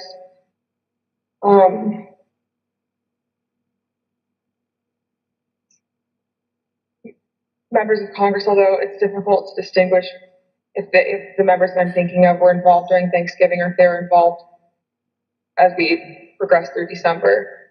At the president's direct request, the RNC assisted the campaign in coordinating this effort. What did the president say when he called you? Essentially, he turned the call over to Mr. Eastman, who then proceeded to talk about the importance of the RNC helping the campaign gather these contingent electors in case any of the legal challenges that were ongoing changed the result of any of the states. I think more just helping them reach out and assemble them. But my understanding is the campaign did take the lead, and we just were helping them in that role. As President Trump and his supporters continued to lose lawsuits, some campaign lawyers became convinced that convening electors in states that Trump lost was no longer appropriate. I just remember I either replied or called somebody saying, unless we have litigation pending that's like in these states, like I don't think this is appropriate, or this isn't the right thing to do. I don't remember how I phrased it, but I got into a little bit of a back and forth, and I think it was with Ken Cheeseborough, where I said, all right, you just get after it. Like I'm out. At that point, I had Josh Finley email Mr. Chesbrough politely to say, this is your task. You are responsible for the Electoral College issues moving forward. And this was my way of taking that responsibility to zero. The committee learned the White House counsel's office also felt the plan was potentially illegal. And so, to be clear, did you hear the White House counsel's office say that this plan to have alternate electors meet and cast votes for Donald Trump in states that he had lost was not legally sound? Yes, sir. And who was present for that meeting that you remember? It was in our office. It was Mr. Meadows, Mr. Giuliani, and a few of Mr. Giuliani's associates. The select committee interviewed several of the individual fake electors, as well as Trump campaign staff who helped organize the effort. We were just, kind of useful idiots or rubes at that point. A strong part of me really feels that it's just kind of as the road continued and as it was failure, that got formulated as what do we have on the table? Let's just do it. And now, after what we've told you today about the select committee's investigation about the conclusion of the professional lawyers on the campaign staff, Justin Clark, Matt Morgan, and Josh Finley, about their unwillingness to participate in the convening of these electors, how does that contribute to your understanding of these issues? I'm angry. I'm angry because I think in a sense, no one really cared if people were potentially putting themselves in jeopardy. Would you have not wanted to participate in this any further as well? I absolutely would not have.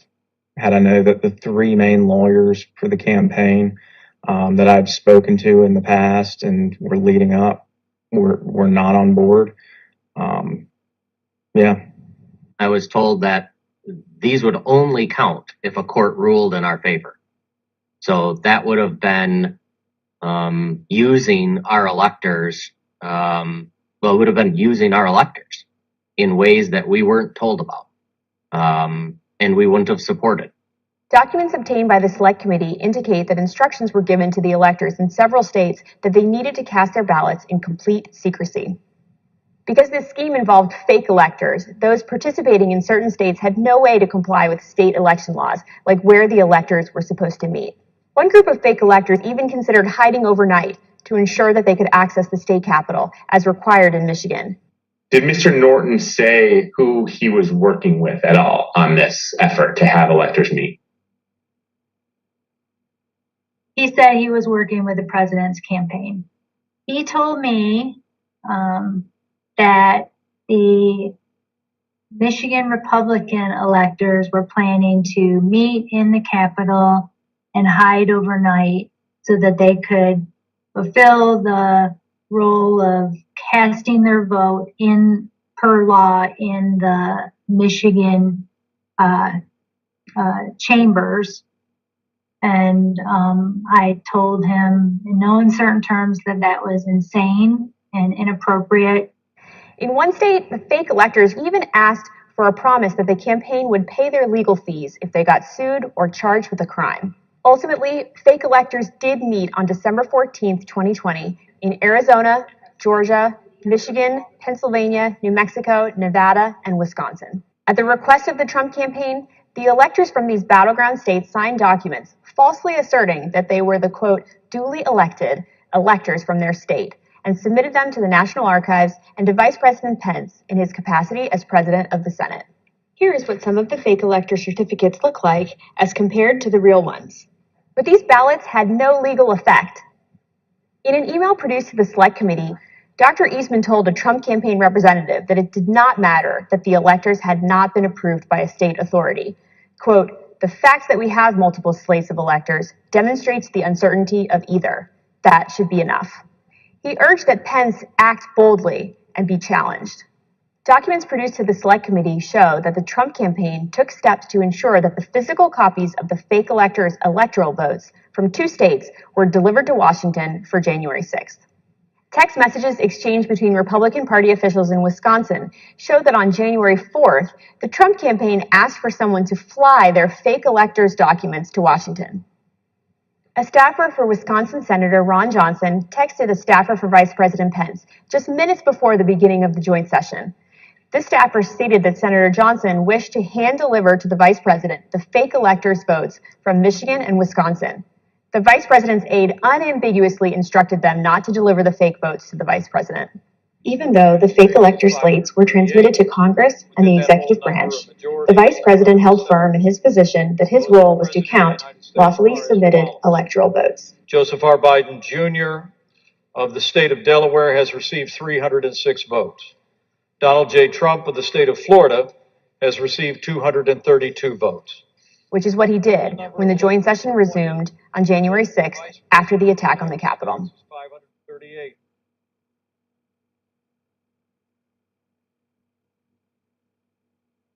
What we just heard in that video was an aide to the White House Chief of Staff telling this committee that the White House counsel's office felt that this fake electors plan was not legally sound. Nevertheless, the Trump campaign went forward with the scheme anyway. Speaker Bowers, were you aware that fake electors had met in Phoenix on December 14th and purported to cast electoral votes for President Trump? I was not. When you learned that these electors had met and sent their electoral votes to Washington, what did you think? Well, I thought of the book, The Gang That Couldn't Shoot Straight. And I just thought, this is a tragic parody. Mr. Bowers, I understand that as you flew from Phoenix to Washington yesterday, you reflected upon some passages from a personal journal that you were keeping in December 2020 while all of this was taking place. With your permission, I'm wondering if you would be willing to share one passage in particular with us. Thank you very much. It is painful to have friends who have been such a help to me turn on me with such rancor.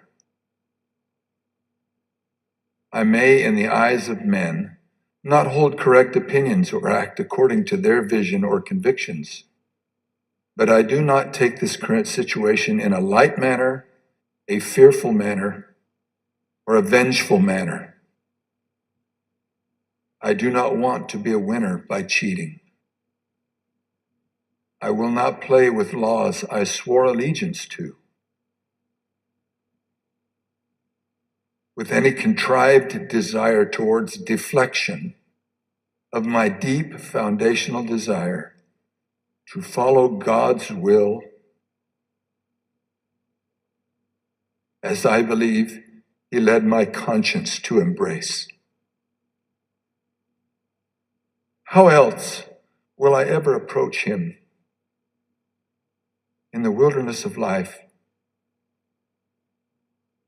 knowing that I ask this guidance only to show myself a coward in defending the course He let me take. He led me to take. Thank you, Mr. Speaker. Those are powerful words.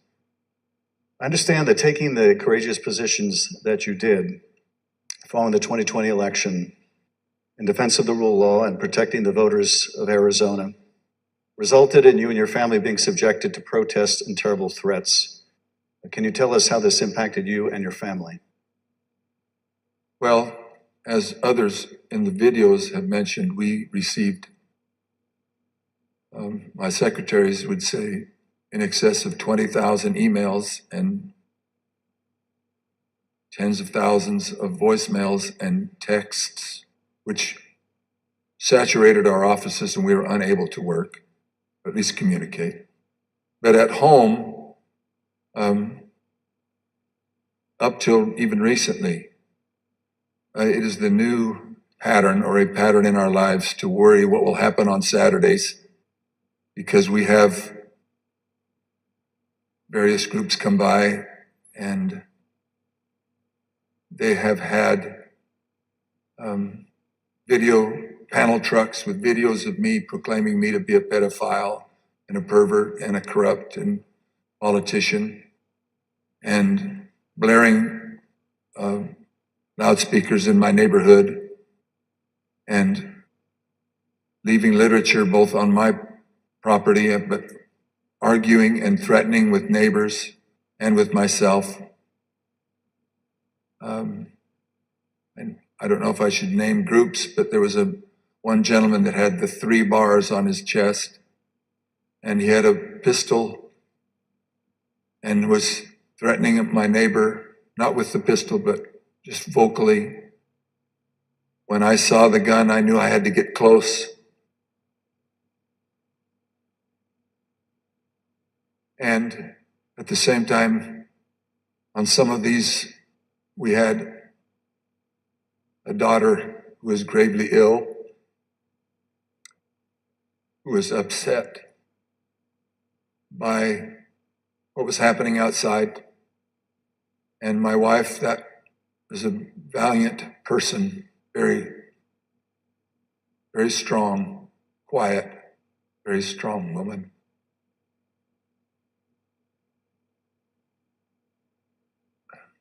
So it was disturbing. It was disturbing. Mr. Speaker, I want to thank you for your service to the state of Arizona and to the country. Mr. Chairman, at this point, I think it'd be appropriate to take a short recess. Accordingly, I reserve the balance of my time.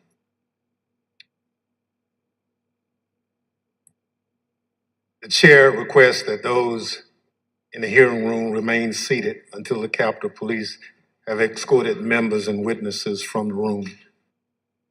We'll have 5 minutes, 5-minute recess.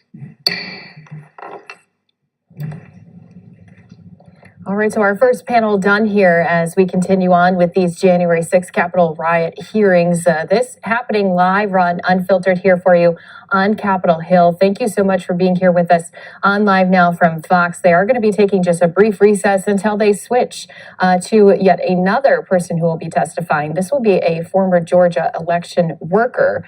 So we do have more to come here in just a few short moments. You heard some of that emotional testimony just moments ago from this Arizona House Speaker, Rusty Bowers. He was speaking about some recent issues after that January 6th insurrection. He was speaking about threats that have been made in his neighborhood and around his home. This has definitely been something we've been keeping a close eye on. You can see all of the committee members also going up and thanking Mr. Bowers for his testimony here today. Still to come, we do have Brad Raffensperger. He is the Georgia Secretary of State. We do also have Gabriel Sterling. He's the Georgia Secretary of State, Chief Operating Officer. Before we get to then also Wandera Arche, who's the former Georgia election worker. So we do have a lot more to hear here today. Don't forget, Live Now from Fox, always rolling on all of these different pieces that have been happening so far here on this committee. I do want to take us back here just when we were going through that timeline of the pressure that Trump's attorneys, as well as others with the former president, were putting on all of these states to try to force these fake electors. So let's go ahead and listen back into that. We're going to still keep up this picture live inside of the Capitol as we are waiting for them to return from this brief break. But let's go ahead and listen back into those moments right here for you on Live Now from Fox.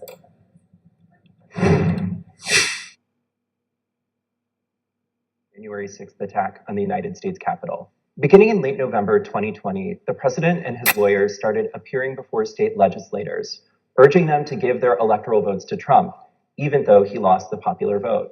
I represent President Trump along with Jenna Ellis, and this is our 4th or 5th hearing. This election has to be turned around because we won Pennsylvania by a lot and we won all of these swing states by a lot.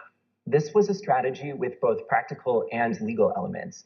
The Select Committee has obtained an email from just 2 days after the election in which a Trump campaign lawyer named Cleta Mitchell asked another Trump lawyer, John Eastman, to write a memo justifying the idea. When do you remember this coming up as an option in the post-election period for the first time? Right after the election. It might have been before the election. Eastman prepared a memo attempting to justify this strategy, which was circulated to the Trump White House, Rudy Giuliani's legal team, and state legislators around the country. And he appeared before the Georgia state legislature to advocate for it publicly. But you could also do what the Florida legislature was prepared to do, which is to adopt a slate of electors yourselves.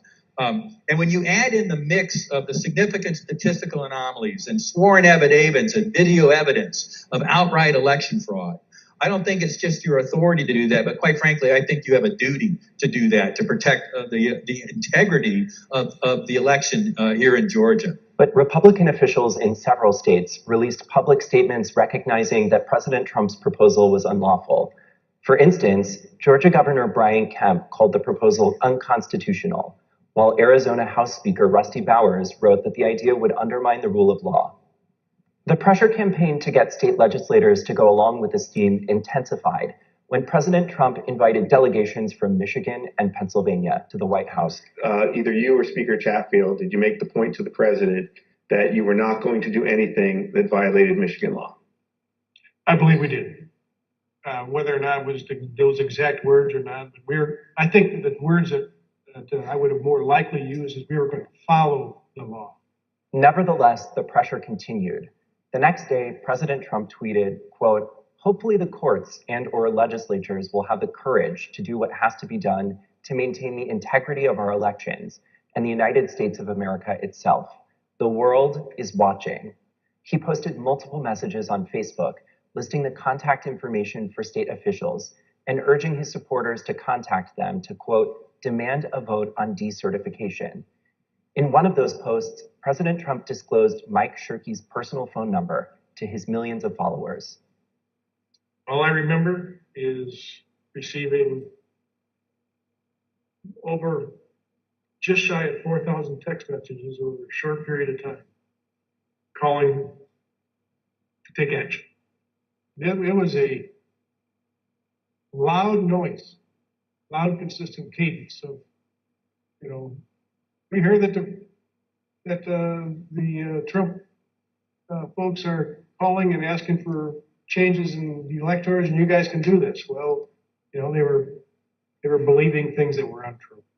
These efforts also involved targeted outreach to state legislators. Hi, Representative. My name is Angela McCallum. I'm calling from Trump campaign headquarters in Washington, D.C. You do have the power to reclaim your authority and send a slate of electors that will support President Trump and Vice President Pence. From President Trump's lawyers and from Trump himself. And I've become friendly with legislators that I didn't know 4 weeks ago. Another legislator, Pennsylvania House Speaker Brian Cutler, received daily voicemails from Trump's lawyers in the last week of November. Mr. Speaker, this is Rudy Giuliani and Jenna Ellis. We're calling you together because we'd like to discuss, obviously, the election. Hello, Mr. Speaker. This is Jenna Ellis, and I'm here with Mayor Giuliani.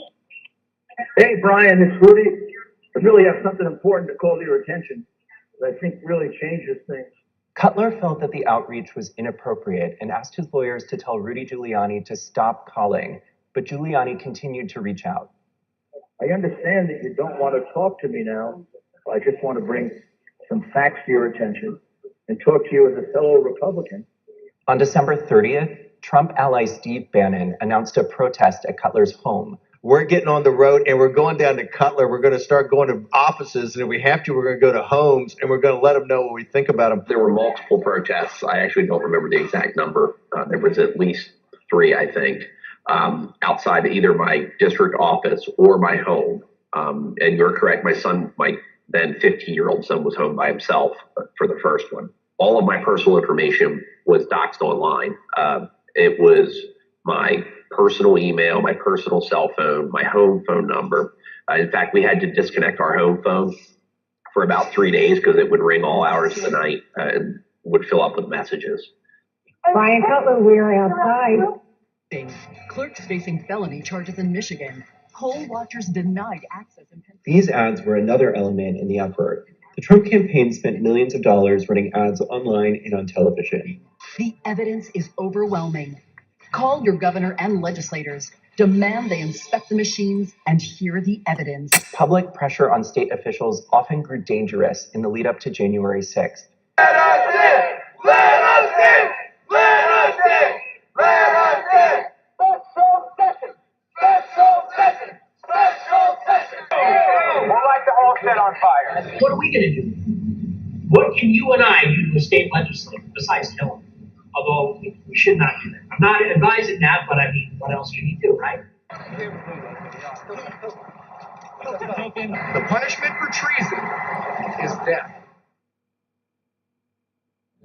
All right, so that was some moments that happened just a little bit earlier. Still waiting for our committee to come back in after that short break. Right now, we just had heard from Republican Speaker Rusty Bowers. He's among a series of state election officials who are testifying today before the congressional committee who is investigating the events surrounding January 6th, where Trump had tried to stop the certification of President Joe Biden's victory.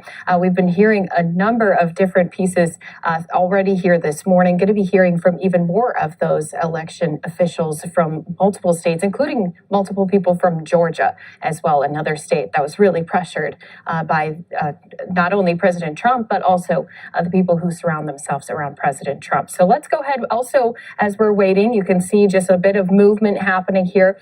This is again that live picture coming to us from inside of the Capitol. Looks like we do have more of our witnesses beginning to take their seats. This again is going to be including Brad Raffensperger. He's the Georgia Secretary of State, another person who went under a lot of heat surrounding all of the events here after the January 6th. And once this committee was formed to look into the riots, I want to do though, while we're waiting, because you can see we don't have our committee members back up there. Let's go ahead and replay just some more moments that we had earlier here today. We did have some comments made by President Trump himself recently with Rusty Bowers. Again, that's the Arizona House Speaker, saying that he is now part of this circus. So let's go ahead and listen into their back and forth comments with each other on these most recent pieces of statements from President Trump as they're asking Rusty Bowers about them. Let's go ahead and listen into that right here for you, again on Live Now from Fox. I prepared for you. I wanted to ask you about a statement that former President Trump issued, which I received just prior to the hearing. Have you had a chance to review that statement? My counsel called from Arizona and read it to me. Yes, sir. In that statement, I won't read it in its entirety. Former President Trump begins by calling you a rhino, Republican in name only. He then references a conversation in November 2020 in which he claims that you told him that the election was rigged and that he had won Arizona. And to quote the former president, during the conversation, he told me the election was rigged and that I won Arizona, unquote. Did you have such a conversation with the president? I did have a conversation with the president. That certainly isn't it, but there were parts of it that are true, but there are parts that are not, sir. And the part that I read you, is that false? Anywhere, anyone, anytime has said that I said the election was rigged, that would not be true. And when the former president in his statement today claimed that you told him that he won Arizona, is that also false? That is also false. Mr. Bowers, I understand that after the election, and I don't know whether this is the conversation the former president is referring to, but after the election, you received a phone call from President Trump and Rudy Giuliani in which they discussed the result of the presidential election in Arizona. If you would, tell us about that call and whether the former president or Mr. Giuliani raised allegations of election fraud. Thank you. My wife and I had returned from attending our church meetings. It was on a Sunday. And we were still in the driveway, and I had received a call from a colleague telling me that the White House was trying to get in touch with her and I, and that she said, please, if you get a call, let's try to take this together. Immediately, I saw that the White House on my Bluetooth was calling, and I took the call and was asked by I would presume the operator at the White House if I would hold for the president, which I did, and Mr. Giuliani came on first, and niceties, then Mr. Trump, President Trump, then President Trump came on, and we initiated a conversation. During that conversation, did you will ask Mr. Giuliani for proof of these allegations of fraud that he was making? On multiple occasions, yes. And when you asked him for evidence of this fraud, what did he say? He said that they did have proof, and I asked him, do you have names? For example, we have 200,000 illegal immigrants, some large number, 5,000 or 6,000 dead people, etc. And I said, do you have their names? Yes. Will you give them to me? Yes. The president interrupted and said, give the man what he needs, Rudy. He said, I will. And that happened on at least 2 occasions, that interchange in the conversation. So Mr. Giuliani was claiming in the call that there were hundreds of thousands of undocumented people and thousands of dead people who had purportedly voted in the election? Yes. And you asked him for evidence of that? I did. And did you ever receive from him that evidence either during the call, after the call, or to this day? Never. All right, guys. So once again, that was just from a little bit earlier here today. I'm sure you can see there. We do have our committee members. They have come back into the chamber. Let's go ahead, listen in live on Unfiltered as they continue their hearing here for you on Capitol Hill. The committee will be in order. President Trump's pressure campaign against state officials existed in all the key battleground states that he lost. But the former president had a particular obsession with Georgia. Here is the president on the afternoon of January 6th, after his own attorney general warned him that the claims you are about to hear are patently false. They should find those votes. They should absolutely find that. Just over 11,000 votes, that's all we need. They defrauded us out of a win in Georgia, and we're not going to forget it. So the state of Georgia is where we will turn our attention to next. I want to emphasize that our investigation into these issues is still ongoing. As I stated in our last hearing, if you have relevant information or documentary evidence to share with the Select Committee, we welcome your cooperation. But we will share some of our findings with you today. Secretary Raffensperger, thank you for being here today. You've been a public servant in Georgia since 2015, serving first as a member of the Georgia House of Representatives, and then since January 2019 as Georgia's Secretary of State. As a self-described conservative Republican, is it fair to say that you wanted President Trump to win the 2020 election? Yes, it is. Mr. Secretary, many witnesses have told the Select Committee that Election Day, November 3rd, 2020, was a largely uneventful day in their home states.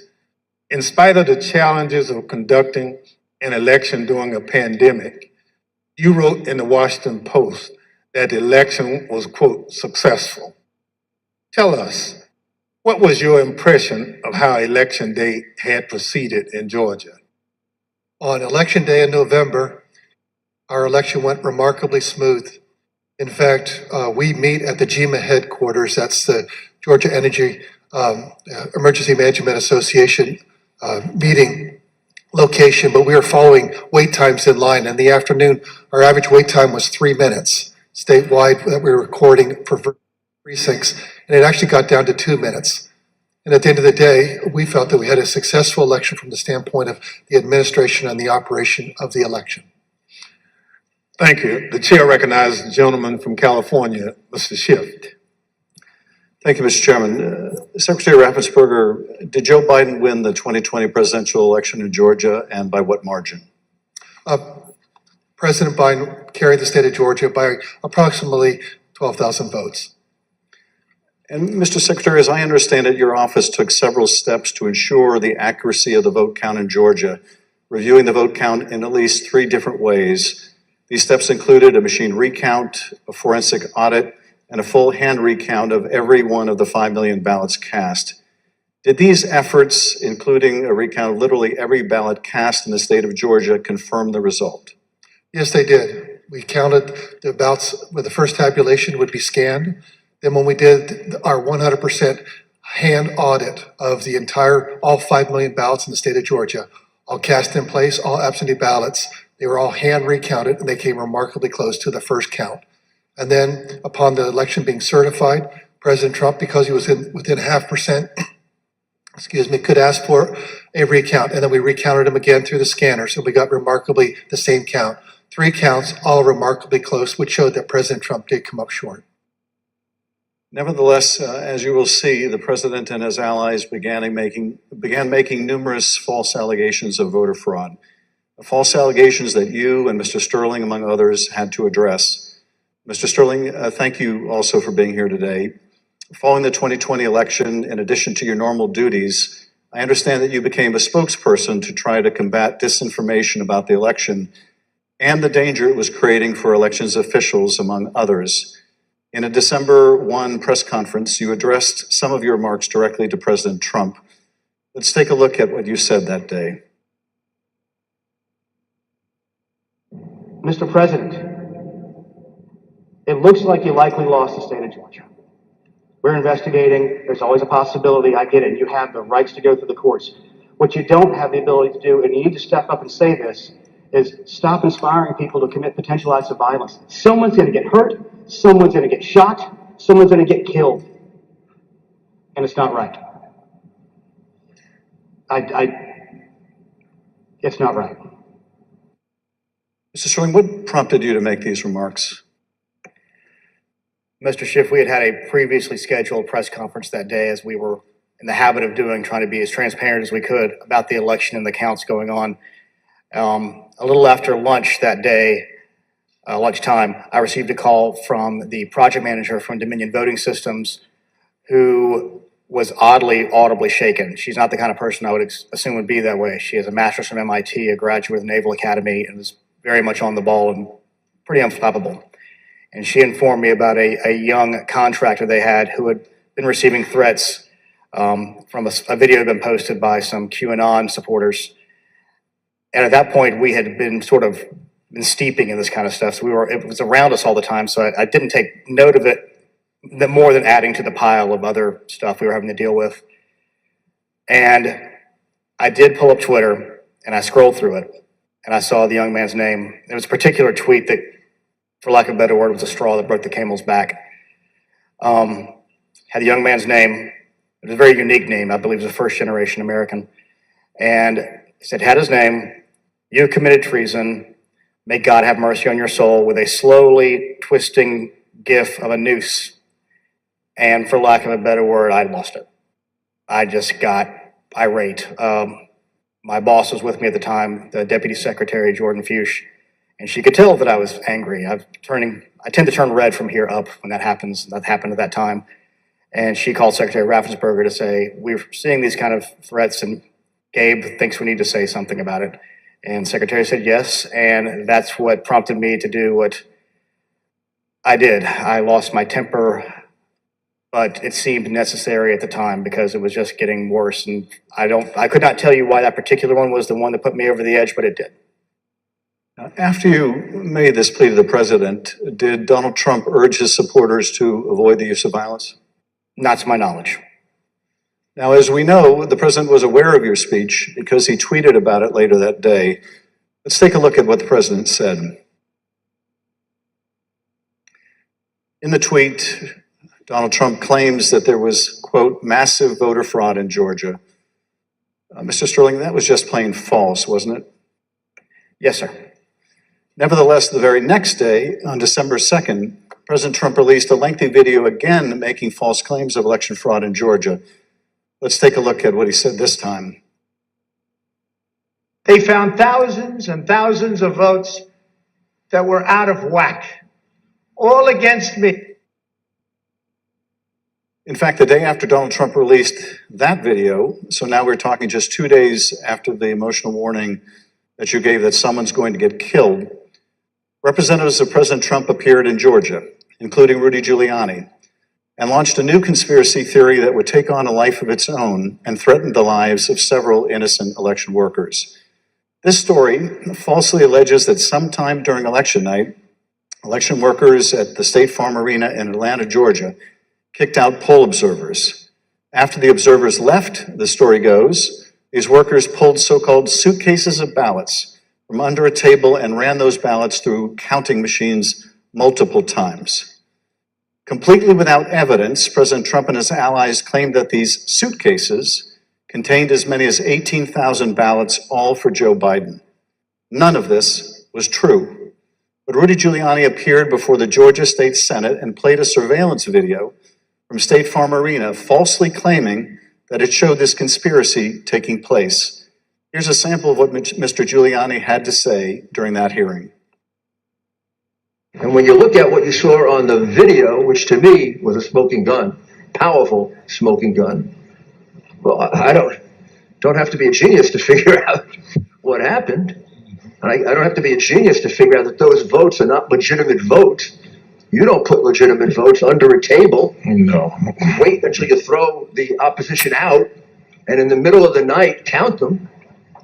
We would have to be fools to think that. President Trump's campaign amplified Giuliani's false testimony in a tweet pushing out the video footage. Giuliani likewise pushed out his testimony on social media. As you can see in this tweet, Mr. Giuliani wrote that it was, quote, now beyond doubt, unquote, that Fulton County Democrats had stolen the election. Later in this hearing, we'll hear directly from one of the election workers in this video about the effect these lies had on her and on her family. Mr. Sterling, did the investigators in your office review the entire surveillance tape from the State Farm Arena on election night? They actually reviewed approximately 48 hours going over the time period where action was taking place at the counting center at State Farm Arena. And what did the tape actually show? Depending on which time you want to start, because as was mentioned, this conspiracy theory took on a life of its own, where they conflated a water main break that wasn't a water main break and throwing observers out and a series of other things. What it actually showed was Fulton County election workers engaging in normal ballot processing. One of the things that was very frustrating was the so-called suitcases of ballots from under the table. If you watch the entirety of the video, you saw that these were election workers who were under the impression they were going to get to go home around 10:30. People are putting on their coats. They're putting ballots that are prepared to be scanned into ballot carriers that are then sealed with tamper-proof seals so that they're not messed with. It's an interesting thing because you watch there's 4 screens of the video, and as you're watching it, you can see the election monitors in the corner with the press as they're taking these ballot carriers and putting them under the table. You see it there. One of the other hidden ones, if you looked at the actual tape, was on the outside of the table, just from the camera angle. You couldn't see it originally. And this goes under the no good deed goes unpunished. We were told that we were at GEMA, as the secretary pointed out, and we were told that it looked like they were shutting down the Fulton County counting. Secretary expressed some displeasure at that because we wanted to everybody keep counting so we could get to the results and know what was happening. So our elections director called their elections director, who was at another location because this was election day. There was 2 different places where ballot things were being done by the Fulton County office. So he called the elections director of Fulton, then called Ralph Jones, who was at the State Farm Arena, and said, "What the heck are you doing? Go ahead and stay." And as you watch the video itself, you see him take the phone call as people are putting things away and getting ready to leave. And you can tell for about 15, 20 seconds, he does not want to tell these people they have to stay. He walks over, he thinks about it for a second, you see him come back to the corner of a desk and kind of slumps his shoulders and says, "Okay, y'all, we got to keep on counting." And then you see him take their coats off, get the ballots out.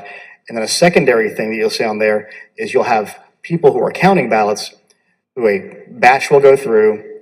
They will take them off and run that through again. What happens there is a standard operating procedure. If there is a misscan, if there's a misalignment, if it doesn't read right, these are high speed, high capacity scanners. So 3 or 4 will go through after a misscan. You have to delete that batch and put it back through again. And by going through the hand tally, as the secretary pointed out, we showed that if there had been multiple ballots scanned without a corresponding physical ballot, your counts would have been a lot higher than the ballots themselves. And by doing the hand tally, we saw 2 specific numbers that were met. The hand tally got us to a 0.1053% off of the total votes cast and 0.0099% on the margin, which is essentially dead on accurate. Most academic studies say on a hand tally you'll have between 1% and 2%, but because we use ballot marking devices where it's very clear what the voter intended, it made it a lot easier for us to conduct that hand count and show that none of that was true. Now, I understand that when you reviewed these tapes and did the analysis, it disproved this conspiracy theory. But you still had to take a lot of steps to try to make sure the public knew the truth about these allegations. And you did frequent briefings for the press. Let's take a look at one of those press briefings, Mr. Sterling, that you held on December 7th to make the point that you just did today. Move on to what I'm going to call Disinformation Monday. Out of the gate, many of y'all saw the videotape from State Farm Arena. I spent hours with our post-certified investigators, Justin Gray from WSB, spent hours with us going over this video to explain to people that what you saw, the secret suitcases with magic ballots, were actually ballots that had been packed into those absentee ballot carriers by the workers in plain view of the monitors and the press. And what's really frustrating is the president's attorneys had this same videotape. They saw the exact same things the rest of us could see, and they chose to mislead state senators and the public about what was on that video. I'm quite sure that they will not characterize the video if they try to enter into evidence, because that is the kind of thing that could lead to sanctions, because it's obviously untrue. They knew it was untrue, and they continue to do things like this. Mr. Sterling, despite the efforts by your office to combat this misinformation by speaking out publicly and through local media, you were unable to match the reach of President Trump's platform and social media megaphone spreading these false conspiracy theories. What was it like to compete with a president who had the biggest bully pulpit in the world to push out these false claims? For lack of a better word, it was frustrating, but oftentimes I felt our information was getting out, that there was a reticence of people who needed to believe it because the President of the United States, whom many looked up to and respected, was telling them it wasn't true, despite the facts. And I have characterized at one point, it was kind of like a shovel trying to empty the ocean. And yes, it was frustrating. I even have, family members who I had to argue with about some of these things, and I would show them things, and the problem you have is you're getting to people's hearts. I remember there's one specific, an attorney that we know that we showed and walked him through. This wasn't true. Okay, I get that. This wasn't true. Okay, I get that. This wasn't 5 or 6 things. But at the end, he goes, I just know in my heart they cheated. That's just, and so once you get past the heart, the facts don't matter as much. And our job, from our point of view, is to get the facts out, do our job, tell the truth, follow the Constitution, follow the law, and defend the institutions and the institutions held. Let's take a look at what you were competing with. This is the former president speaking in Georgia on December 5th. Evidence of fraud is overwhelming, and again, I'm going to ask you to look up at that very, very powerful and very expensive screen. Hidden cases of possible ballots are rolled out from under a table. 4 people under a cloud of suspicion. So, if you just take the crime of what those Democrat workers were doing, and by the way, there was no water main break. They said there was no water main break. That's 10 times more than I need to win this state. 10 times more. It's 10 times, maybe more than that, but it's 10 times more because we lost by a very close number. In this committee's hearing last Monday, we heard from senior federal law enforcement officials, from the senior-most federal law enforcement official in Atlanta at the time, U.S. Attorney for the Northern District, B.J. Pack, as well as former Attorney General Bill Barr. They both testified that the allegations were thoroughly investigated and found to have no merit. Here is U.S. Attorney Pack. To go to Attorney General Barr, I told him that we looked into it. We've done several things, including interviewing the witnesses. I listened to the tapes and reviewed the videotape myself, and that there's nothing there. Giuliani was wrong in representing that this was a suitcase full of ballots. And here's what Attorney General Bill Barr had to say about the same allegations. Took a hard look at this ourselves, and based on our review of it, including the interviews of the key witnesses, the Fulton County allegations had no merit. We also have testimony from senior Department of Justice officials establishing that they specifically told President Trump that these allegations had been thoroughly investigated and were completely without merit. Here is Acting Deputy Attorney General Richard Donoghue describing a phone conversation in which he specifically told President Trump that these allegations were false.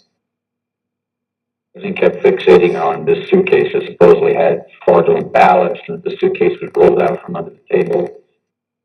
And I said, no, sir, there is no suitcase. You can watch that video over and over. There is no suitcase. There is a wheeled bin where they carry the ballots.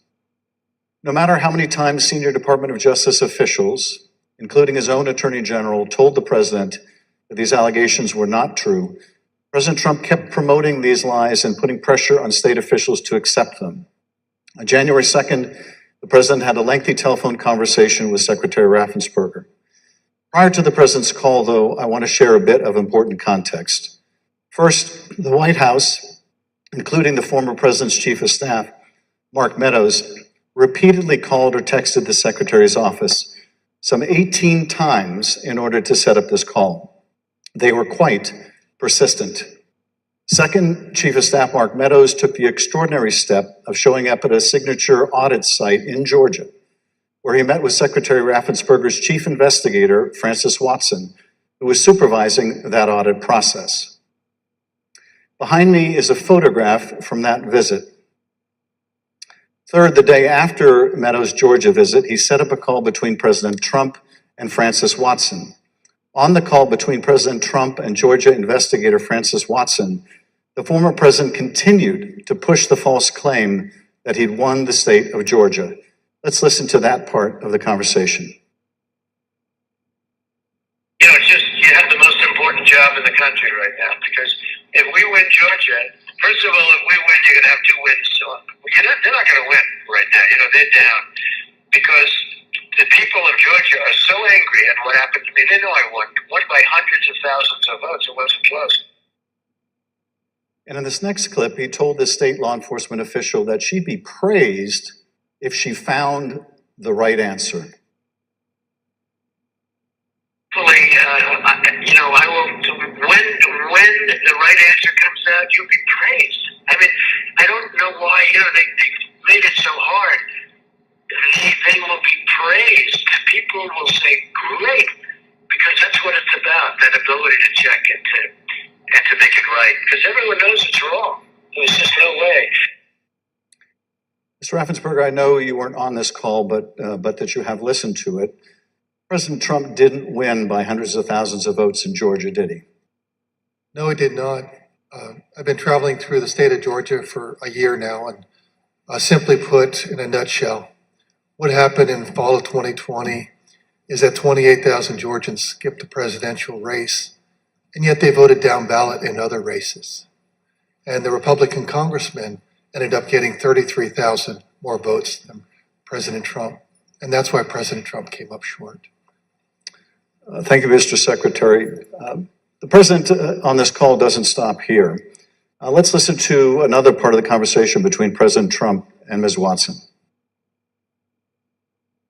Anyway, but whatever you can do, Francis, it would be, it's a great thing. It's an important thing for the country. So important. You have no idea, so important. Well, and I very much appreciate it. Whatever you can do, Francis. This is the President of the United States calling an investigator looking into the election in which he is a candidate and asking her to do whatever you can do. Mr. Secretary, you placed this call to your chief investigator on September 23rd, 2020. The Select Committee has received text messages indicating that Mark Meadows wanted to send some of the investigators in her office, in the words of one White House aide, a shitload of POTUS stuff, including coins, actual autographed MAGA hats, etc. White House staff intervened to make sure that didn't happen. It was clear at the time of this call that the former president had his sights set on January 6th. Listen to this portion when he told Francis Watson about a very important date. Do you think they'll be working after Christmas and keep it going fast? Because, we have that date of the 6th, which is a very important date. That important date, of course, was the joint session of Congress, where Georgia's electoral votes would be counted for Joe Biden. A little over a week after this call to Francis Watson, the president was finally able to speak with you, Secretary Raffensperger. Bear in mind, as we discuss this call today, that by this point in time, early January, the election in Georgia had already been certified. But perhaps more important, the President of the United States had already been told repeatedly by his own top Justice Department officials that the claims he was about to make to you about massive fraud in Georgia were completely false. Mr. Secretary, the call between you and the President lasted 67 minutes, over an hour. We obviously can't listen to the entire recording here today, although it is available on the Select Committee's website. But we'll listen to selected excerpts of it now so that we can get your insights. Let's begin with the President raising the thoroughly debunked allegations of suitcases of ballots. In an official voter box, they were in what looked to be suitcases or trunks, suitcases, but they weren't in voter boxes. The minimum number it could be, because we watched it and they watched it certified in slow motion, instant replay, if you can believe it, but they had slow motion and it was magnified many times over. And the minimum it was 18,000 ballots, all for Biden. These are the allegations that the Department of Justice, the Attorney General, the Georgia Bureau of Investigation, and your office heads all said were false. Is that right? Correct. And even more importantly, when B.J. Pak resigned as U.S. Attorney of the Northern District, President Trump appointed as acting U.S. Attorney of the Northern District, Bobby Christine. And Bobby Christine looked at that, and he was quoted in the AJC that he found nothing, and he dismissed that case early also. Thank you, Mr. Secretary. The President references suitcases or trunks. Mr. Sterling, were the objects seen in these videos suitcases or trunks, or were they just the ordinary containers that are used by election workers? They're standard ballot carriers that allow for seals to be put on them so they're tamper-proof. And finally, the President claims that there was a minimum of 18,000 ballots somehow smuggled in, all for Biden. I take it, gentlemen, that was also categorically false? There's no physical way he can know who those ballots were for, but secondarily, Fulton County for years has been an issue in our state when it comes to elections. So they had a very difficult time during the primary, in large part because of COVID. So we had put them under a consent decree the Secretary got negotiated, where we had a monitor on site. And his name is Carter Jones, and he took a notation. He had gone from State Farm to the English Street warehouse to look at election day activities, but before he left the State Farm arena, he noted how many ballots had been counted on each one of the machines. And when he came back after we found out they were working again, he took note again when they closed. And I believe the final number was something around 8,900 total ballots were scanned from the time he left to the time about 12:30 or 1 o'clock in the morning. So way below 18,000. Let's play the next clip. I heard it was close. I said, there's no way.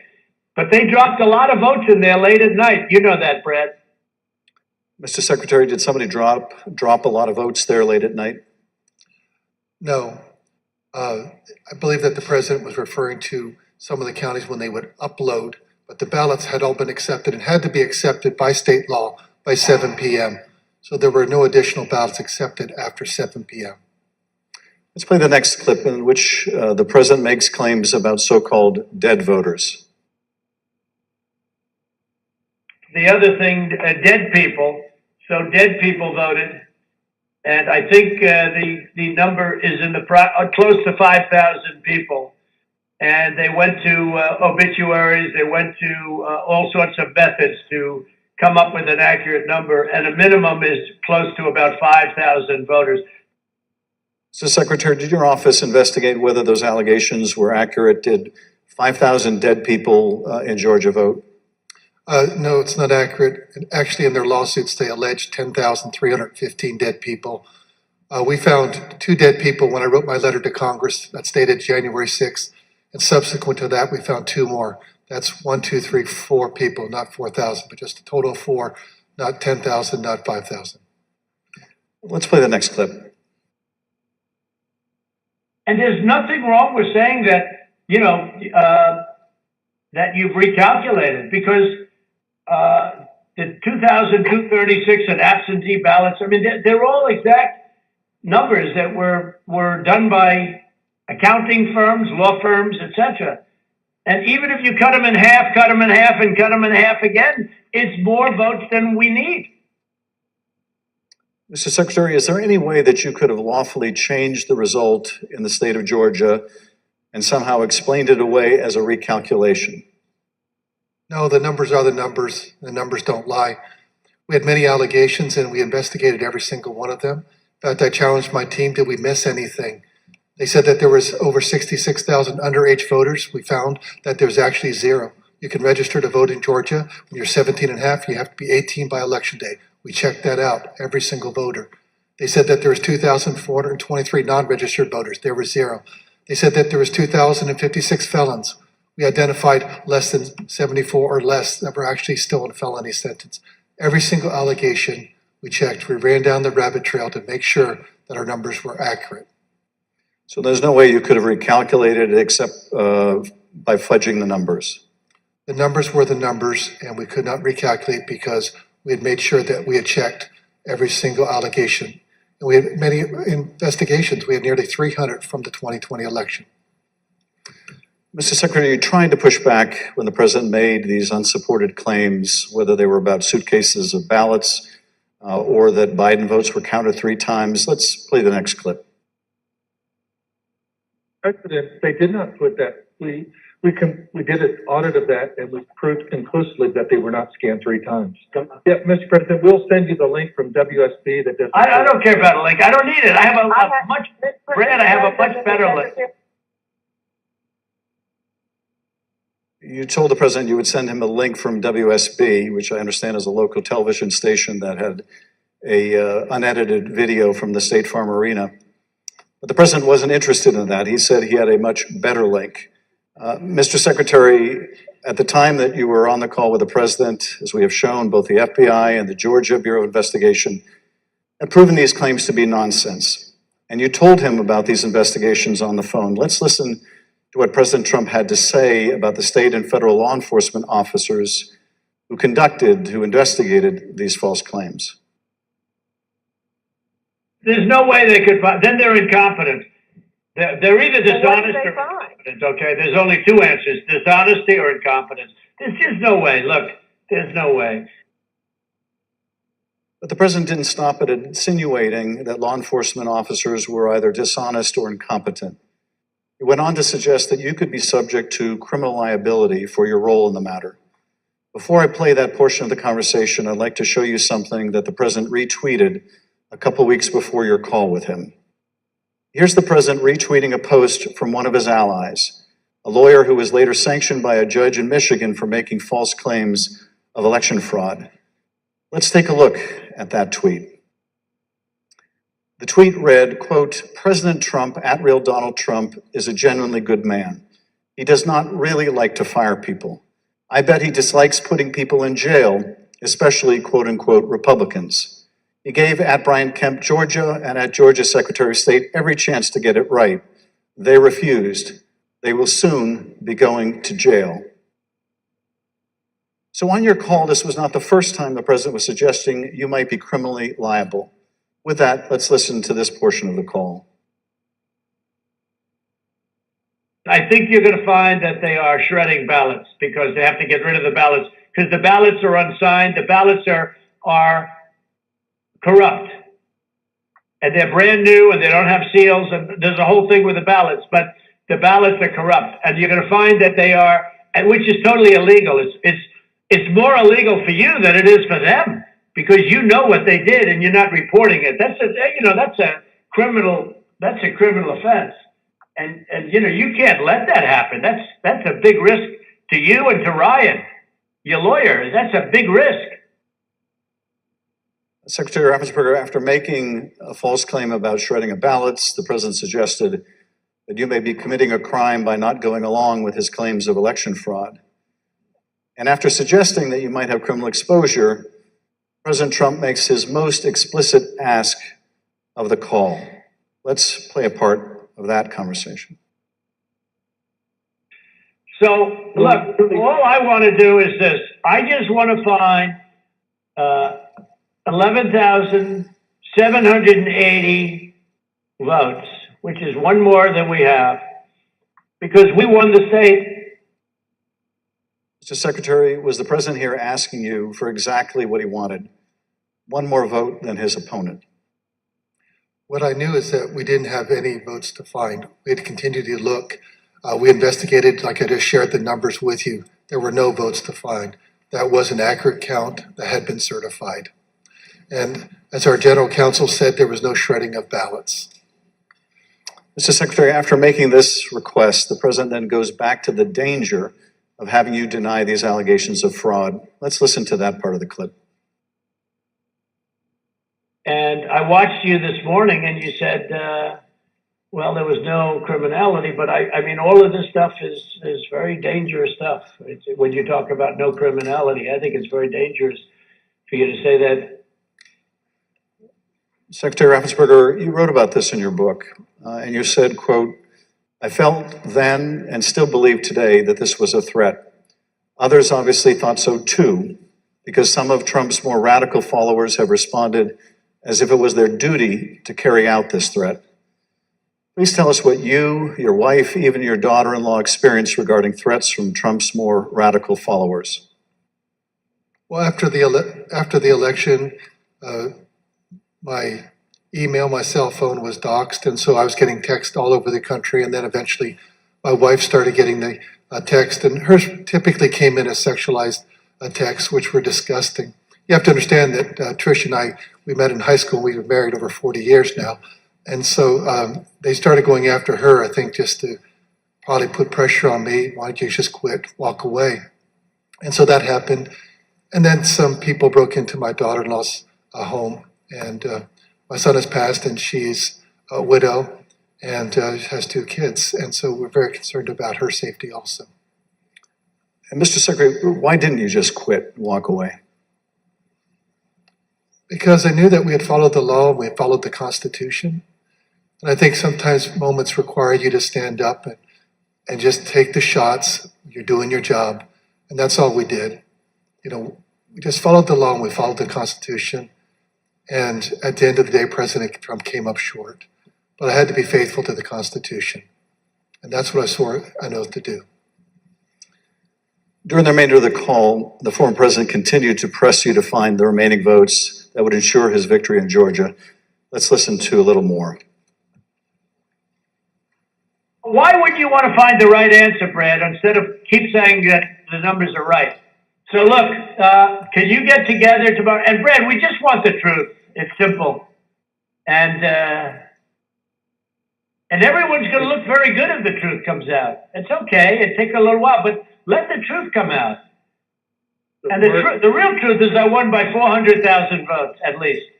So what are we going to do here, folks? I only need 11,000 votes. Fellas, I need 11,000 votes. Give me a break. 4 days after the president's call to Secretary Raffensperger was January 6th.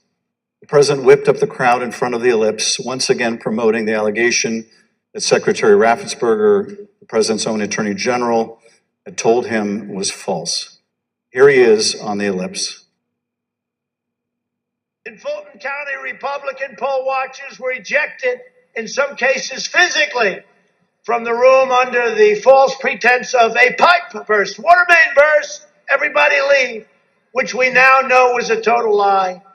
Then election officials pulled boxes, Democrats, and suitcases of ballots out from under a table. You all saw it on television, totally fraudulent, and illegally scanned them for nearly 2 hours, totally unsupervised. Tens of thousands of votes. This act coincided with a mysterious vote dump of up to 100,000 votes for Joe Biden, almost none for Trump. Oh, that sounds fair. That was at 1:34 a.m. Mr. Secretary, Mr. Sterling, I want to thank you for your service to the state of Georgia and to the country. Speaker Bowers, likewise, I want to thank you for your service to the state of Arizona and to the country. You have served not only your home states, but our nation and our democracy. Mr. Chairman, I yield back. Thank you, Mr. Schiff. I thank the witnesses for joining us today. You're now dismissed.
I now welcome our final witness this afternoon.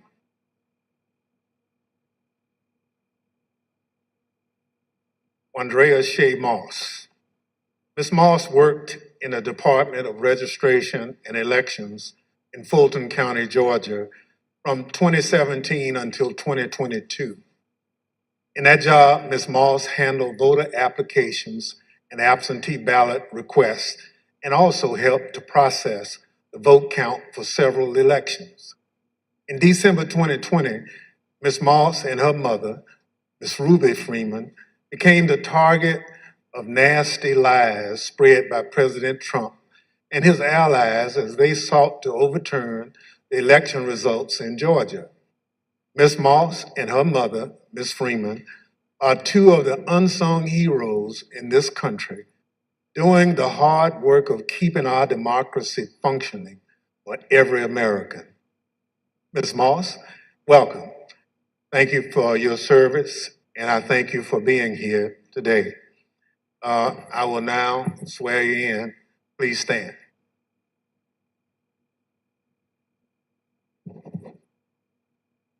Do you swear or affirm on the penalty of perjury that the testimony you're about to give is the truth, the whole truth, and nothing but the truth, so help you God?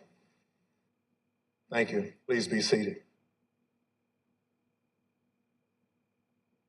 Let the record reflect that the witness answered in the affirmative. Ms. Moss, thank you very much for being here today. I understand that you are here along with your mother today. Would you like to introduce your mama?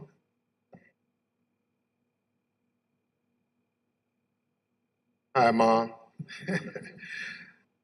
Ms. Moss, today we'll be asking you about some of the threats that you received following the 2020 election. Since you've been an election worker for over 10 years, I want to ask you, in your decade of service, had you ever experienced threats like these before?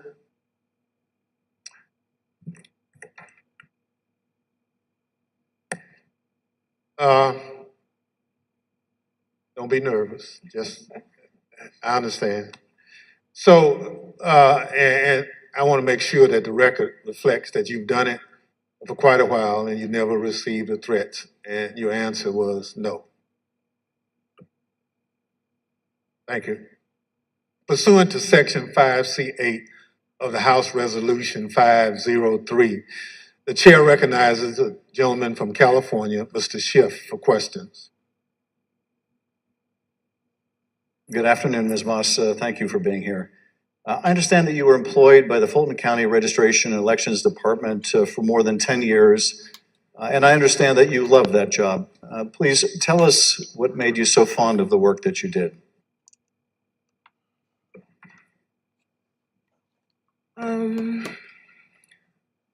Well, I've always been told by my grandmother how important it is to vote and how people before me, a lot of people, older people in my family did not have that right.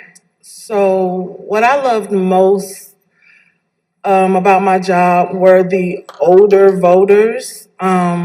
Younger people could usually do everything from their phone or go online, but the older voters like to call, they like to talk to you, they like to get my card, they like to know that every election I'm here.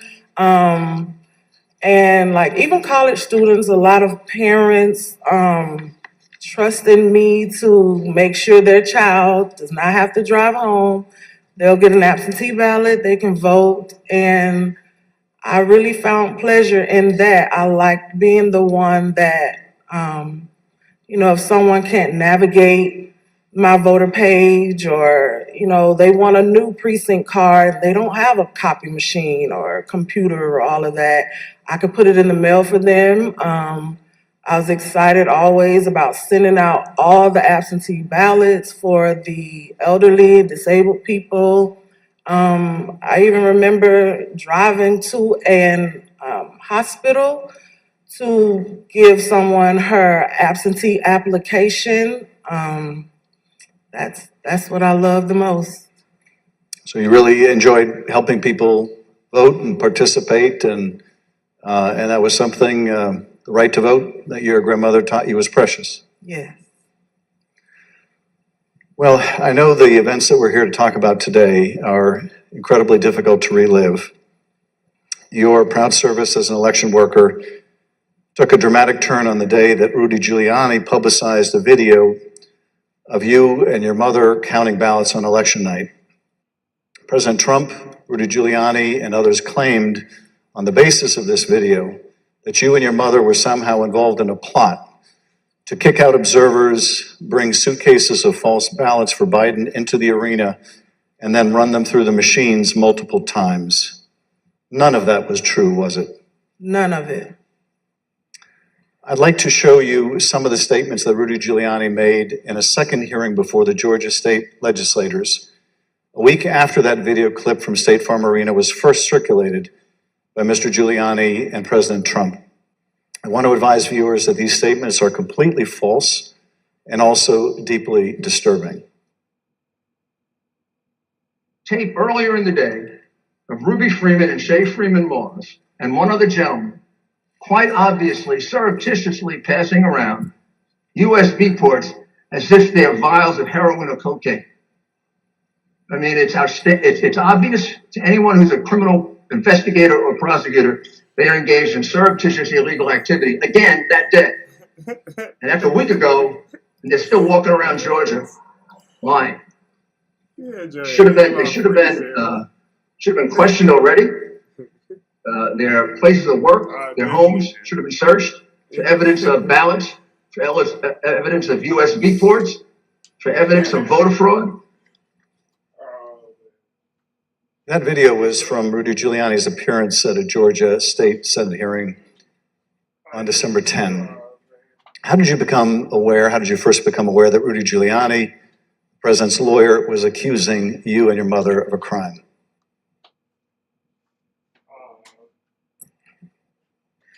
I was at work, like always, and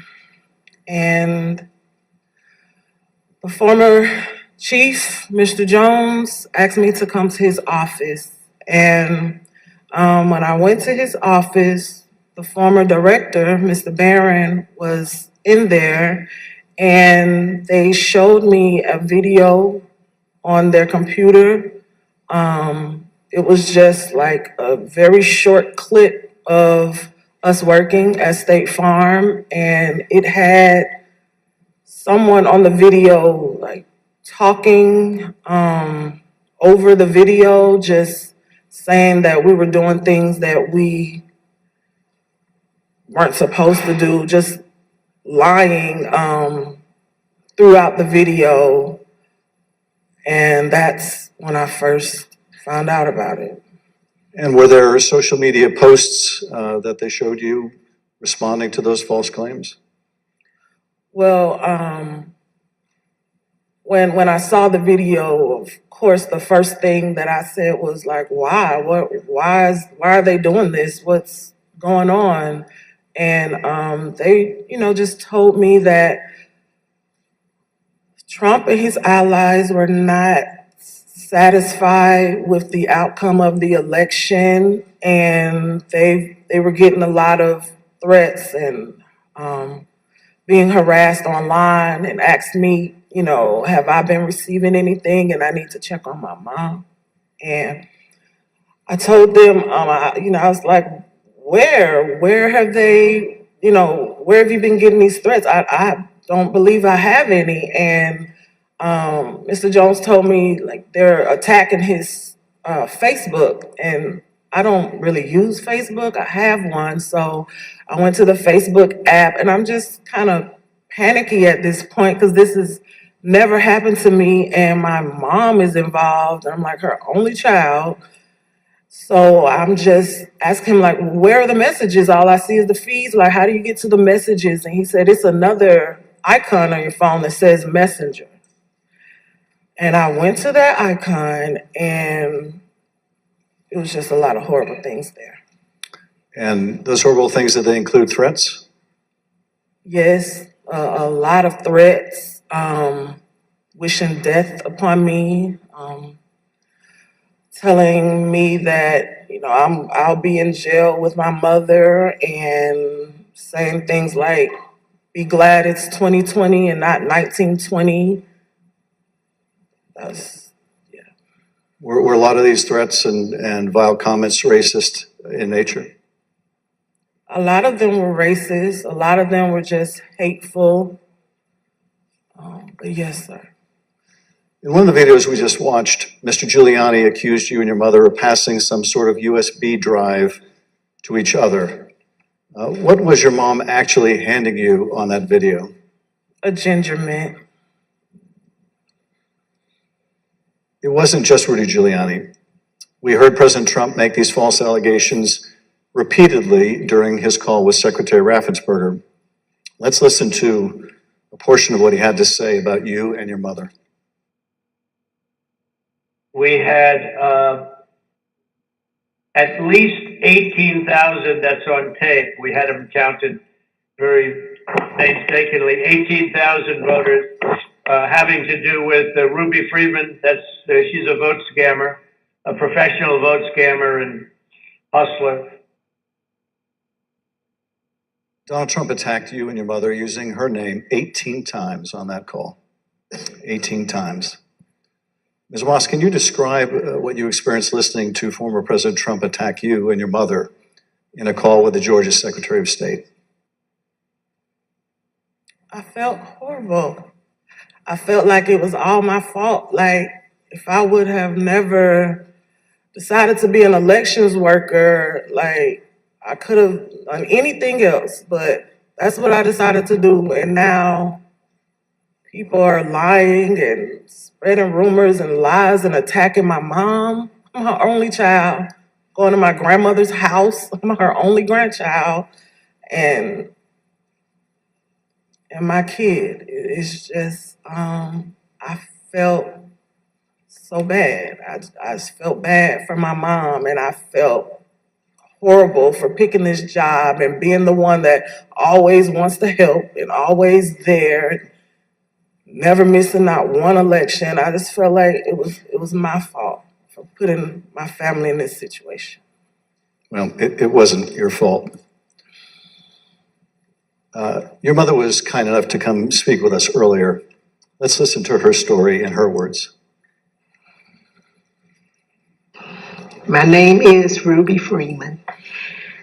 I've always believed that when God says that he'll make your name great, but this is not the way it was supposed to be. I could have never.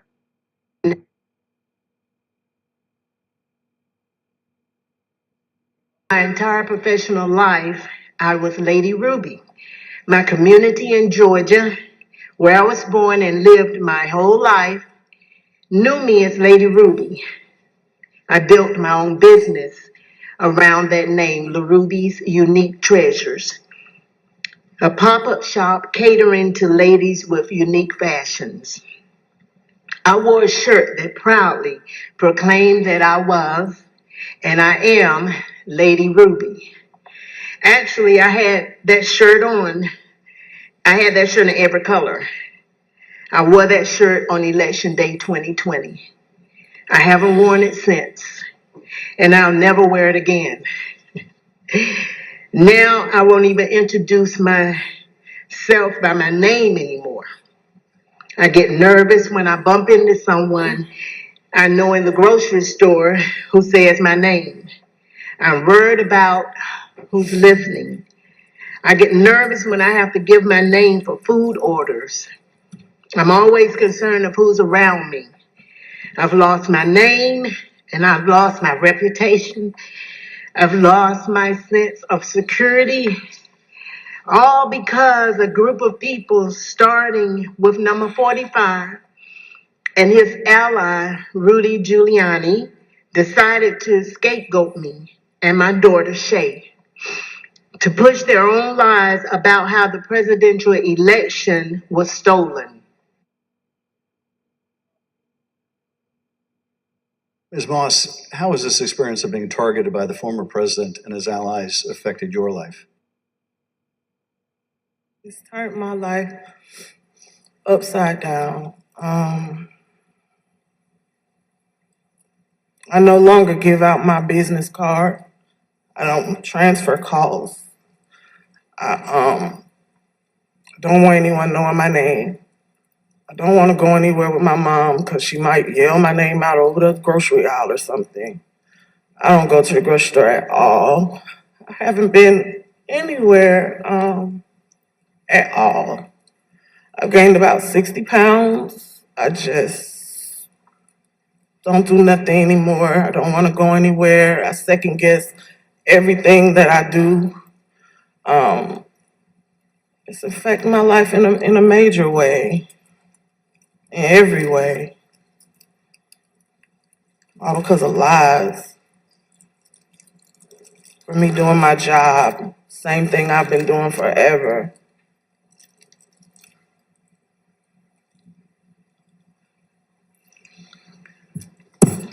Your mother also told this committee about how she had to leave her own home for her safety and go into hiding after the FBI told her that it would not be safe for her there before January 6th and until the inauguration. Let's listen to a clip of her story in her own words.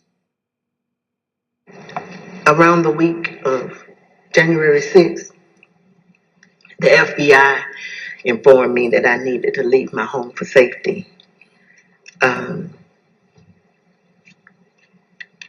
And I left my home for safety around that time.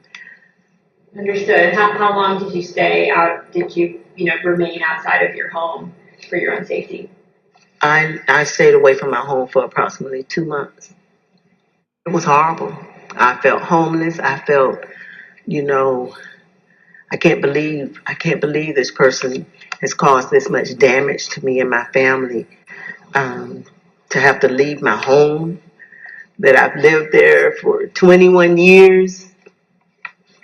And, I'm having to have my neighbors watch out for me, and I have to go and stay with somebody. It was hard. It was horrible.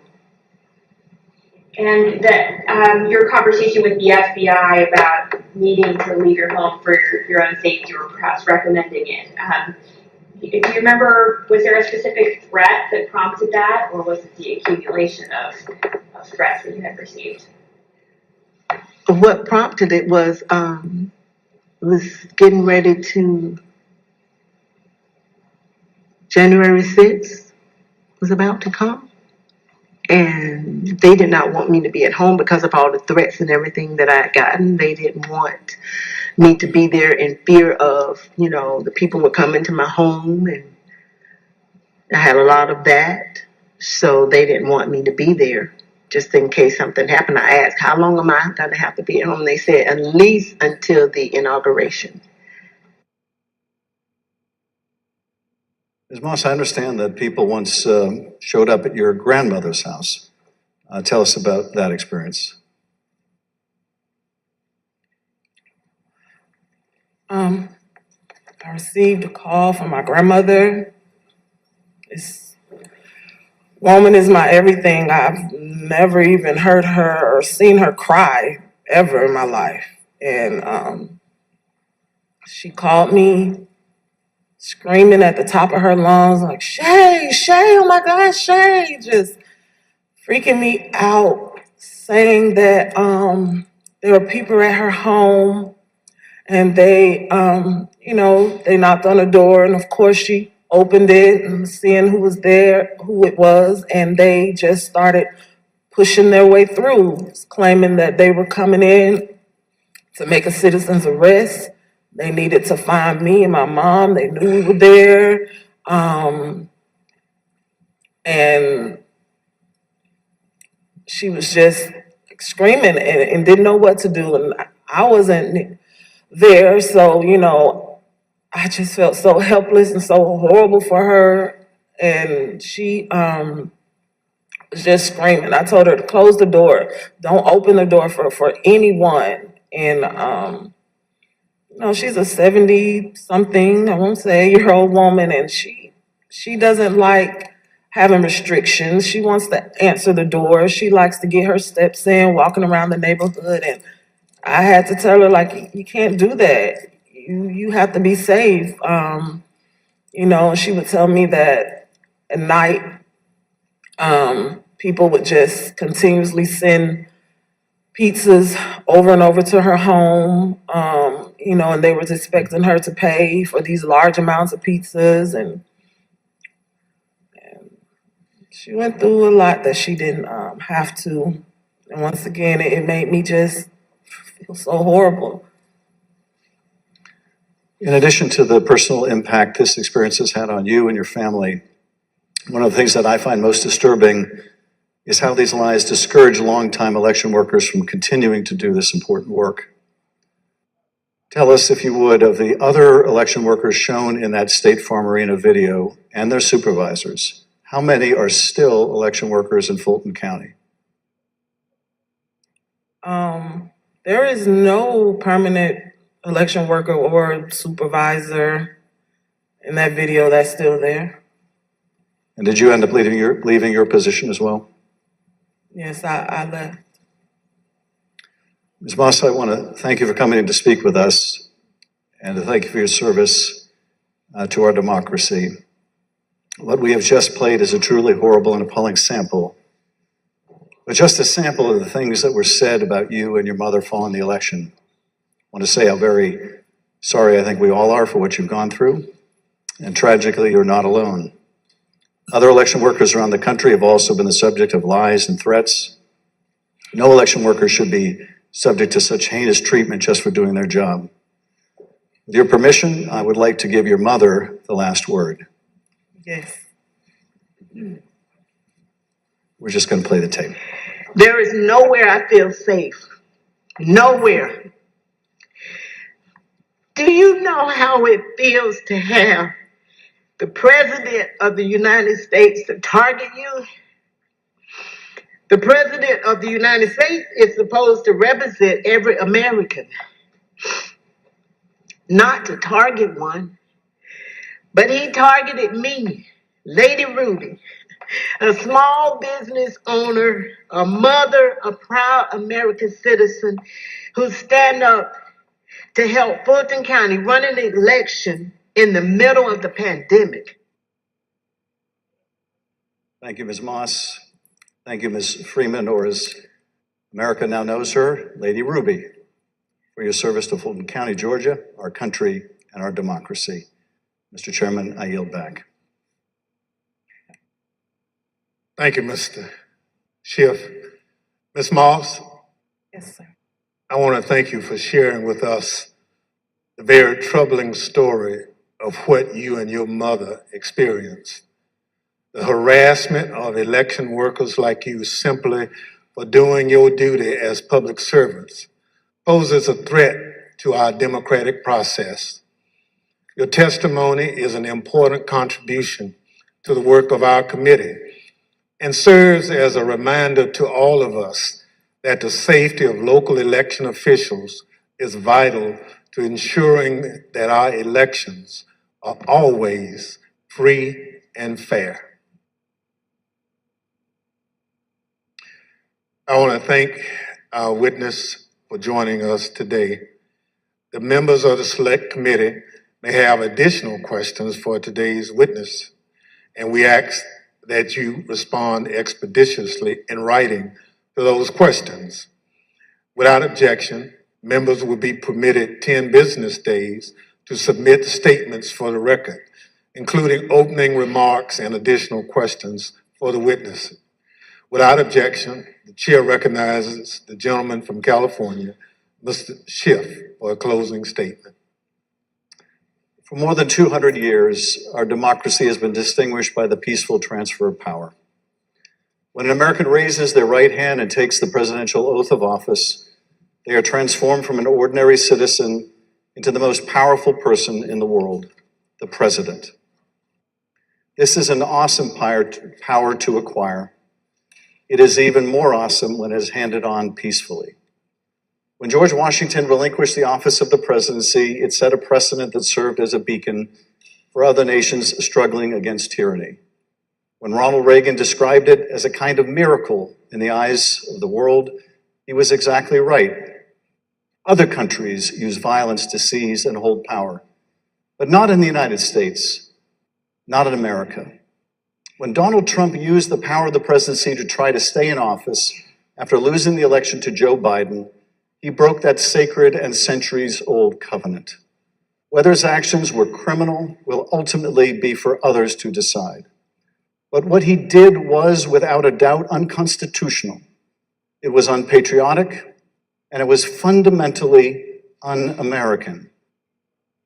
And when he used the power of his presidency to put the enormous pressure on state, local, and local elections officials and his own vice president, it became downright dangerous.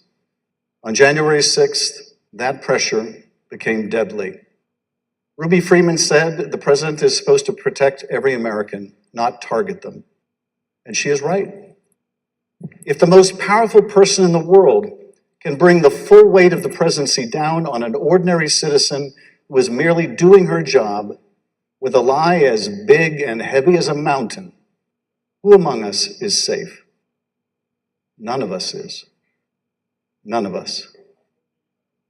In city councils and town councils, on school boards and election boards, from the Congress to the courts, dedicated public servants are leaving their posts because of death threats to them and to their families. This is not who we are. It must not become who we are. Our democracy held because courageous people like those you heard from today put their oath to the Constitution above their loyalty to one man or to one party. The system held, but barely, and the question remains, will it hold again? If we are able to communicate anything during these hearings, I hope it is this. We have been blessed beyond measure to live in the world's greatest democracy. That is a legacy to be proud of and to cherish, but it is not one to be taken for granted. That we have lived in a democracy for more than 200 years does not mean we shall do so tomorrow. We must reject violence. We must embrace our Constitution with the reverence it deserves, take our oath of office and duties as citizens seriously, informed by the knowledge of right and wrong, and armed with no more than the power of our ideas and the truth, carry on this venerable experiment in self-governance. Thank you, Mr. Chairman, and I yield back. Without objection, the chair recognizes the gentlewoman from Wyoming, Ms. Cheney, for a closing statement. Thank you very much, Mr. Chairman. Lady Ruby and Shay, thank you for your courage. Thank you for your strength. Thank you for being here today. It means so much for everyone to hear your story, so thank you for that. We have had tremendous testimony today. We've been reminded that we're a nation of laws, and we've been reminded by you and by Speaker Bowers and Secretary of State Raffensperger, Mr. Sterling, that our institutions don't defend themselves. Individuals do that. And we reminded that it takes public servants. It takes people who've made a commitment to our system to defend our system. We also have been reminded what it means to take an oath under God to the Constitution, what it means to defend the Constitution. And we were reminded by Speaker Bowers that our Constitution is indeed a divinely inspired document. And so it's been an honor to spend time with you and with our previous witnesses here today. To date, more than 30 witnesses called before this committee have not done what you've done, but have invoked their Fifth Amendment rights against self-incrimination. Roger Stone took the fifth, General Michael Flynn took the fifth, John Eastman took the fifth. Others, like Steve Bannon and Peter Navarro, simply refused to comply with lawful subpoenas, and they have been indicted. Mark Meadows has hidden behind President Trump's claims of executive privilege and immunity from subpoenas. We're engaged now in litigation with Mr. Meadows. The American people in our hearings have heard from Bill Barr, Jeff Rosen, Richard Donahue, and many others who stood up and did what is right. And they will hear more of that testimony soon. But the American people have not yet heard from Mr. Trump's former White House counsel, Pat Cipollone. Our committee is certain that Donald Trump does not want Mr. Cipollone to testify here. Indeed, our evidence shows that Mr. Cipollone and his office tried to do what was right. They tried to stop a number of President Trump's plans for January 6th. Today, and in our coming hearings, you will hear testimony from other Trump White House staff explaining what Mr. Cipollone said and did, including on January 6th. But we think the American people deserve to hear from Mr. Cipollone personally. He should appear before this committee, and we are working to secure his testimony. Thank you, Mr. Chairman. I yield back. People answer the call to public service in such different ways. Some run for office. Some volunteer to make sure their neighbors can get to their voting locations.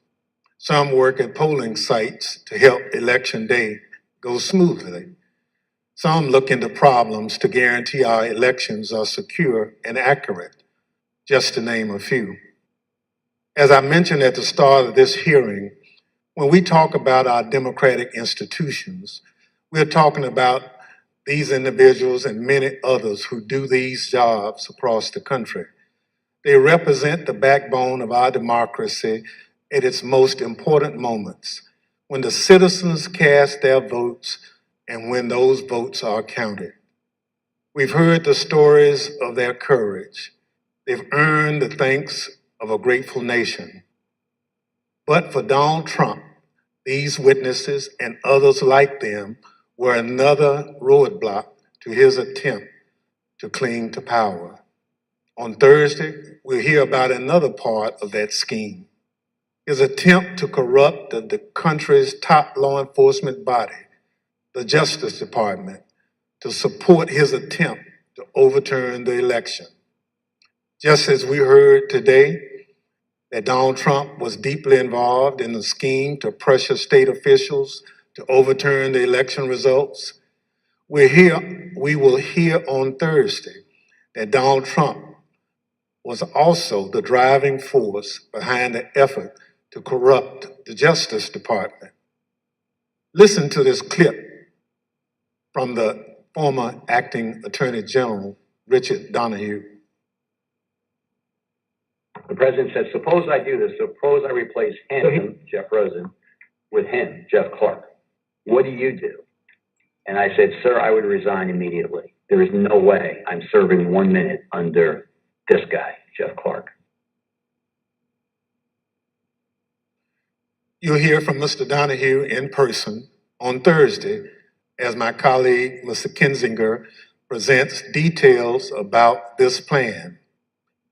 The chair requests those in the hearing room remain seated until the Capitol Police have escorted members from the room. Without objection, the committee stands adjourned. There we have it for today's hearing, going over just a little over 2.5 hours as we were learning a lot about the evidence that the Select Committee was showcasing, talking about the pressure campaign that they felt that President Trump did to election officials, not only in Georgia, but Arizona as well. You're taking a live look right now as we are looking at the Select Committee leave right now as the witnesses are leaving as well, people going up to them as well. So what we will do here is what we do here normally. All right. So, man, that's finally over with. Back as promised right before the closing bell. And, man, what a day, man. What a day. What a day it was. So that hearing is finally over with. That was the only thing moving the markets today, you guys. It won't be anything else today. We do got a lot of economic data coming out tomorrow. That's going to be the biggest day this week. You guys make sure y'all tune in for that. We will be live tomorrow morning.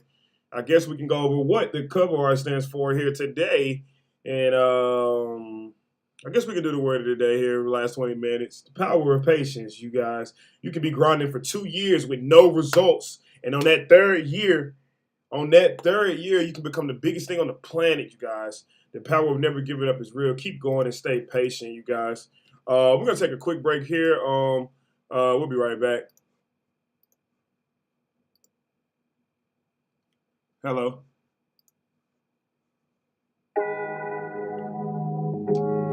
Okay.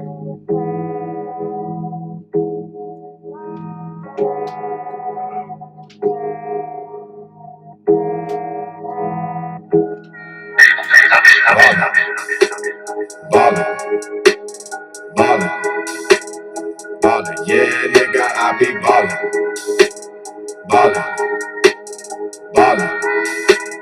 Ballin', yeah, nigga, I be ballin'. Hey, ballin', yeah, nigga, I be ballin'. Ballin', yeah, nigga, I be ballin'.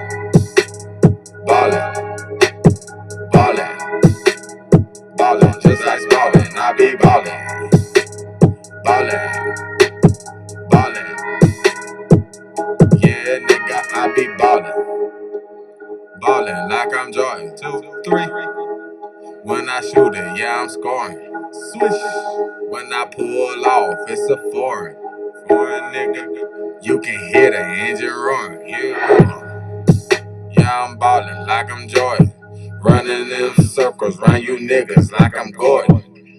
Yeah, I pull off in my foreign. Yeah, my nigga, who I'm ballin'. Yeah, I'm ballin' like I'm Jordan, cause I'm ballin'.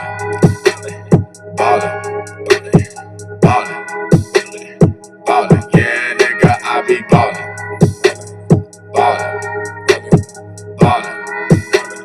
Ballin', just like ballin', I be ballin'.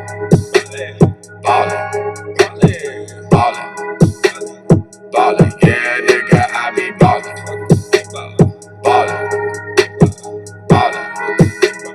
Ballin', just like ballin'. I be ballin', they free fallin', I'm like House Jim. I'm so possible, they more rats, naked axe Kim. I got no friends, cause it all in. I'm just getting big and riding windows tinted. Don't wanna see sin. but gotta face in or I can get pinned. And I get it, they ain't getting, they must be missing the whole image. We be ballin', ballin', ballin', ballin', yeah, nigga, I be ballin', ballin', ballin', ballin', just like ballin', I be ballin', ballin', ballin', ballin', yeah, nigga, I be ballin', ballin', ballin', ballin', just like ballin'.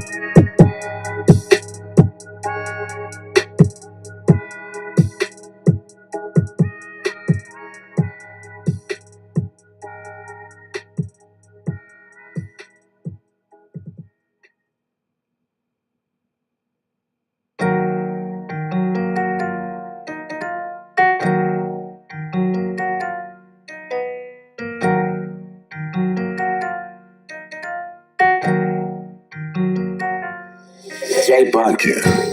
I don't want no problem with no pussy, nigga. Don't push me, nigga. Hey, don't push me, nigga.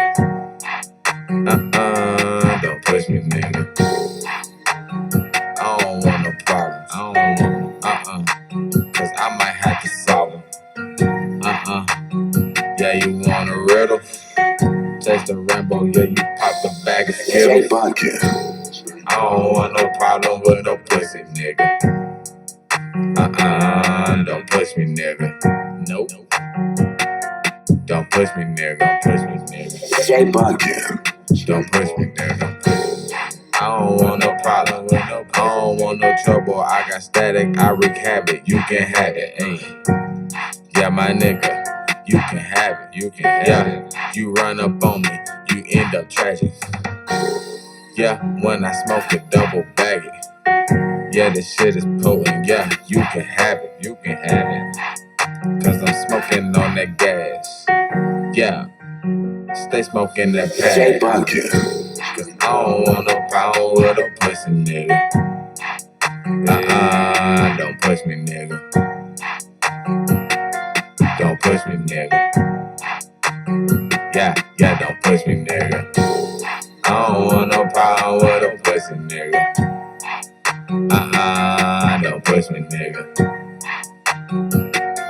Don't push me, nigga. J Bunker. Don't push me, nigga. I don't want no problems with no pussy ass nigga. Niggas getting hit up. Damn, what's going on? It's niggas, pussy ass niggas, pussy ass niggas.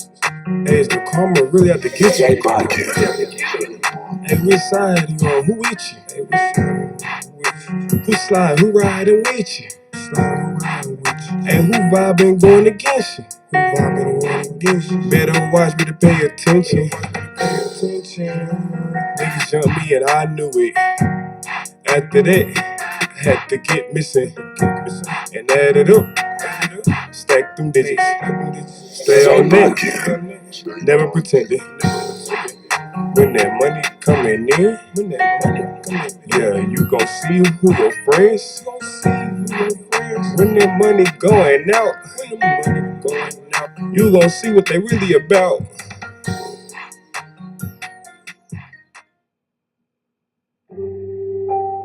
It's Leonard P. and OG Zeus.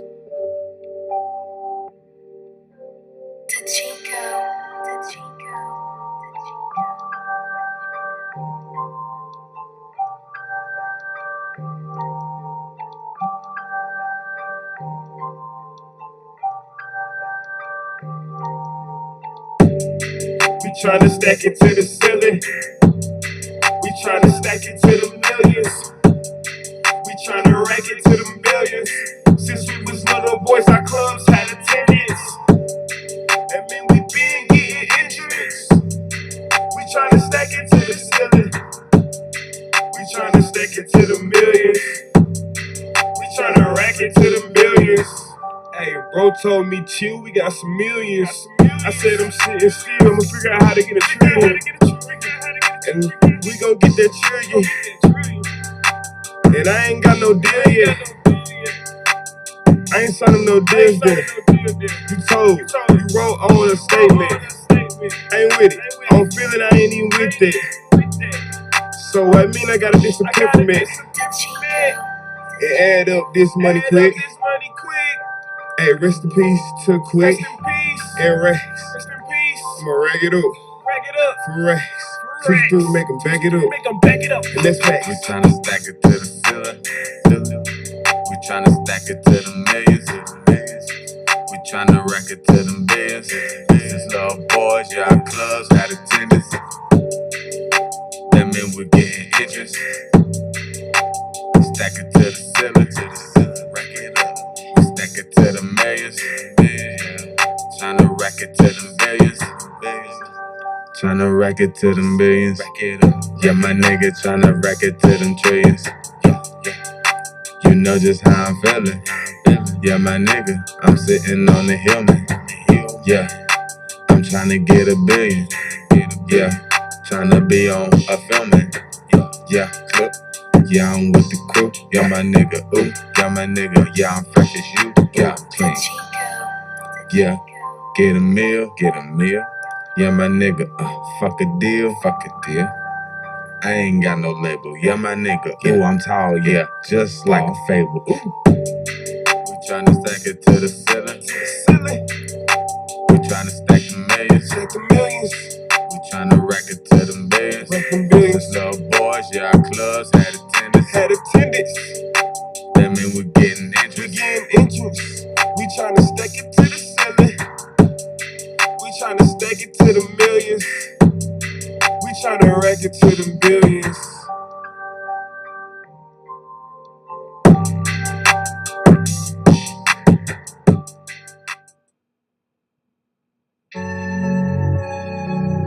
Yeah, man, it's your boy OG Zeus.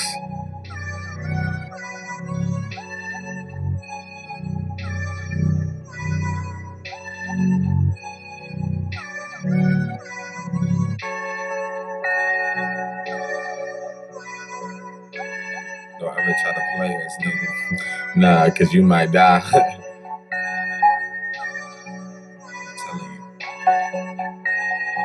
Richie on the beat. A lot of people try to play us. A lot of people try to betray us. A lot of people try to snake us. Cut the grass on the daily. Trust the Lord Jesus Savior. Don't pick and choose that favors. Stick in love with who's major. Stick with love one who major. A lot of people try to play us. A lot of people try to betray us. A lot of people try to snake us. Cut the grass on the daily. Trust the Lord Jesus Savior. Don't pick and choose a high favor. Stick with the lovers who major. Stick with the lovers who major. Who paid you?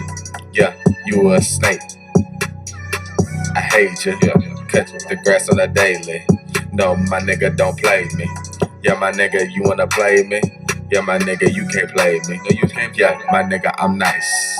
Yeah, I changed your life. Yeah, I'm so nice. I did the once, so you know I'll do it twice. I'll change your life. Yeah, I'll pull up on you with my fucking crew. Yeah, my nigga. Yeah, who the fuck is you? Yeah, you don't want it. No, my nigga, no opponent. Yeah, my nigga, you don't want it. Yeah, my nigga, I be haunting. Yeah, my nigga, I be taunting. Yeah, my nigga, I be flaunting. Yeah, my nigga, in the ring, my nigga, it's just like the gauntlet. Yeah, it's going down, my nigga, yeah, just like a clown, my nigga, yeah, I'm laughing round, yeah, my nigga roll around town, yeah, my Lexus, yeah, I'm flexing, yeah, my nigga, yeah, she texting, yeah, my nigga, yeah, she sexy. Yeah, she's so reckless, yeah. A lot of people tried to play us. A lot of people tried to betray us. A lot of people tried to snake us. Cut the grass on the daily. Trust the Lord Jesus Savior. Don't pick and choose to have favor. Stick with love and the ones who made us. Stick with love and the ones who made us. A lot of people gon' try to play us. A lot of people tried to betray us. A lot of people tried to snake us. Cut the grass on the daily. Trust the Lord Jesus Savior. Don't pick and choose to have favor. Stick with love and the ones who made us. Stick with love and the ones who made us. A lot of people try to play us, but I can never let that phase us. Every day I'm riding around, I'm faded. I got multiple cars, I switch foreign whips. And man, I'm like, what? What you gonna do about it? Shoot the gun in your butt. Yeah, I don't wanna hear this and that about butt. So I don't wanna talk about nothing else. I don't wanna hear the subject. You fucked me over too much, and I was too loyal. That was too much. I ain't gon' do that, girl. No, I'm good over here, girl. Mistake is mistake, and the snake is a snake. I call my line boy, he more than grass on the daily. I ain't just famous, don't get this shit twisted. I'm twisting like ankles. A lot of people gon' try to play us. A lot of people gon' try to betray us. A lot of people gon' try to snake us. Cut the grass on the daily. Trust the Lord Jesus Savior. Don't pick and choose and have favors. Stick with love and the ones who made us. Stick with love and the ones who made us. A lot of people gon' try to play us. A lot of people gon' try to betray us. A lot of people gon' try to snake us. Cut the grass on the daily. Trust the Lord Jesus Savior. Don't pick and choose and have favors. Stick with the love and the ones who made us. Stick with the love and the ones who made us.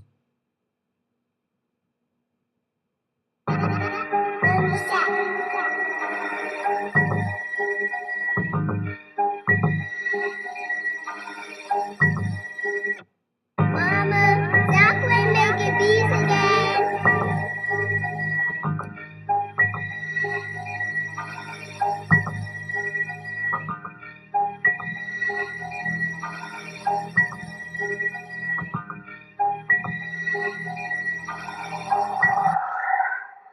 First of all, I ain't with all that conversation. I ain't with the fraud and faking, I'm just trying to make it. The best of my abilities, can't let nobody take me. The best of my abilities, can't let nobody take me. First of all, I ain't with all that conversation. I ain't with the fraud and faking, I'm just trying to make it. The best of my abilities, can't let nobody take me. The best of my abilities, can't let nobody take me. No way nobody gonna kill me. I never be that. But I pray that and I hope that. Yeah, they hear what I'm saying. Yeah, I don't be playing. The shit going down what I'm saying. So you better listen up, or your body going up. Yeah, spirit going to ghost. Yeah, you can get pop, nigga. You don't want the most. Yeah, you don't want to do that, nigga. We don't brag a boast. Yeah, we ain't taking no frying. We own. Yeah, we on. Don't call on my phone. Trying to get me down. No girl, just leave me alone. Yeah, I'm at the crib. Yeah, I'm with the crew. Yeah, my nigga, roll up a blunt, maybe two. Yeah, we gon' do what we do. Yeah, cause we the illest crew. Yeah, we riding. Yeah, we be vibing. Yeah, vibing on the island. Yeah, young niggas, we be wildin'. First of all, I ain't with all that conversation. I ain't with the fraud and faking, I'm just trying to make it. The best of my abilities, can't let nobody take me. The best of my abilities, can't let nobody take me. First of all, I ain't with all that conversation. I ain't with the fraud and faking, I'm just trying to make it. The best of my abilities, can't let nobody take me. The best of my abilities, can't let nobody take me.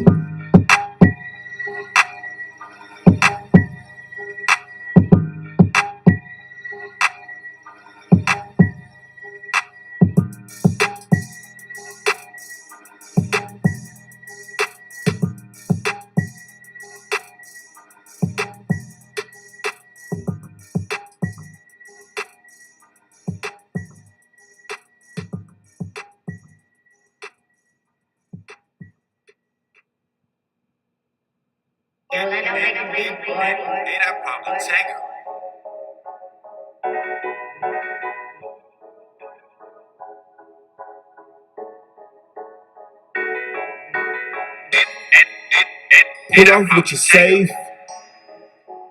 Pull off in a rave. Pull off in a high-speed chase. About to catch a case. Pull off with your safe. Pull off in a rave. Pull off in a high-speed chase. about to catch a case. Pull off with your safe. Pull off in the rave. Pull off in a high-speed chase. About to catch a case. Hey, I'm about to catch a case. She done snakes, but I ain't tripping. I call up Chase. He send them checks through the mail. He told me, don't worry, you'll make bail. I told her she gon' go to hell. And what she saying ain't gon' sell.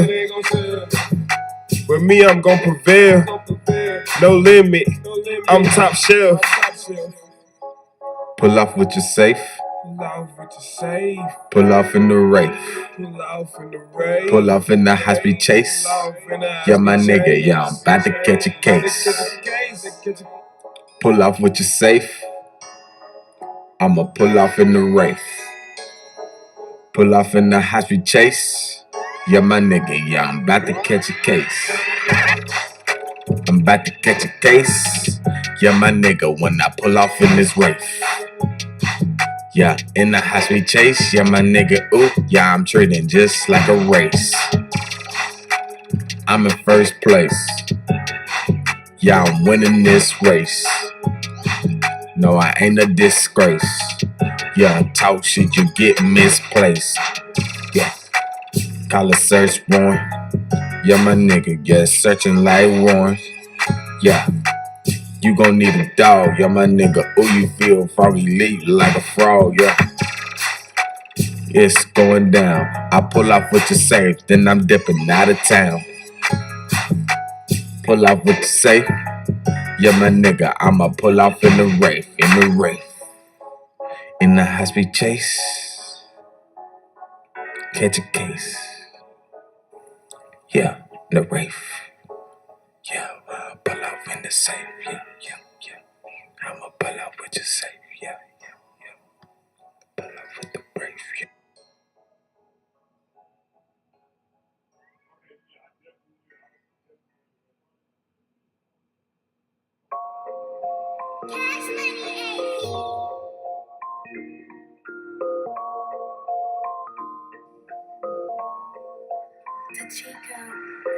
Gotta get it, gotta stack it up, can't stop. My money growing like my life. She told me I was a kid, I rock.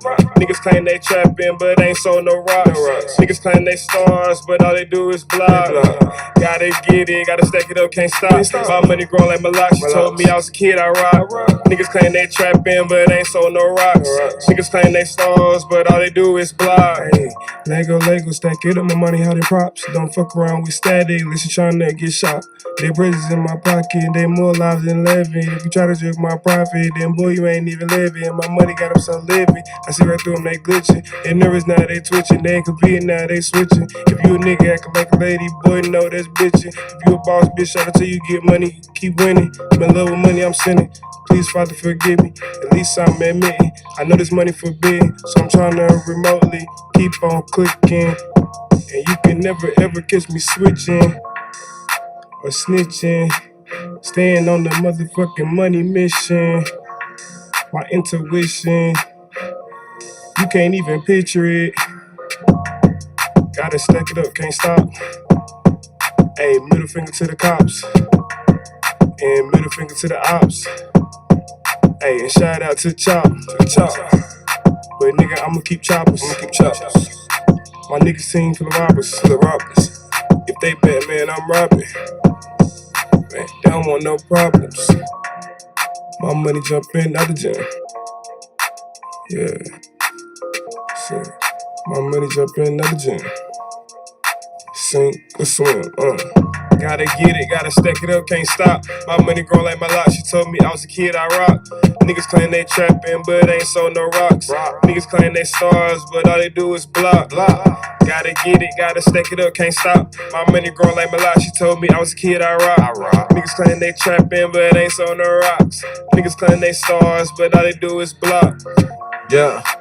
Nigga try to block me. But no, nigga, no, you will not stop. No. Yeah, you a op. Fuck around, yeah, you're gonna get popped. Yeah, I'm headed to the top. A young nigga, but my grind won't stop.